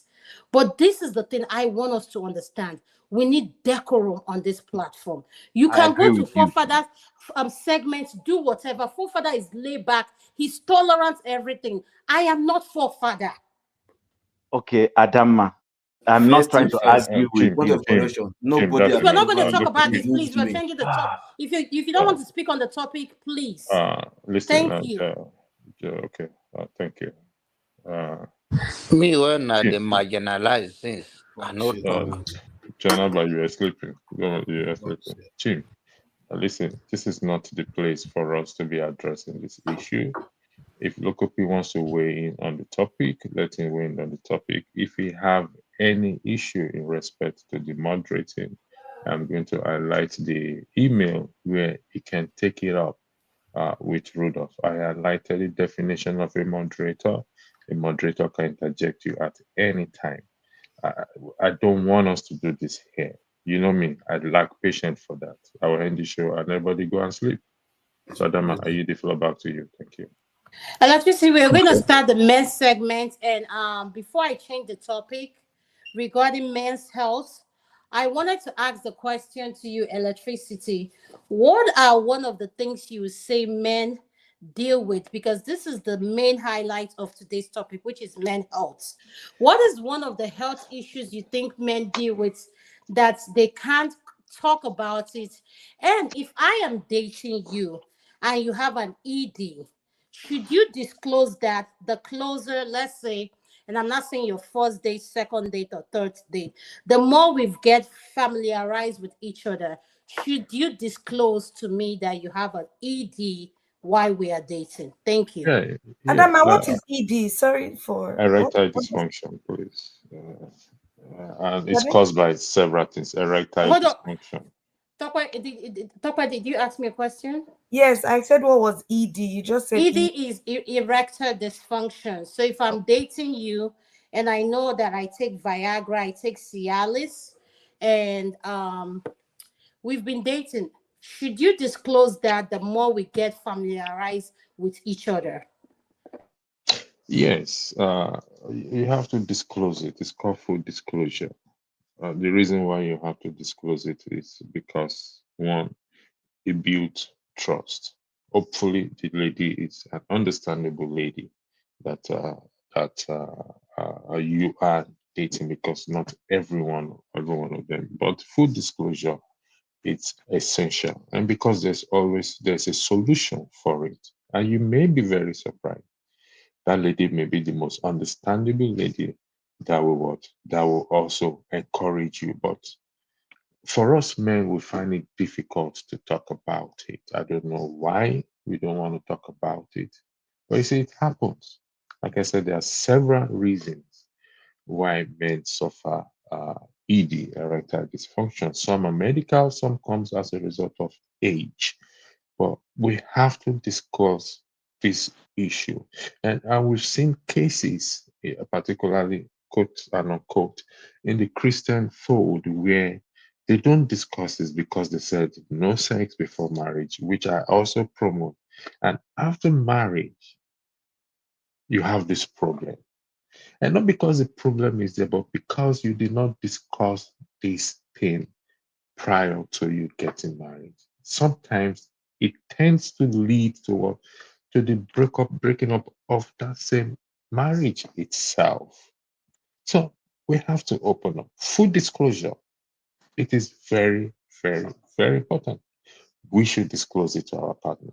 Thank you. Okay, thank you. Topper, what is your opinion? Should men disclose it? And I just want to say this before we get further. As a medical health practitioner, it makes my heart bleed to see how overworked our men are. Black men don't get enough rest. Sleep is number one. They don't drink enough water. They're always dehydrated when they come. And at the same time, they are bloated. When you see men with guts, so we need to start asking this question: why is our men not making their health a priority? And I had to ask my husband, I said, why do you think men don't take their health serious? He said, because the culture does not promote health. And I said, but they come here in the diaspora. You're working here, you have benefits. They don't go for physical. Physical is 2 times a year. Urologists, I recommend seeing your urologist 2 times a year. I recommend discussing with your partner any changes you notice at your body. And at the end of the day, we have men in their late 30s suffering from high blood pressure, cholesterol. And I'm like, I'm alarmed at it. What is going on? Why are our men not taking their health seriously? Why is it that when you see them is when they're in the stretcher or going for a surgery? And as an anesthesiologist, you see them, you feel sorry, but at the same time, how can you be in this position? And I'll ask, what do you do for a living? And they tell me, I'm like, what? And it took you this thing. You see men with stage 4 cancer, all kinds of things going on. All I want to say to our men is health is wealth. And everything that starts with your guts. Your gut. Gut health is very important. There's something called CMOS. I believe in natural remedy. CMOS is something I recommend everything. And I want to put this disclaimer. This is not a health advice. For any of our listeners listening, before you practice anything that I'm recommending, please see your primary care physician before you practice any of the things I'm going to say. Please, this is not a health advice. We're just having a conversation at the Dr. Damages show. So that's the disclaimer. So it breaks my heart. We can't have men in their late 30s, in their late 30s or early 40s being on cholesterol medication and high blood pressure. This thing is sad. It is sad. Our men are not sleeping enough. They don't drink enough water. Every overtime shift, they are the ones signing up for it. We have children being left without father because the men are overworked. Make your health a priority. Your physical health means so much. And I always say this: if you know you're someone that loves money, marry someone that you both can work together. But one thing I want to tell you, health, your physical health beats any amount of war and money you can think of. Because at the end of the day, you need to be alive to enjoy that money. So CMOS is something that is so important. It helps with your gut bacteria, probiotic. You guys need to take that. It's very, very good. I recommend it. And another thing, drink a lot of water. I'm tired of seeing our men coming in dehydrated with their catheter. You're looking at their urine. How can you go this much hours without drinking water? Please flush out your gut, flush it out. Drink a lot of water. Are you going to the bathroom once a day? Make sure you're going to the bathroom. And I want to introduce something called cacao. Cacao is something you can buy from Whole Food. It's something that has to do with, it will help your blood pressure. If you have blood pressure, take 2 teaspoons a day. I didn't say cocoa powder. It's called cacao. It is very good. But like I said, I am not recommending anything. Please check with your healthcare, primary healthcare practitioner before you start any of this thing. But one thing I've noticed in our community is we have blood pressure, we have cholesterol. And my goal is to keep this down, because if we keep going like this, we are going to have a generation of no man, no father. And my goal is to stop it. Make sleep a priority. If you have sleep apnea, you snore a lot when you sleep, call your insurance and tell them you want to go for a sleep study.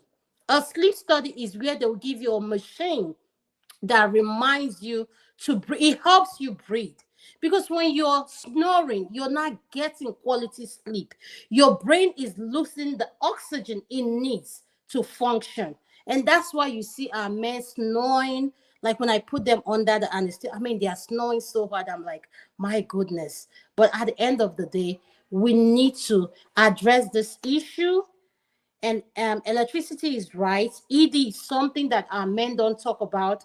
But another thing, and the electricity I wanted to touch on is when you go to Nigeria, you see young men in their 20s. All they are talking about is how did they pronounce it? Aphrodisia.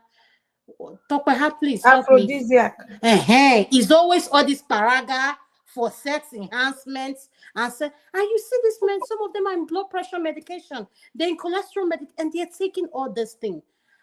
I am a queen, aka of natural remedy. But what makes all this natural remedy dangerous is it doesn't have a dosage.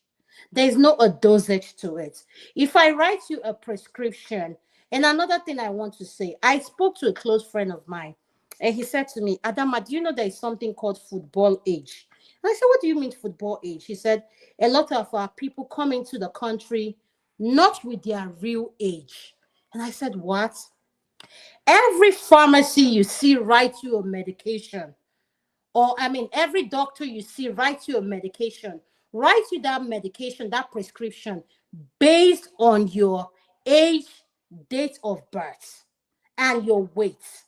So if you're a man in your 50s and you're claiming to be in your 30s, can you imagine what it means to be taking prescriptions of someone that is in their 30s and you're in your 50s? Your body is not going to function. So I always say to people, have that one-on-one with your primary care physician. You call them, you say, listen, this is not my age. I don't know how we're going to do it. But Doctor, why are you like this? Let me talk. I have official age, and this is the passport age. Is that what you tell your primary care provider? No, I'm just saying, because at the end of the day, I need to stop seeing cholesterol medication and blood pressure medication. Please, that's what this men health is all about. So Tope, over to you. Thank you so much. Thank you, Adama. In regards to that advice on visiting our primary care givers, advising men, it's not just men. I think it's a cultural thing. Again, Adama, you may not relate to this. For those of us that were born and bred in Nigeria, we, to be candid, it's not part of us to visit, the doctor all the time. My mom is a pharmacist. My mom worked with Lagos State government for 35 years. So we had access to government hospital, and we still go there because my mom doesn't believe in private hospitals. But it's not just part of us, it's what I've learned over the years. It's not in our culture to be going to the hospital. So people keep saying we can't overemphasize that it's so important to do your checks. And it's not just to men, women too. Always have your annuals done. But it's just a cultural thing. We don't go to the hospital or go for checkups until we're dying, until you're diagnosed at the late stage of any ailment. So it's a continuous discussion that we have to keep having. In regards to sharing, I'm being realistic now. I don't think most men will come out and discuss with whoever they are dating that they have this issue. Who wants to who wants to be known as a sterile man? As in, seriously, Adam, no one will want to share that. Only maybe a Jesus man may be willing to share that they have that issue. I have a friend who um was married for, was it 10 years, and she kept trying and trying to have kids. She just couldn't. She tried IVF 10 times. Not, the husband had to marry another woman because she had all these mother-in-law issues, and that she's infertile and all that, only to find out that the husband was just shooting blanks. He was the one with the issue, and she just didn't know, but he was in denial. So that idea of explaining or expecting, to tell a girl you're dating, an African man will explain to the girl that I have this ED, I have this issue. It won't happen. I'm being factual now. Only maybe a Jesus man will share that with anyone. You just keep dating and hope for the best, and push it on the woman that the woman has a spiritual. People still think the woman has a spiritual attack or something. That's why she's infertile. That's all I have to say on it. Though. Okay, Tope, I heard what you said. When you say it's not part of the culture, how do we make it part of the culture to promote health? We As a just have to wife, keep, how do you remind your husband it's time for your physical? we You're just not have to drinking keep enough having water. we just keep Yes. having the conversation. Do you know? I will And share. can we stop using this word? I'm sorry, Tope, for interrupting. Can we stop using this word? Is not a culture. Forget. I hate. You've been in Let, the let me diaspora. Hold let on. me Hold share on. a Hold on. personal Tope, listen. experience that Tope, hold still on. happened to me yesterday. As at yesterday. Tope, no. I just want you to correct this. When we talk when we have our meeting, you cannot be using the same words they use back home and expect change. So please, Let's stop saying this thing is a cultural thing.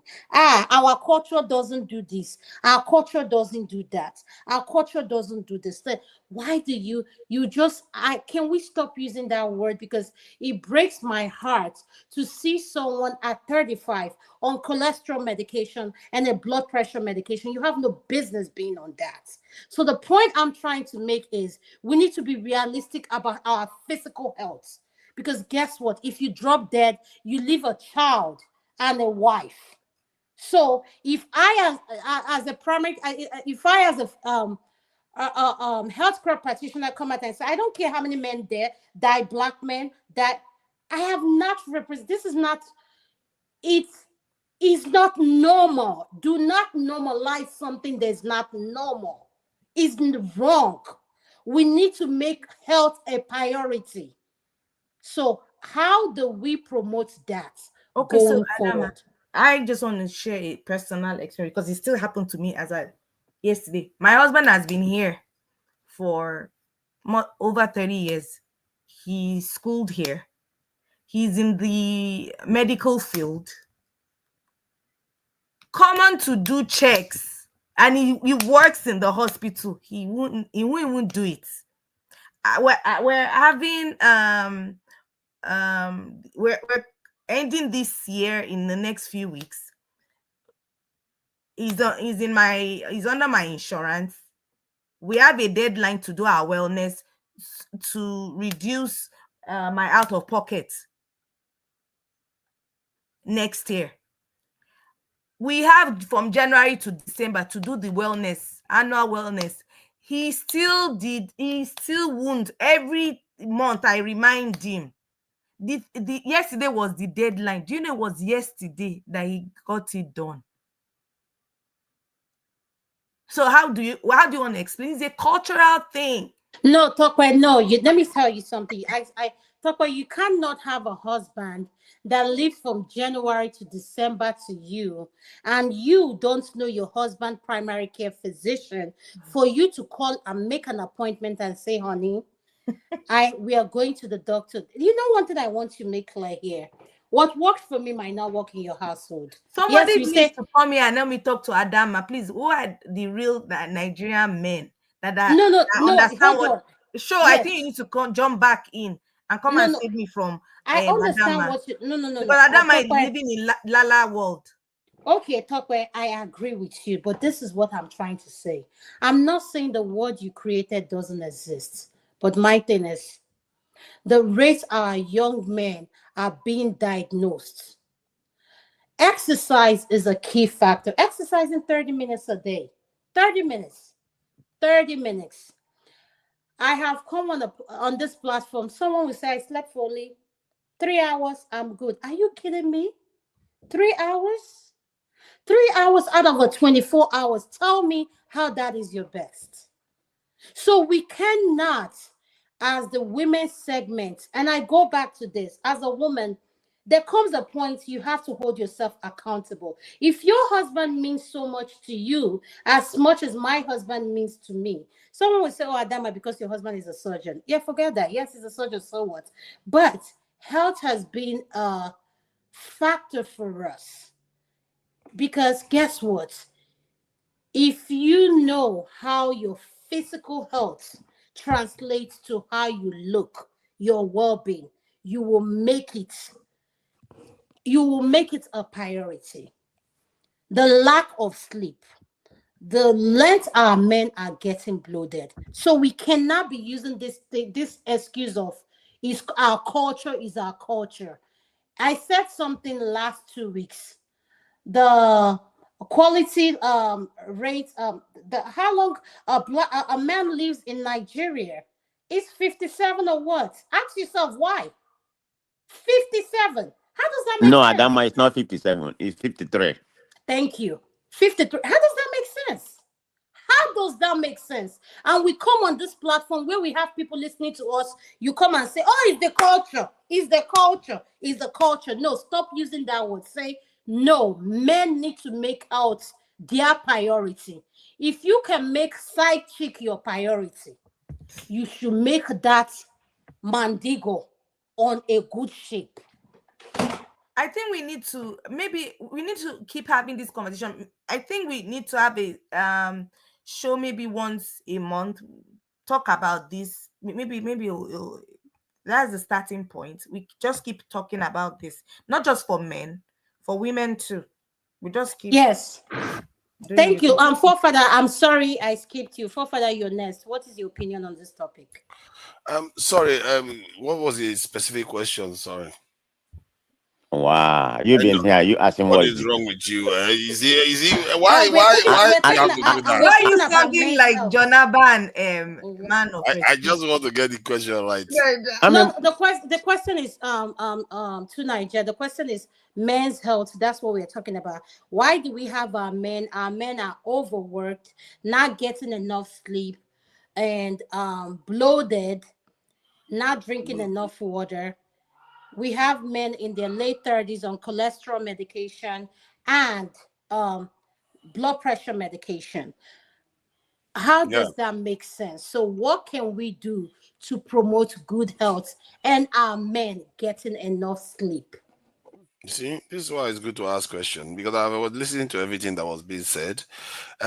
Yeah, I think it will help to have a kind of change in culture. I heard when you said something about what they call it, exercise. In my mind, I was just picturing, how people go into gyms and spend time an hour, 2, 3, sometimes at gyms doing those exercises. But while you're at the gym, you're not being productive in any way. You're just basically wasting time. And I think,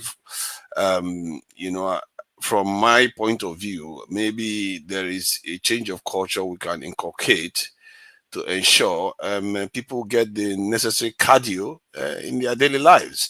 And that way, you don't waste that time worrying about going to the gym, and which most of the time it doesn't even work well anyway. And they still go on to couch to their couches and eat excessive processed food, and you get the same result. So, if I was devising a way to take care of this, I would change a culture that involves a lot of physical activity, a culture that enables them just by default of being functional in the society, to enables them to kind of throw off a lot of the excessive this weight. And there are cultures like that somewhere in the Far East, and if you go to Italy and some parts of where people live very, very long, they tend to have a routine and a way of life that enables them to not have to put on so much weight unnecessarily. So maybe there's a middle ground there, one we can find that works for us. So that's how I would look at it. And it's a terrible shame that this stuff, our men are suffering from these things, but there's no one out there looking out for them to sort these things out. And I'm glad you are talking about these things. Thank you. That was short, isn't it? I'm surprised too, forefathers.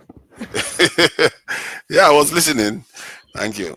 Show, can you say something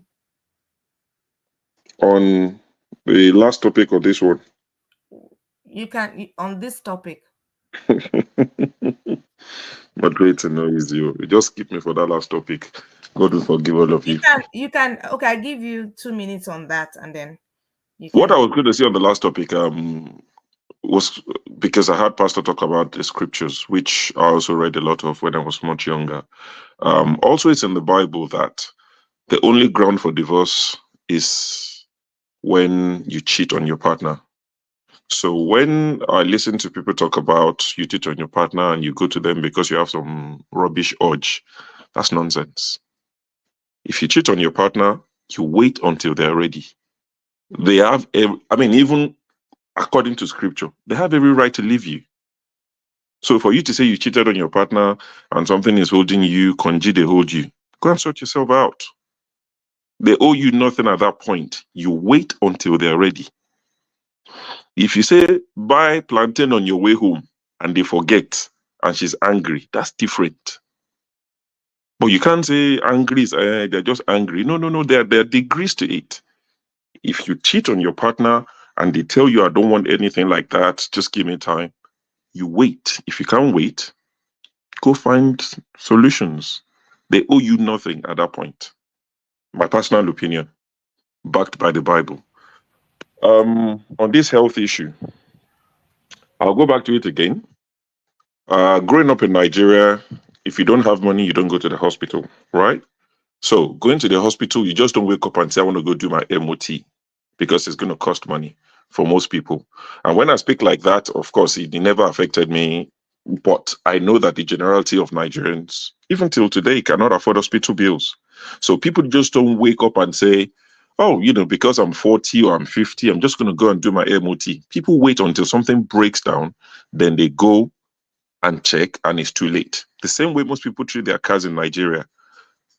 The day the car stops working is the day they take it to the mechanic. Whereas in the UK or US or wherever you live, your car will tell you service due on your dashboard. It tells you. Or, you have a service plan with your car provider, whatever the manufacturer, where you got it from the dealership. So it's similar to our bodies in the West.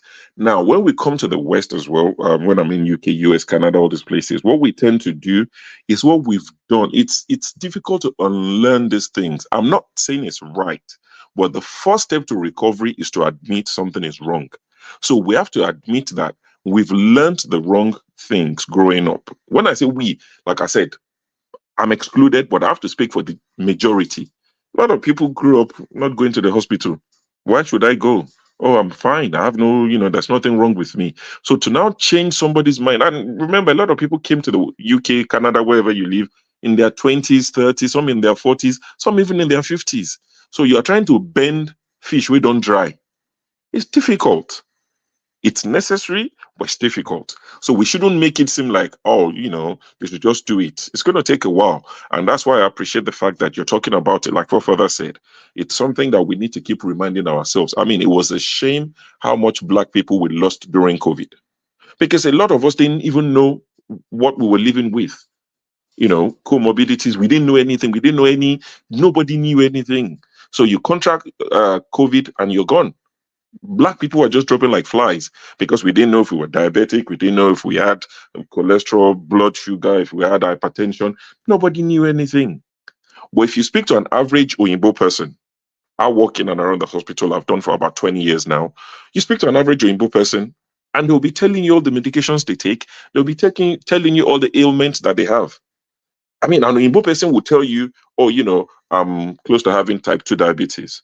I'm working on reversing it, because you can actually reverse, type 2 diabetes. Doesn't mean you'll be you'll be free from it. But if you change your diet, you lose weight, you do, some of these little things, drop your carbs, and, some people go on keto diet.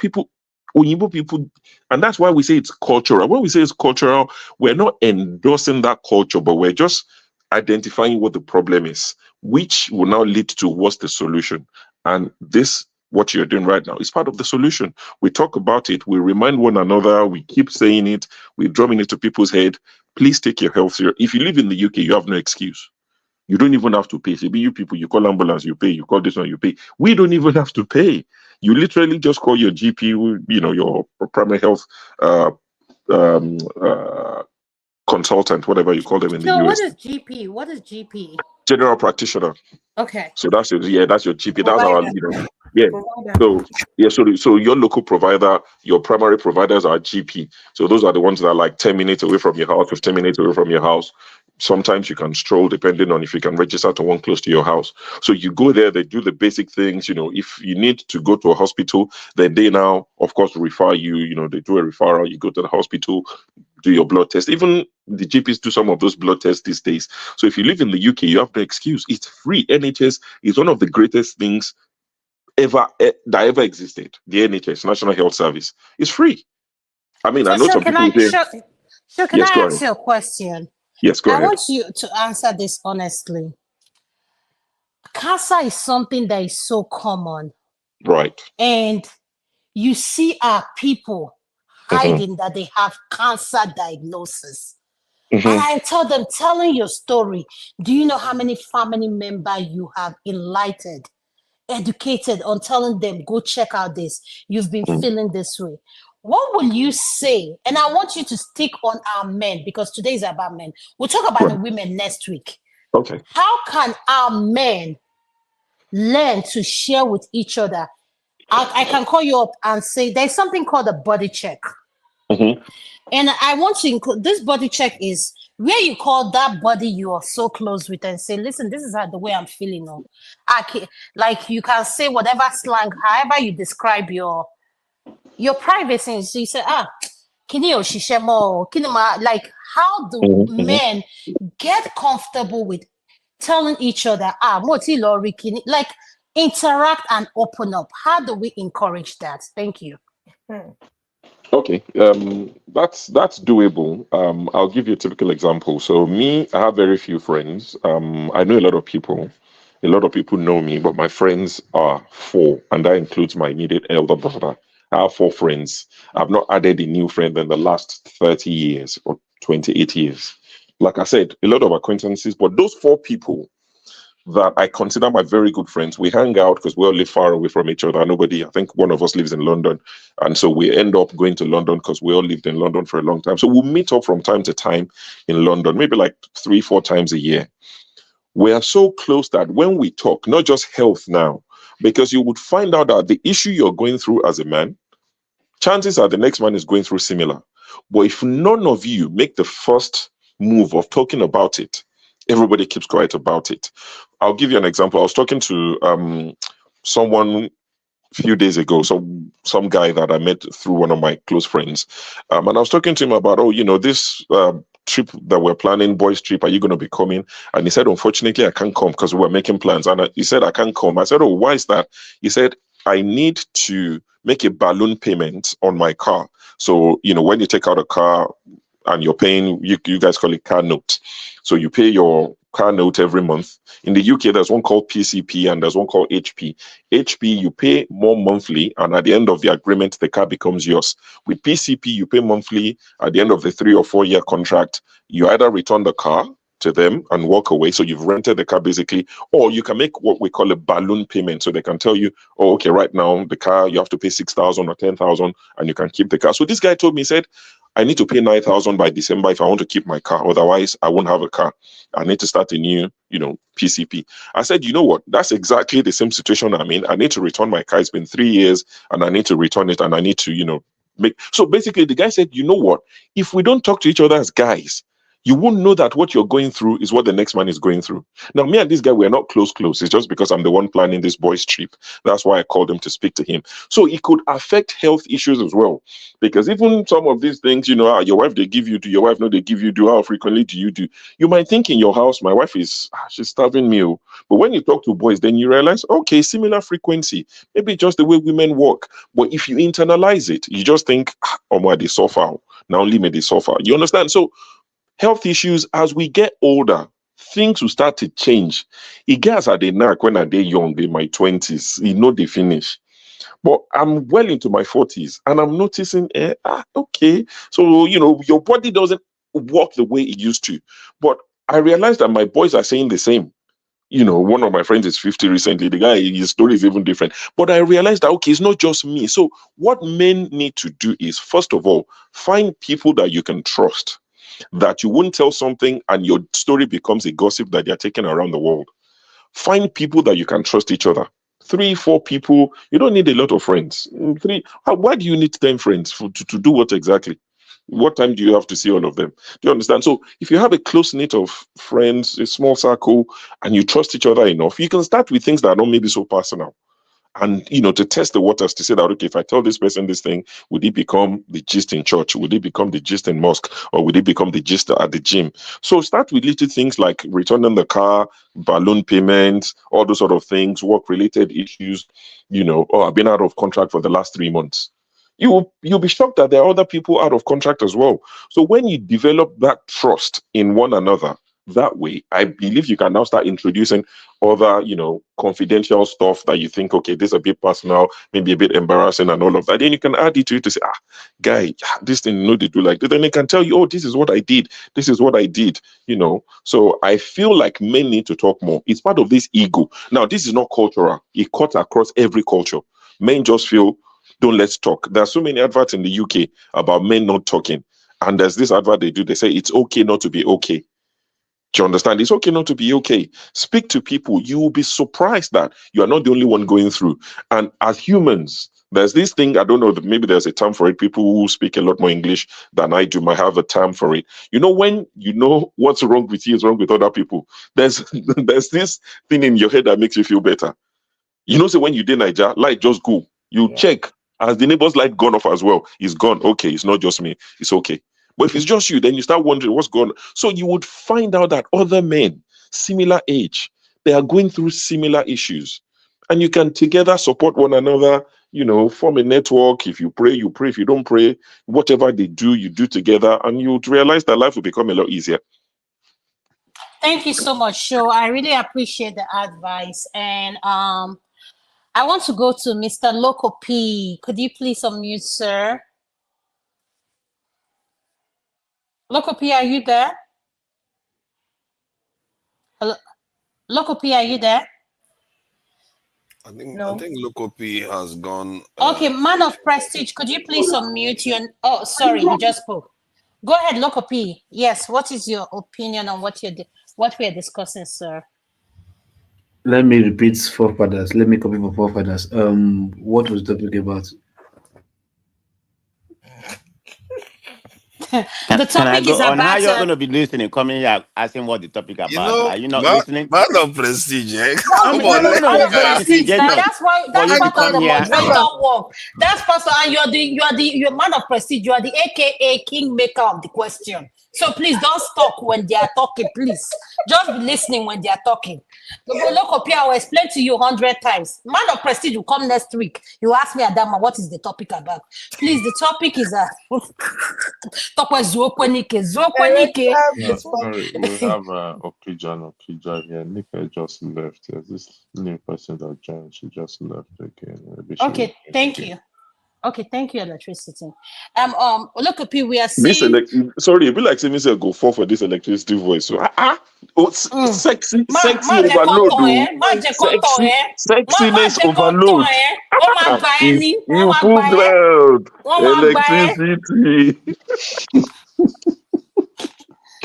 And look, please, what we're talking about is men's health. Okay. Please, electricity, local please turn to talk. So if you don't mind, thank you.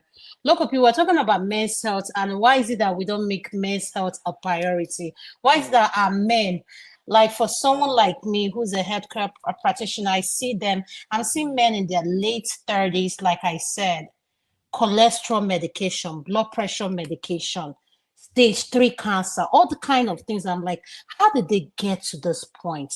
And these are professional men, educated men.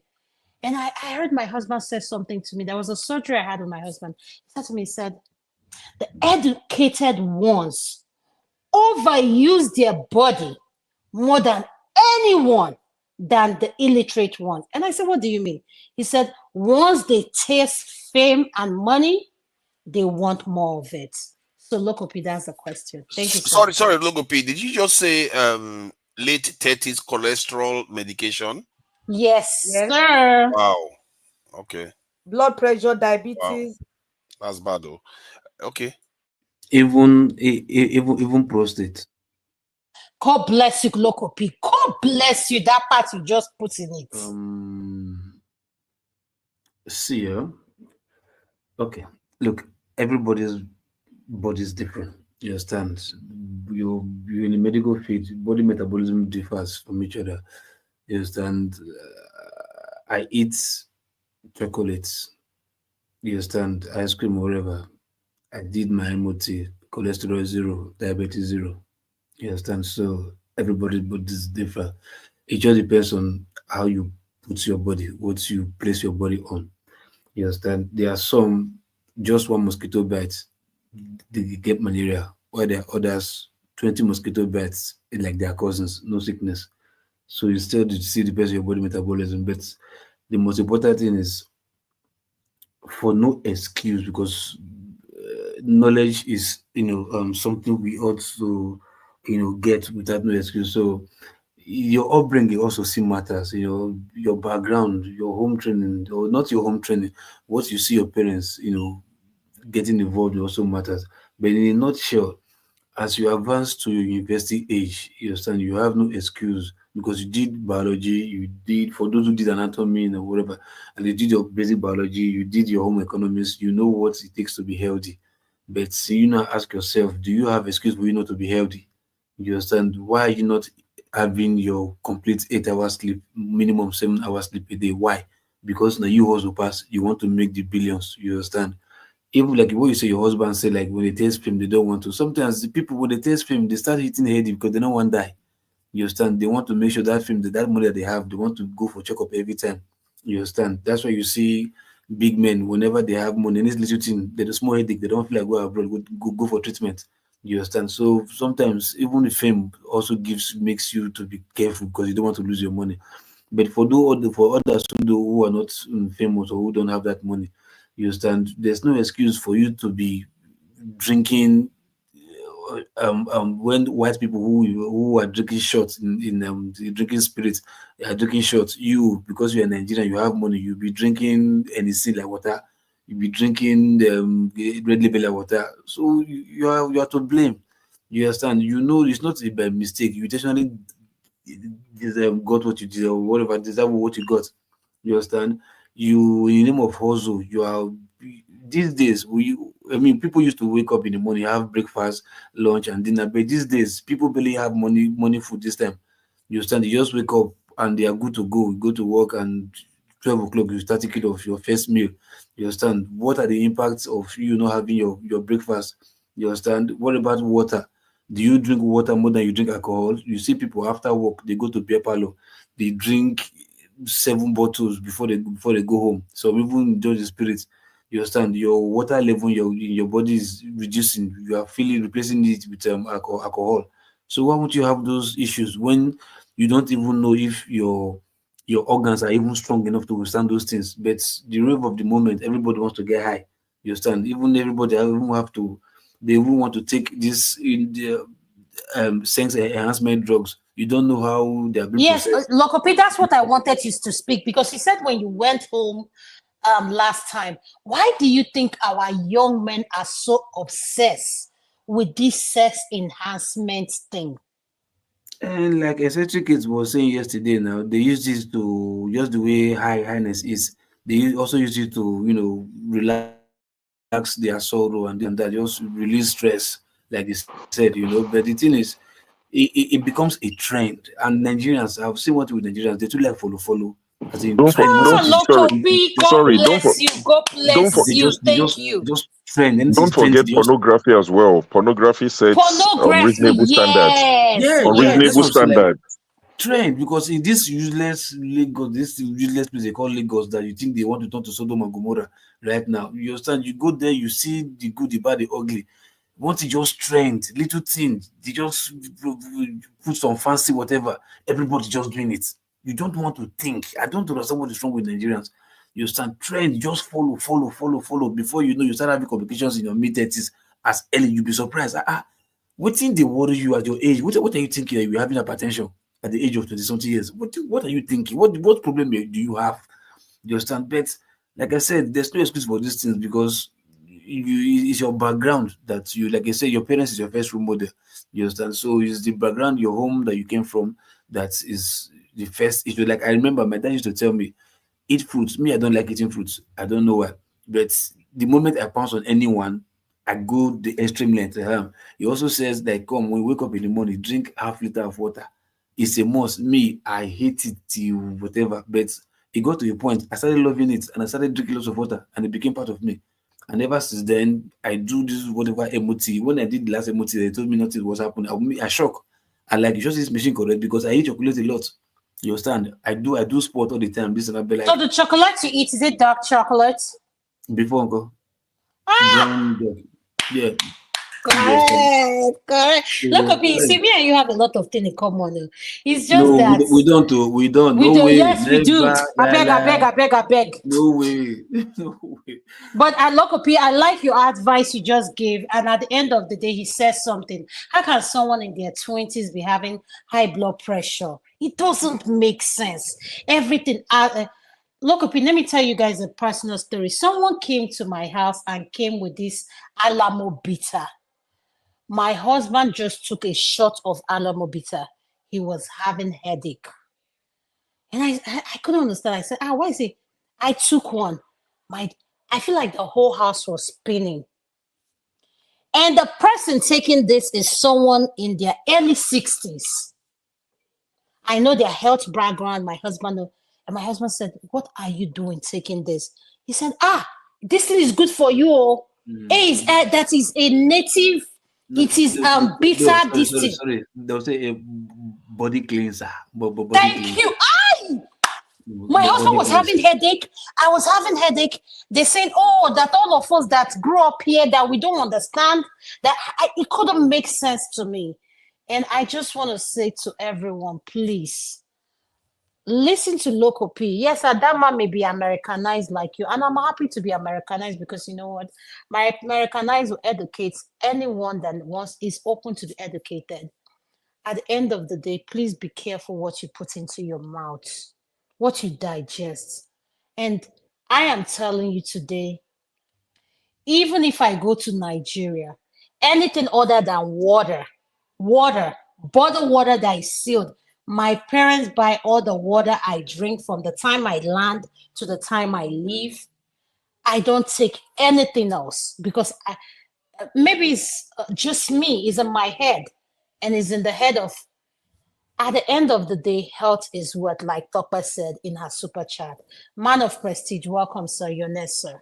Sorry to break so because it's a Go ahead. I'm just watching a video right now. Somebody just put it like 2 hours ago, showing a video of Zubi Michael and Angela Corey that they Yes, they were getting high. They were getting high online.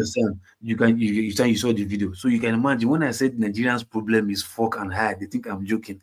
If you think it's not, look at even the wicked self when they received the Look, do you know the thing they call Colorado? I asked my younger brother, who is a CPA, I said, "What is Colorado?" He said, "Auntie, you don't know what is Colorado." I said, "What is a Colorado?" No, it's a type of drug that makes you like meta, go crazy. So like the word colo, just like you want to be colo, you just want to make you colo. So they just nickname me Colorado. So and people take this thing, people take this, digest this stuff. So that is Nigerian for you. Just drug. I don't know why. And it's a trending thing. Everybody just copy, and they are complaining. But man, no worry. Hospital is still empty. They need more of them. Thank you so much. Man of prestige, your next. Yeah, thank you. Very interesting topic. Yeah, I'm going to incorporate my analysis in 2 ways. So let me start with one with the ED, that you started with. I think it's very imperative, and not imperative, but imperative in the sense if you're dating someone and this is going to be the person, you want a future relationship with that may lead to any kind of relationship, marriage, or otherwise.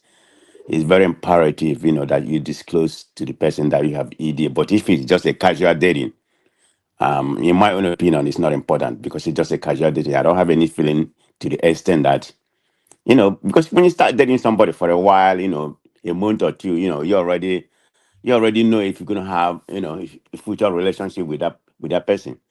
So in that regard, for me, I don't see the important, if you just believe it, in your mind it's a casual dating. But if something you feel like, it's an extension of your life or whatever that may lead to marriage, it's very, very imperative because if you don't do that, you decide to be one, then that come out the trust. You already lost the trust because I don't want to be going that with you. I'm speaking from women point of view. I don't want to be going that with you. You want to fix your ED or that kind of stuff. You already lost the trust to begin with in the beginning of marriage. So that's a no for me. So in the final, you have to disclose that. So let me go to the one that interests me the most. This about health. I love myself too much not to take care of myself. There's no way I can even think about it because when I was in college here, Man I of came here prestige, very I'm early, sorry. right Do you after have high a school. TV on your background? We can hear the TV playing. Can you It's not, turn it it's down? not me now. I don't know who it is.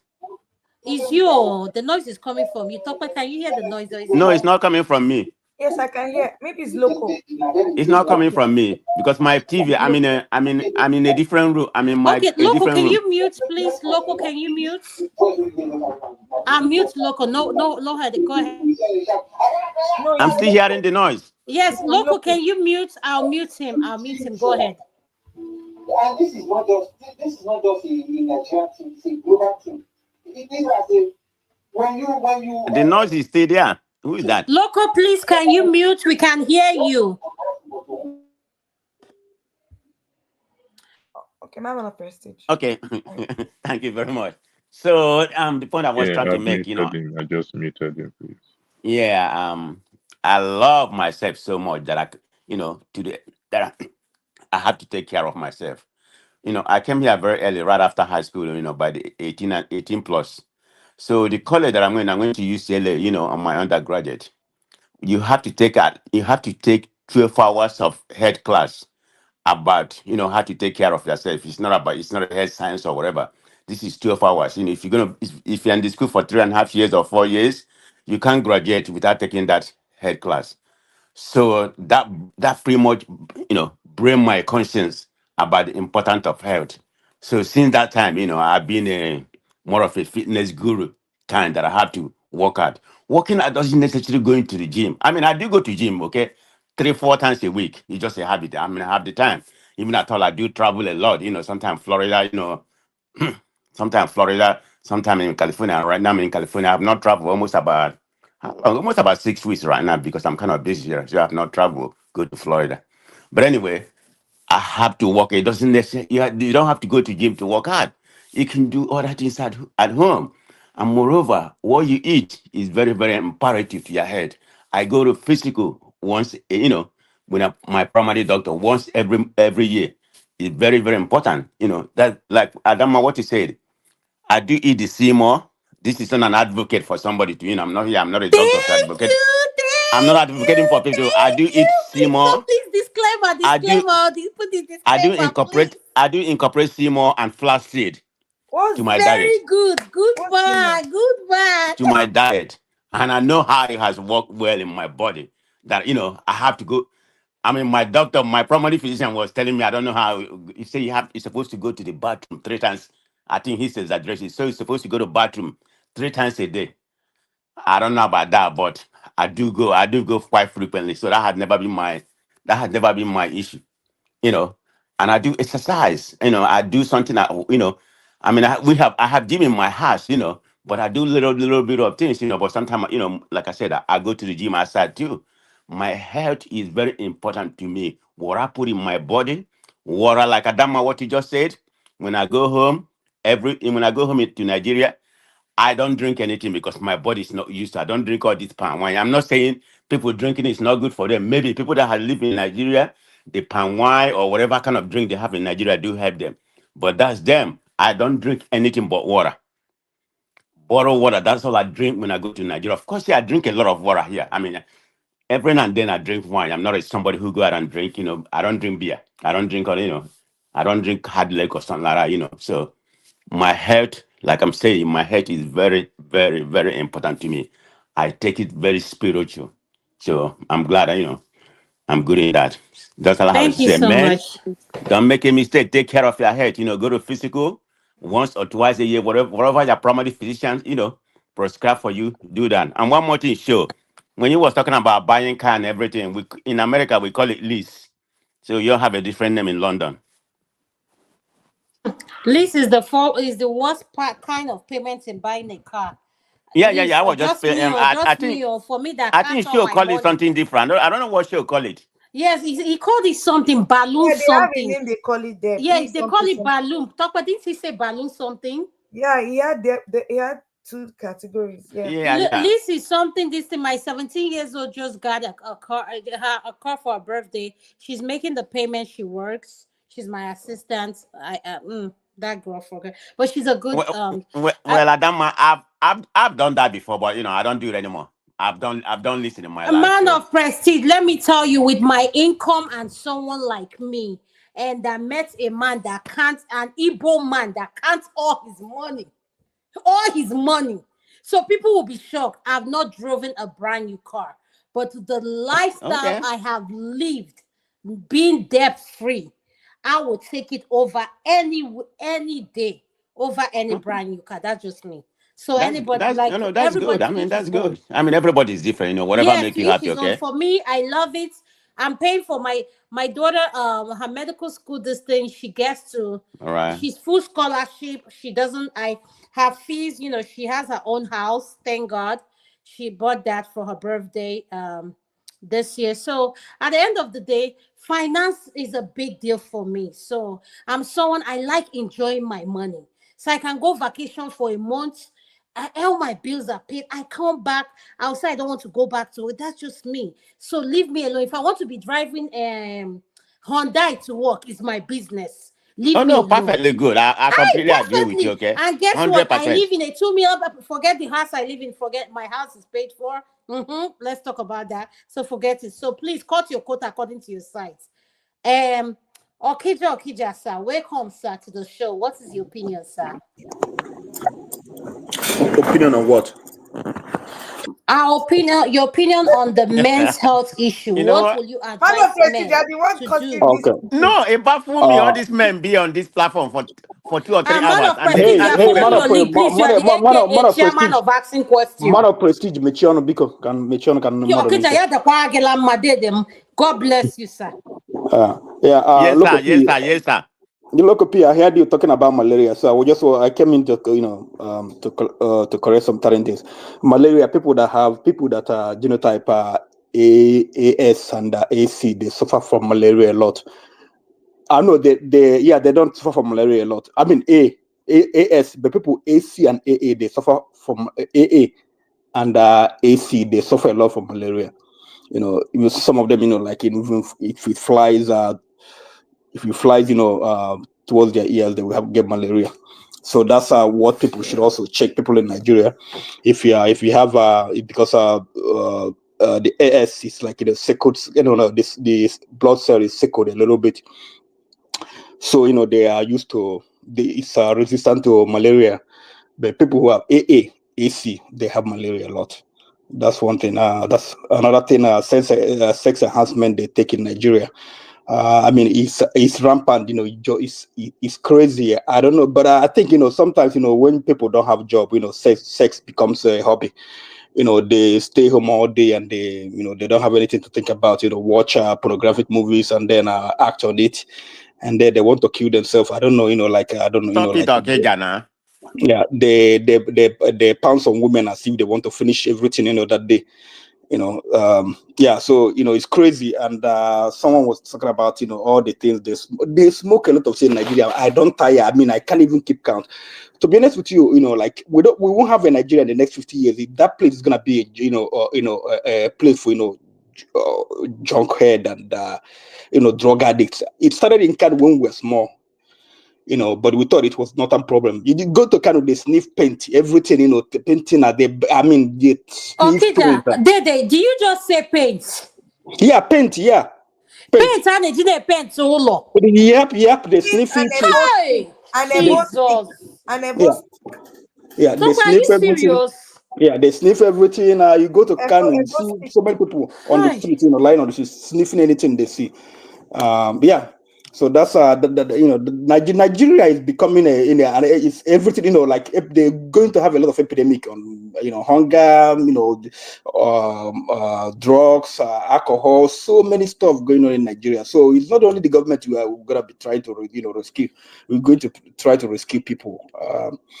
And also their mindset, they don't go to hospital. I was talking to someone, they'll go to hospital, check your blood pressure. They say, oh no, I don't want to check. Now I go there, it bleeds high. Now I will be taking too much again.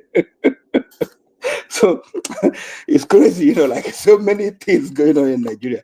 Anyway, for those of us who are here, to be honest with you, like I know it takes a lot to take care of yourself here, because a lot of us we work a lot, and because we also work for people who are in Nigeria.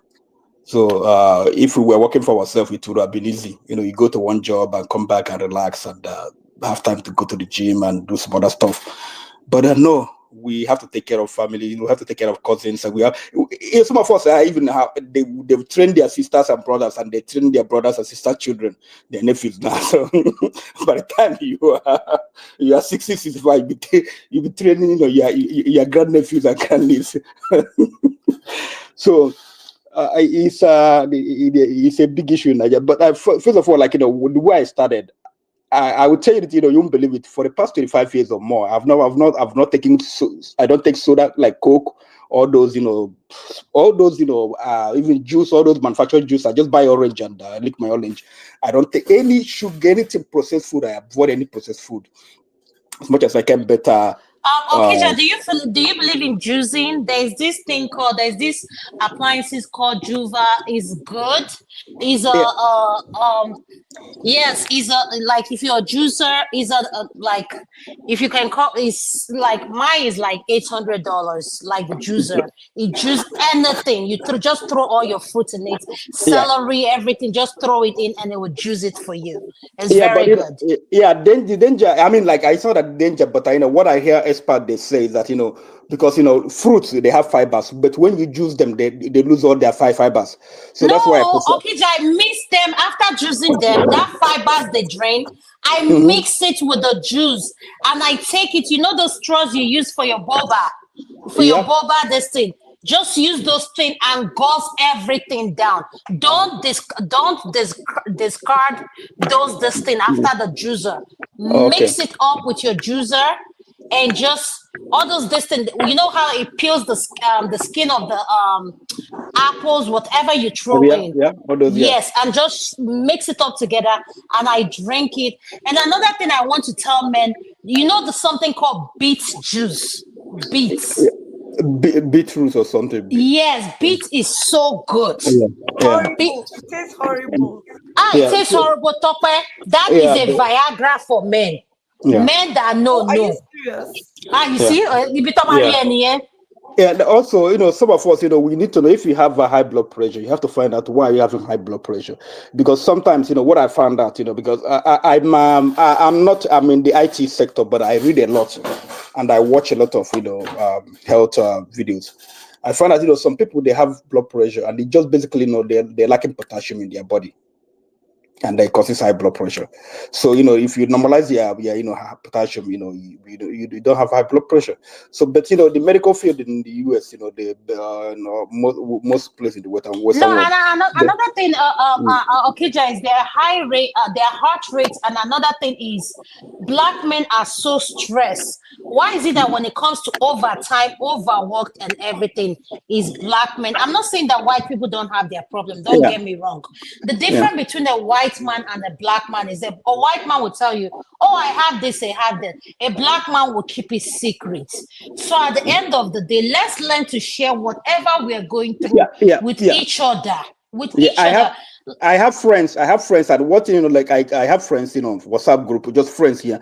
I called, I started the group. I told them, listen, guys, I found out, why I'm forming these groups because I found out that I'm gonna retire here, that I don't take this in Nigeria. I will go back to.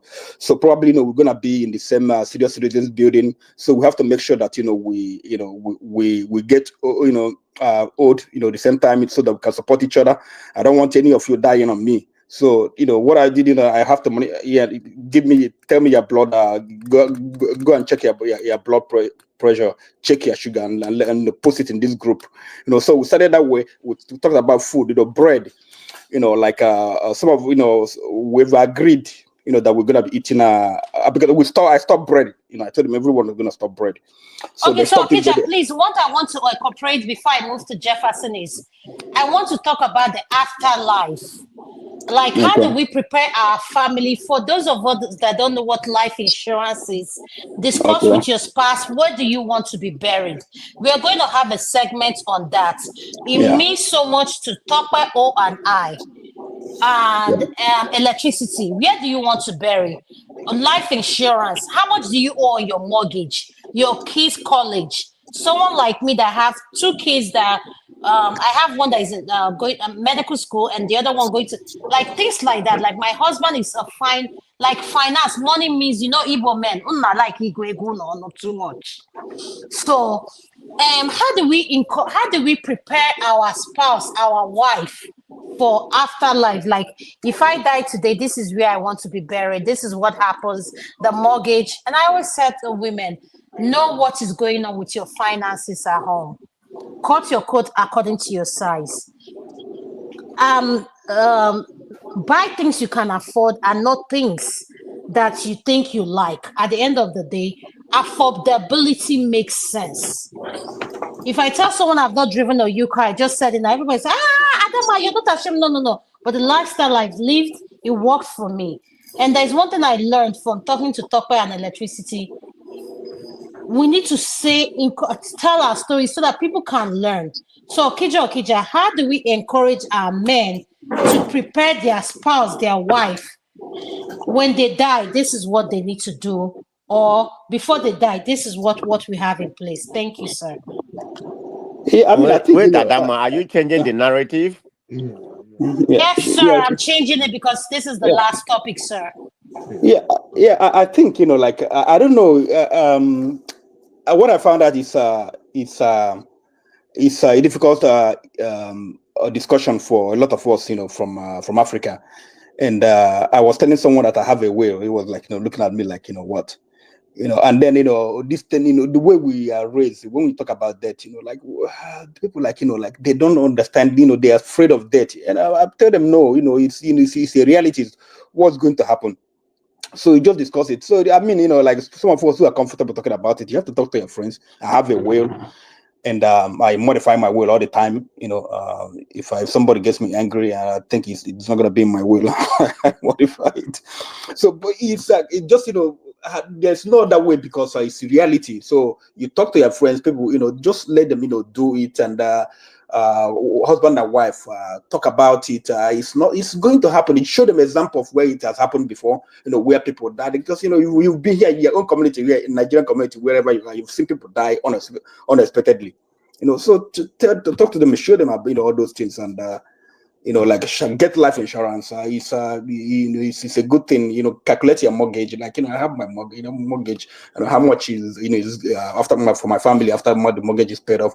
So all those things. So we have issues talking about, but it's something we have to talk about. Some of us, they're afraid that, like you say, when they talk about life insurance, they'll be like, oh, my wife will get all those. Come on, you can do your life insurance, and your wife must not be the beneficiary, but she should be. If you have kids, you can make your kids the beneficiary, hoping that they will take care of their mother, or have one that will just pay off the mortgage, so that they will live hassle free. So it's we encourage everyone, just people who are confident to talk about it, just talk about it with your friend. That's all. There's no other way.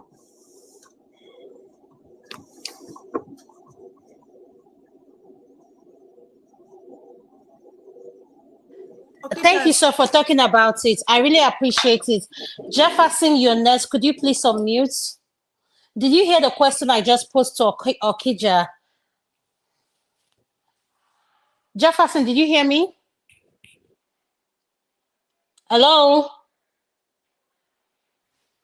Adam, I moved someone else. Maybe I'm talking to Jefferson. Can Jefferson hear me?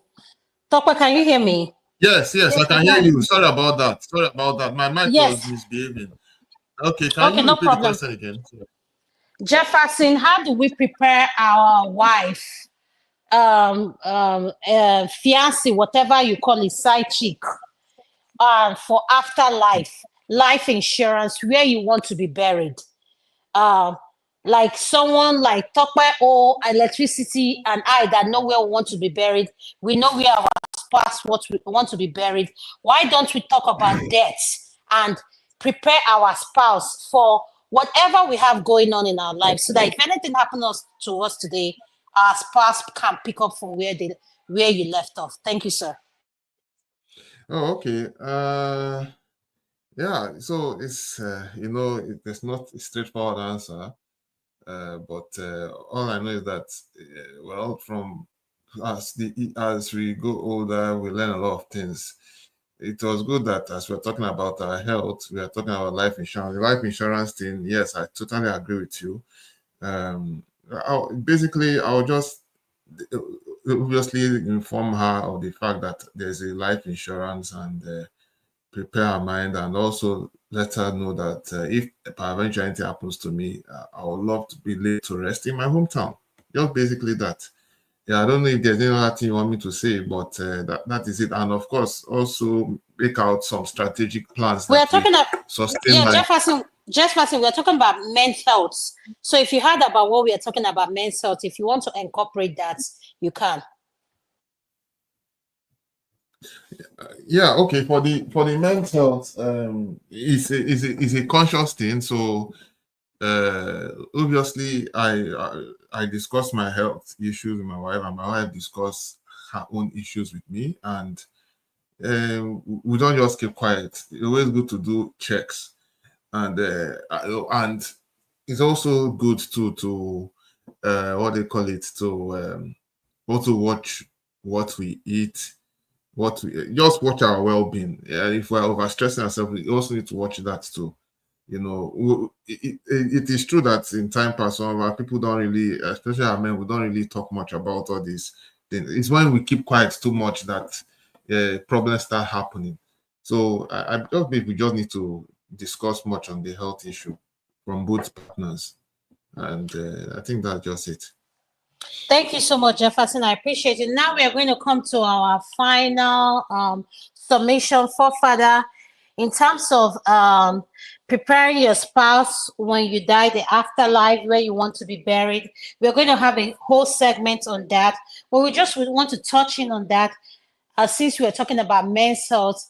And what are the things, advice you give as a man to encourage other men to talk about their health, and sharing what you're going through is like educating other people. Like, it's not a stigma. Like, if you're going through anything, memory loss, whatever you're going through, like, share it. Cancer is not, like, we need to stop stigmatizing everything. So Forefather, what will be your final submission? I'm giving everybody 5 minutes. Go ahead, Forefather. Thank you. I think when it comes to health, if you feel like your body is giving you signals, I think you should listen to it. Often your body gives you signal before things go wrong, although some people don't get it. But if you discover something that is unusual, I think it makes sense to consult people. I know men sometimes they can feel like, what is the point? The issue is still going to remain anyway, and sometimes they just feel like they can kind of walk it off. I'm not sure I'm a very qualified person to speak on this because I'm a very, very terrible person from that point of view. But I think it makes sense from the advice, because sometimes when this stuff truly, when stuff hits the fan, you discover that you are truly ill, then you're going to see the importance of actually, talking to people about these things earlier, and also taking precautions earlier. You don't want, at the time when your life is about to take off, suddenly you're diagnosed with something, and you don't want that to be the case, and your children or your family is in a position, everybody is so happy, then boom, a diagnosis. And I've heard of cases where people have told me, not that I've witnessed, where a set of families, the man and the woman, young, relatively young, and they both passed. So some tragedies like that can happen, and life should not be taken for granted. And so I guess that is one of the lessons or message I can get out there. Don't take your life for granted. Just as much as you value, I encourage people to value other people's lives. Once you value their own life, it's quite a gift, and you don't know what else comes after this. Let's maintain what we have for now. Thank you.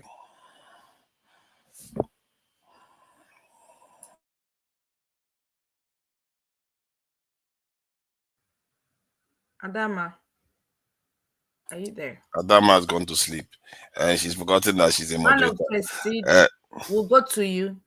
Your Okay. final words. Yeah, thank you very much. Let me start with the freeway, then I will talk about it. I will conclude with the health. I think it's very imperative that we have a way, where you're going to be buried. Wait, were we talking about the will? I didn't. Nobody asked me about the It's part will. of it. We're Man of incorporating Prestige, both of I'm them. sorry. Man of Prestige, I'm sorry. I'm here packing up the cake. Please, I'm sorry. Tope did not even know that Tunaija did not speak about the will. I thought it was Tunaija, a question about men's whether they talk Tunaija, about the health. Tunaija, you had the question. Even Tope heard everybody. I said, how do you prepare for your? How do you prepare your spouse, He didn't want to side talk chick, about it. or your concubines, The as animal. in your afterlife, so that they No, know no what plan they for are side inheriting? chicks. Element for himself. I think that is a very important question actually.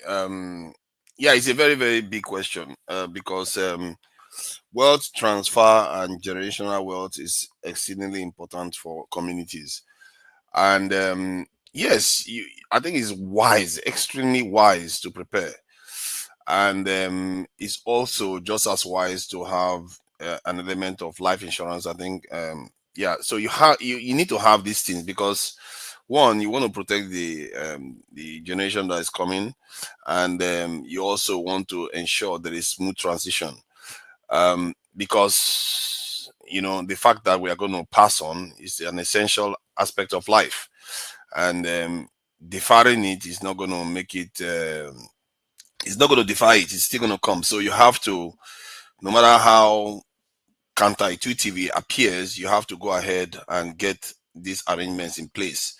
Not everybody does these things, and I will encourage people to be doing this type of things because it's exceedingly valuable. And I noticed that other communities do this very well. They really do it very well, and they amass a lot of wealth because of it.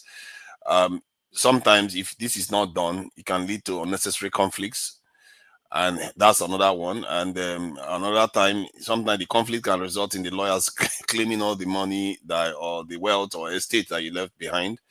Not to mention maybe other people just take it from you anyway in the process, or the next generation go and harm themselves where they are busy arguing with families and all the rest of it. So we've heard of some of these horror stories, and hence I think it's exceedingly important. This is quite a serious topic on this one.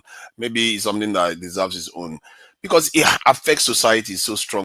Yes, The ability to pass Tunaija, on we're wealth. going to have a whole segment on it, so don't worry. Yeah. You'll be Yeah. invited to cover it. So we're just touching base on it because this is something that matters to Tope, me, and electricity. So we want to cover it because it's something people don't want to talk about. Death is something all of us are going to encounter, and generation wealth and where you want to be buried matters so much. So we have to address this issue. Thank you so much, Tunaija. Man of Prestige, could you please unmute your next sir? Thank you. Yeah, thank you very much. Let me greet everybody. Start with the will. I think it's very imperative that we have a will in our life, because that's going to lessen any kind of complication. Because death is inevitable. We're going to die. We have to talk about it. So be able to, be able to have your will written. How you want to portion your whatever weight you left behind, and make sure if you can afford it, buy a very good insurance, whether it's in millions or thousands or whatever, depending on your pocket, because that's a form of building a generation wealth. You don't want to leave your spouse or your family to be suffering when you die. This is how white people get rich. It's part of saving. That's what people don't realize. If that's like about 10% or 15% of your income, you put in on the insurance, you are building generation wealth. You're not going to be in this life forever. So when the next people come, they will enjoy from there and take it from there. I mean, if they want to build a business or something like that. I'm in the real estate business, and I make sure the mortgages. You can even take a insurance on the mortgage. Even when you die, your house will be paid completely if you haven't even paid your houses. So that's what I'm going to say in that aspect. It is very important. You have to talk about it and right away, talk about where you're going to be buried or something like that. So that's in brief. I'm going to say that. Like you said, we're going to talk about it later. Then we can go in more detail. In conclusion, about your health is my number one priority. Nobody, not even my spouse, can tell me anything about my head. It's my head, and I love myself. I love my body very much. Like somebody was saying earlier. I have circle of friends that we meet once a month, and we talk everything about our health. If whether you have a cholesterol, a blood pressure, and everything, and you definitely have talk with men, not just women. Of course, I talk with my wife everything. There's nothing about me my wife doesn't know, but you need to talk to your fellow men. It's very good. I mean, when you hear from your fellow men, I think it kind of sink in better. Coming from the opposite partner, because both of you are men, you're gonna learn a lot from men. So it's very important. Thank you. Conclusion. Can you hear me? Yes. I've concluded. All right. Look, Thank you. Adama is managing her dog. Say, what is going Thank on? you, man of Prestige. Loco P, are you there? Loco is in there. Fofana, how do you know exactly what I'm doing? Are you monitoring? Are you a monitoring spirit? You said it before now. You're putting his dog to sleep. Okija. Now Okija is gone. Okay. Jefferson. Akija is here. What do you Oh, okay. Oh, I thought we lost it. Okija and Okija. The Oh, final words. final words. Yeah. Just like I said, guys. And man of prestige, said, it's good Is to the talk right to your place to fellow. call themselves? Yeah, talk to your fellow men. Like try to engage any issue you have. Talk to them, because some people are going through things they don't know, like someone else is going through it. I remember when I was in university in Nigeria. There's like thoughts. I don't know if any other person used to had it. Like maybe this thought, you're gonna die today. So I'd be like, oh, okay, no, I'm not gonna die today. I'm gonna die tomorrow. I will tell the thought. So one day I was just laughing. My friend was like, why are you laughing? I told him the thing. So he started laughing. He said the thing. He gets that kind of same thought. So we started laughing about it. Anyway, so like talk to people, open up. If it's health, some people they've passed through things, and they can guide you or tell you or help you to navigate or know how to get help. So talk to people about it.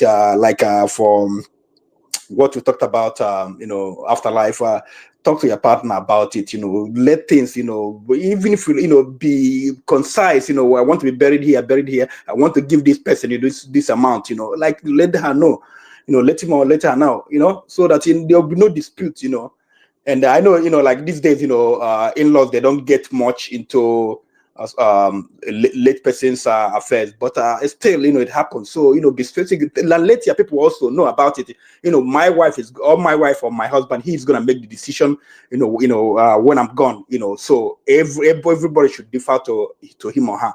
So let people know about all these things, so that there'll be no quarrel. Look at Wigwe. I don't know if you guys read or watch on the TV. There's some Yeah, we spoke about it. Yes, yeah. So some people started getting into into the equation. So be upfront about this. Tell your people, please leave her alone. Especially for men, tell your family, because usually when it is a woman that dies, the husband doesn't get into much trouble with people. But usually when a man dies, the wife, people come in, try to control things. So tell them, tell them, get away. She's my wife. She's gonna make all the decision. Okay. All right, guys. Thank you. Thank you, Okija. Thank you so much, Jefferson. Could you please, your next? Thank you. Well, I want to thank you guys for the show. A lot of things have been said. I've been in and out anyway, but all I'll say is that Jefferson, are you sure you've been in and out? Nakademos. Abiana. Please. Biko, please. Yes. Anyway, go ahead. Okay, no problem. Okay, whatever. So basically, what I'm trying to say in a nutshell is that it's good that we have discussed this. I mean, if we can have a life insurance amongst our generation and the next generation, at least it's going to solve a lot of problems. It is going to help our future African generation to be self-sufficient, which is very, very key. And the thing, and we also need to, apart from checking our health and all that, we also need to take a break sometimes, exercise and take some fresh air. I think that's one of the things that is lacking amongst our people, because we have been so caught up with so many things, and the problem no they finish. So, but the final thing is that we should prepare for the future, prepare for the children, prepare for anything. If there's life insurance, just do it. Children's school, prepare for that. Just and prepare for anything that is unseeable. That's all I can say. Thank you. Thank you so much, Jefferson. I'd like to go to you, Tope. What's your final summation, ma'am? Thank you. Get checked, man. Please get tested. Please, please, please do your annuals. It's very, very important. We can't overemphasize this. It's very important. Please get tested. Exercise. I'm guilty of that. I'm so bad with exercise, but Man of Prestige and other people have mentioned it. Please exercise. Eat healthy, cut down on the carbs, sugar, salt. That's the number one killer of we Africans, the sugar and the salt. Please cut down on all that. Exercise, sleep well, relax. In regards to life after, please open up to your spouses. Again, Adama doesn't like hearing it's an African thing. Our men usually, they don't want to discuss death or stuff with their spouses. Please talk to your spouses, your partners. It's important. You don't want to leave this world and leave your spouse and your children without anything or plans for their future. It's very important. Seek advice. Insurance, life insurance is very important. I personally, I'd rather be buried where my child has access to me. And I don't think that'll be in Nigeria. She's here in America, so I don't think that will work unless we relocate to Nigeria. Then we can talk about that. But you need to have these conversations. The will is important. I'm guilty of that. I'm planning on working on that. Hopefully next year. I've been postponing mine every year, but conversations like this is an encouragement to me too. So I need to work on that. Thank you all for joining us this evening. We'll be talking more about this at least once a month. I think we really need to, check ourselves, talk about this, have this kind of conversations. Thank you. You so much. Thank you so much, Tope. Electricity, what is your final submission, sir? Could you please unmute? I'll take a pass on this until you get to the main topic. Thank you. I said, what is your final submission? We're about to close the segment. He said he takes a pass. Thank you all for joining. Your presence and time is appreciated. Thank you. Okay, this is my final submission. I just want to remind us, if you live in the United States, there's a holiday called Thanksgiving. Thanksgiving is a holiday, it's a national holiday that we celebrate. And another thing I want to promote is, please, we all have something to be thankful of. We complain so much that we don't make our time for gratitude. So look around you, you're among the living.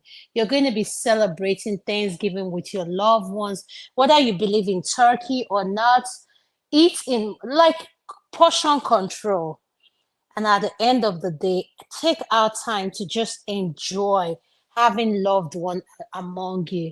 If you're just going to be the one, call a friend, check on a friend and say, how are you doing? I'm just thinking about you and I just want to wish you a happy Thanksgiving. Let's learn to show gratitude among each other. And another thing I wanted to say, Tope said something about death is inevitable. We're all going to die, but at the end of the day, I want to remind us one thing: the more prepared you are about something, the better equipped your spouse are to face any challenges that comes their way. Death is something we all are going to encounter, so if we learn to prepare those loved ones we love and kind of protect them, is going to help us a long way. Learn to be kind to one another. Go to your local shopping center, the cashier, the people that bag your grocery, just tell them thank you. And I just want to wish every one of our panelists, our viewers, a happy Thanksgiving. Turkey Day is next week. Turkey. Tope, have you bought your turkey? Tope, I don't want to even name you how many people Well, I have I coming in me my me house. cook Hi, turkey. Jesus Christ. Nope. I'll be driving to my Oh, sister's house. I'll join Tope, if her. I tell you how many turkey I have coming to my, like I don't cook the whole turkey, like I chop up my whole thing. It's a No, feast in my house. I'm hosting over 60 people, and I can't even, really. my brain, yes, my brain That's can't a even lot. contain it. I have 40 people sleeping in my house, and I'm like, it's Oh my every year. This is a yearly thing, and they're coming God. for Christmas. It's always my house, but I Wow. love it because yes, getting together with my brothers among 4 boys, I'm the only girl. Thanksgiving is a holiday. I just want to wrap up. We'll fight, drink, talk about stories, talk about life. So please, health is wealth. Enjoy this moment. You will not get to have it all the time. And I always tell my children when they wake up in the morning, we have a group test. And I said, put a smile on someone's face. A stranger, ask them, how are you doing today? When I say ask them how you doing today, our AKA Ashawo one, Nipeko Bere number. I did not say you should go and be asking for the number of women. Ndi Nakademus, please. That's not what Adama is saying. So please put a smile on someone's face and just tell them Wow. you appreciate them. Jefferson, I'm a nigga kwoku. It's not I'm a you. nigga kwoku. If Jefferson, leave him now. He's my brother. I know him. Jefferson doesn't have shame. I like no duty. Jefferson, did I call your name? You, if I have no problem, let me leave it like that. God bless you. Thank you for leaving it like that for all of us. We know ourselves. So please, before you now let's finish me. please, Sunaija, I just want to ask you, after the women's segment, is there a segment coming on after that so I can tell people yes or no? No. Hey, Sunaija, you don't fall my hand. Hey, Sunaija. What do you want me to say? Sunaija, you don't No. fall my hand. Sunaija, are you serious? Yeah, this is Sunaija, you 5 don't. hours now. 5 hours, 3 hours. Sunaija, Yeah, it's stop long being enough. like that. When do you start going to sleep? Because I say go to Imagine sleep it. now. Now me, you want to take the We parties. need more politics to deal on this section. Jefferson, So yes, we talk politics. Where were Jefferson, you? are you okay? Where were you? For almost 4 hours. You see what I'm saying? What they will pay attention to, they will not pay attention to. They will come here, they will start with they will change everything for everyone. We But did I want that to for say to almost 4 Tunaija, hours. thank you for always honoring the men, the women's segment. And that's why even no matter how busy how my schedule is, Tunaija, this is a special shout out to you. I come out because you're selfless. You sometimes you annoy me at the same time you make me love you more. But I will always love you more because sometimes when I want to kill you, my husband says, "You know, Tunaija, you complain about him now. You say, let me go and support him." So Tunaija, please just think about it. You know now. It Thank is your you. China. I just want to tell you thank you. I appreciate you. Electricity, thank you for all you do for us. Thank you. We appreciate you. I named you AKA headmaster. Like I told people, he's not a pastor. Don't be listening to his name. He's calling himself pastor. He's not pastor. Flagship has exposed him today. He's not pastor. So those people that didn't listen to his electricity is not pastor. So please be warned. Tope, thank you. My Loco P, Jefferson, my brother, Nakademus, we know ourselves. Fine, forget him. Jefferson, do you have any final word before we end it? Jefferson has already given his final Okay, conversation. Thank you. No, I didn't ask you. I called Jefferson, please. Electricity is my brother. Leave him alone. Thank you, my sister. Don't mind this electricity and forefathers. They'll be oppressing somebody. It's good that people handle the women the men's section for us. I love your moderating. So forefathers did not say anything. The forefathers ran away. Oh, electricity is still here. Anyway. Thank you, everybody. Please have a safe and happy Thanksgiving and enjoy your turkey. Yes. And I will see you guys next week, Saturday. Thank you. God willing. Bye. Yes. Good night. Thank you so much for watching. Thank you. Have you subscribed? Yes, you. Have you subscribed? You. Yeah, before you go, click. It's free. Click.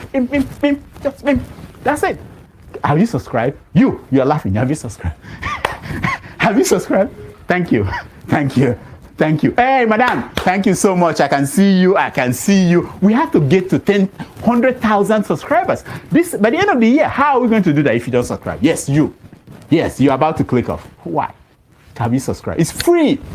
If you don't, ask your son, ask your daughter how to. Just one click. Thank you. Thank you. I see you. Aha. Thank you very much. Thank you very much. I'll see you tomorrow.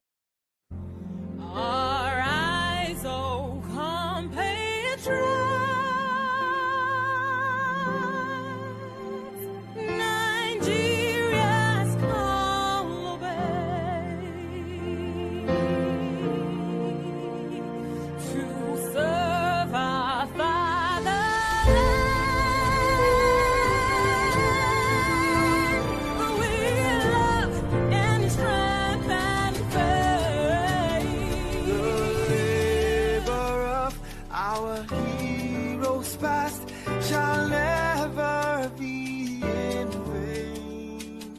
To serve with heart and might, one nation bound in freedom, peace and unity. Hey, that's so. Oh yeah. Arise, O compatriots, Nigeria call obey. To serve our fatherland with love and strength and faith. The labor of our heroes past shall never be in vain. To serve with heart and might, one nation bound in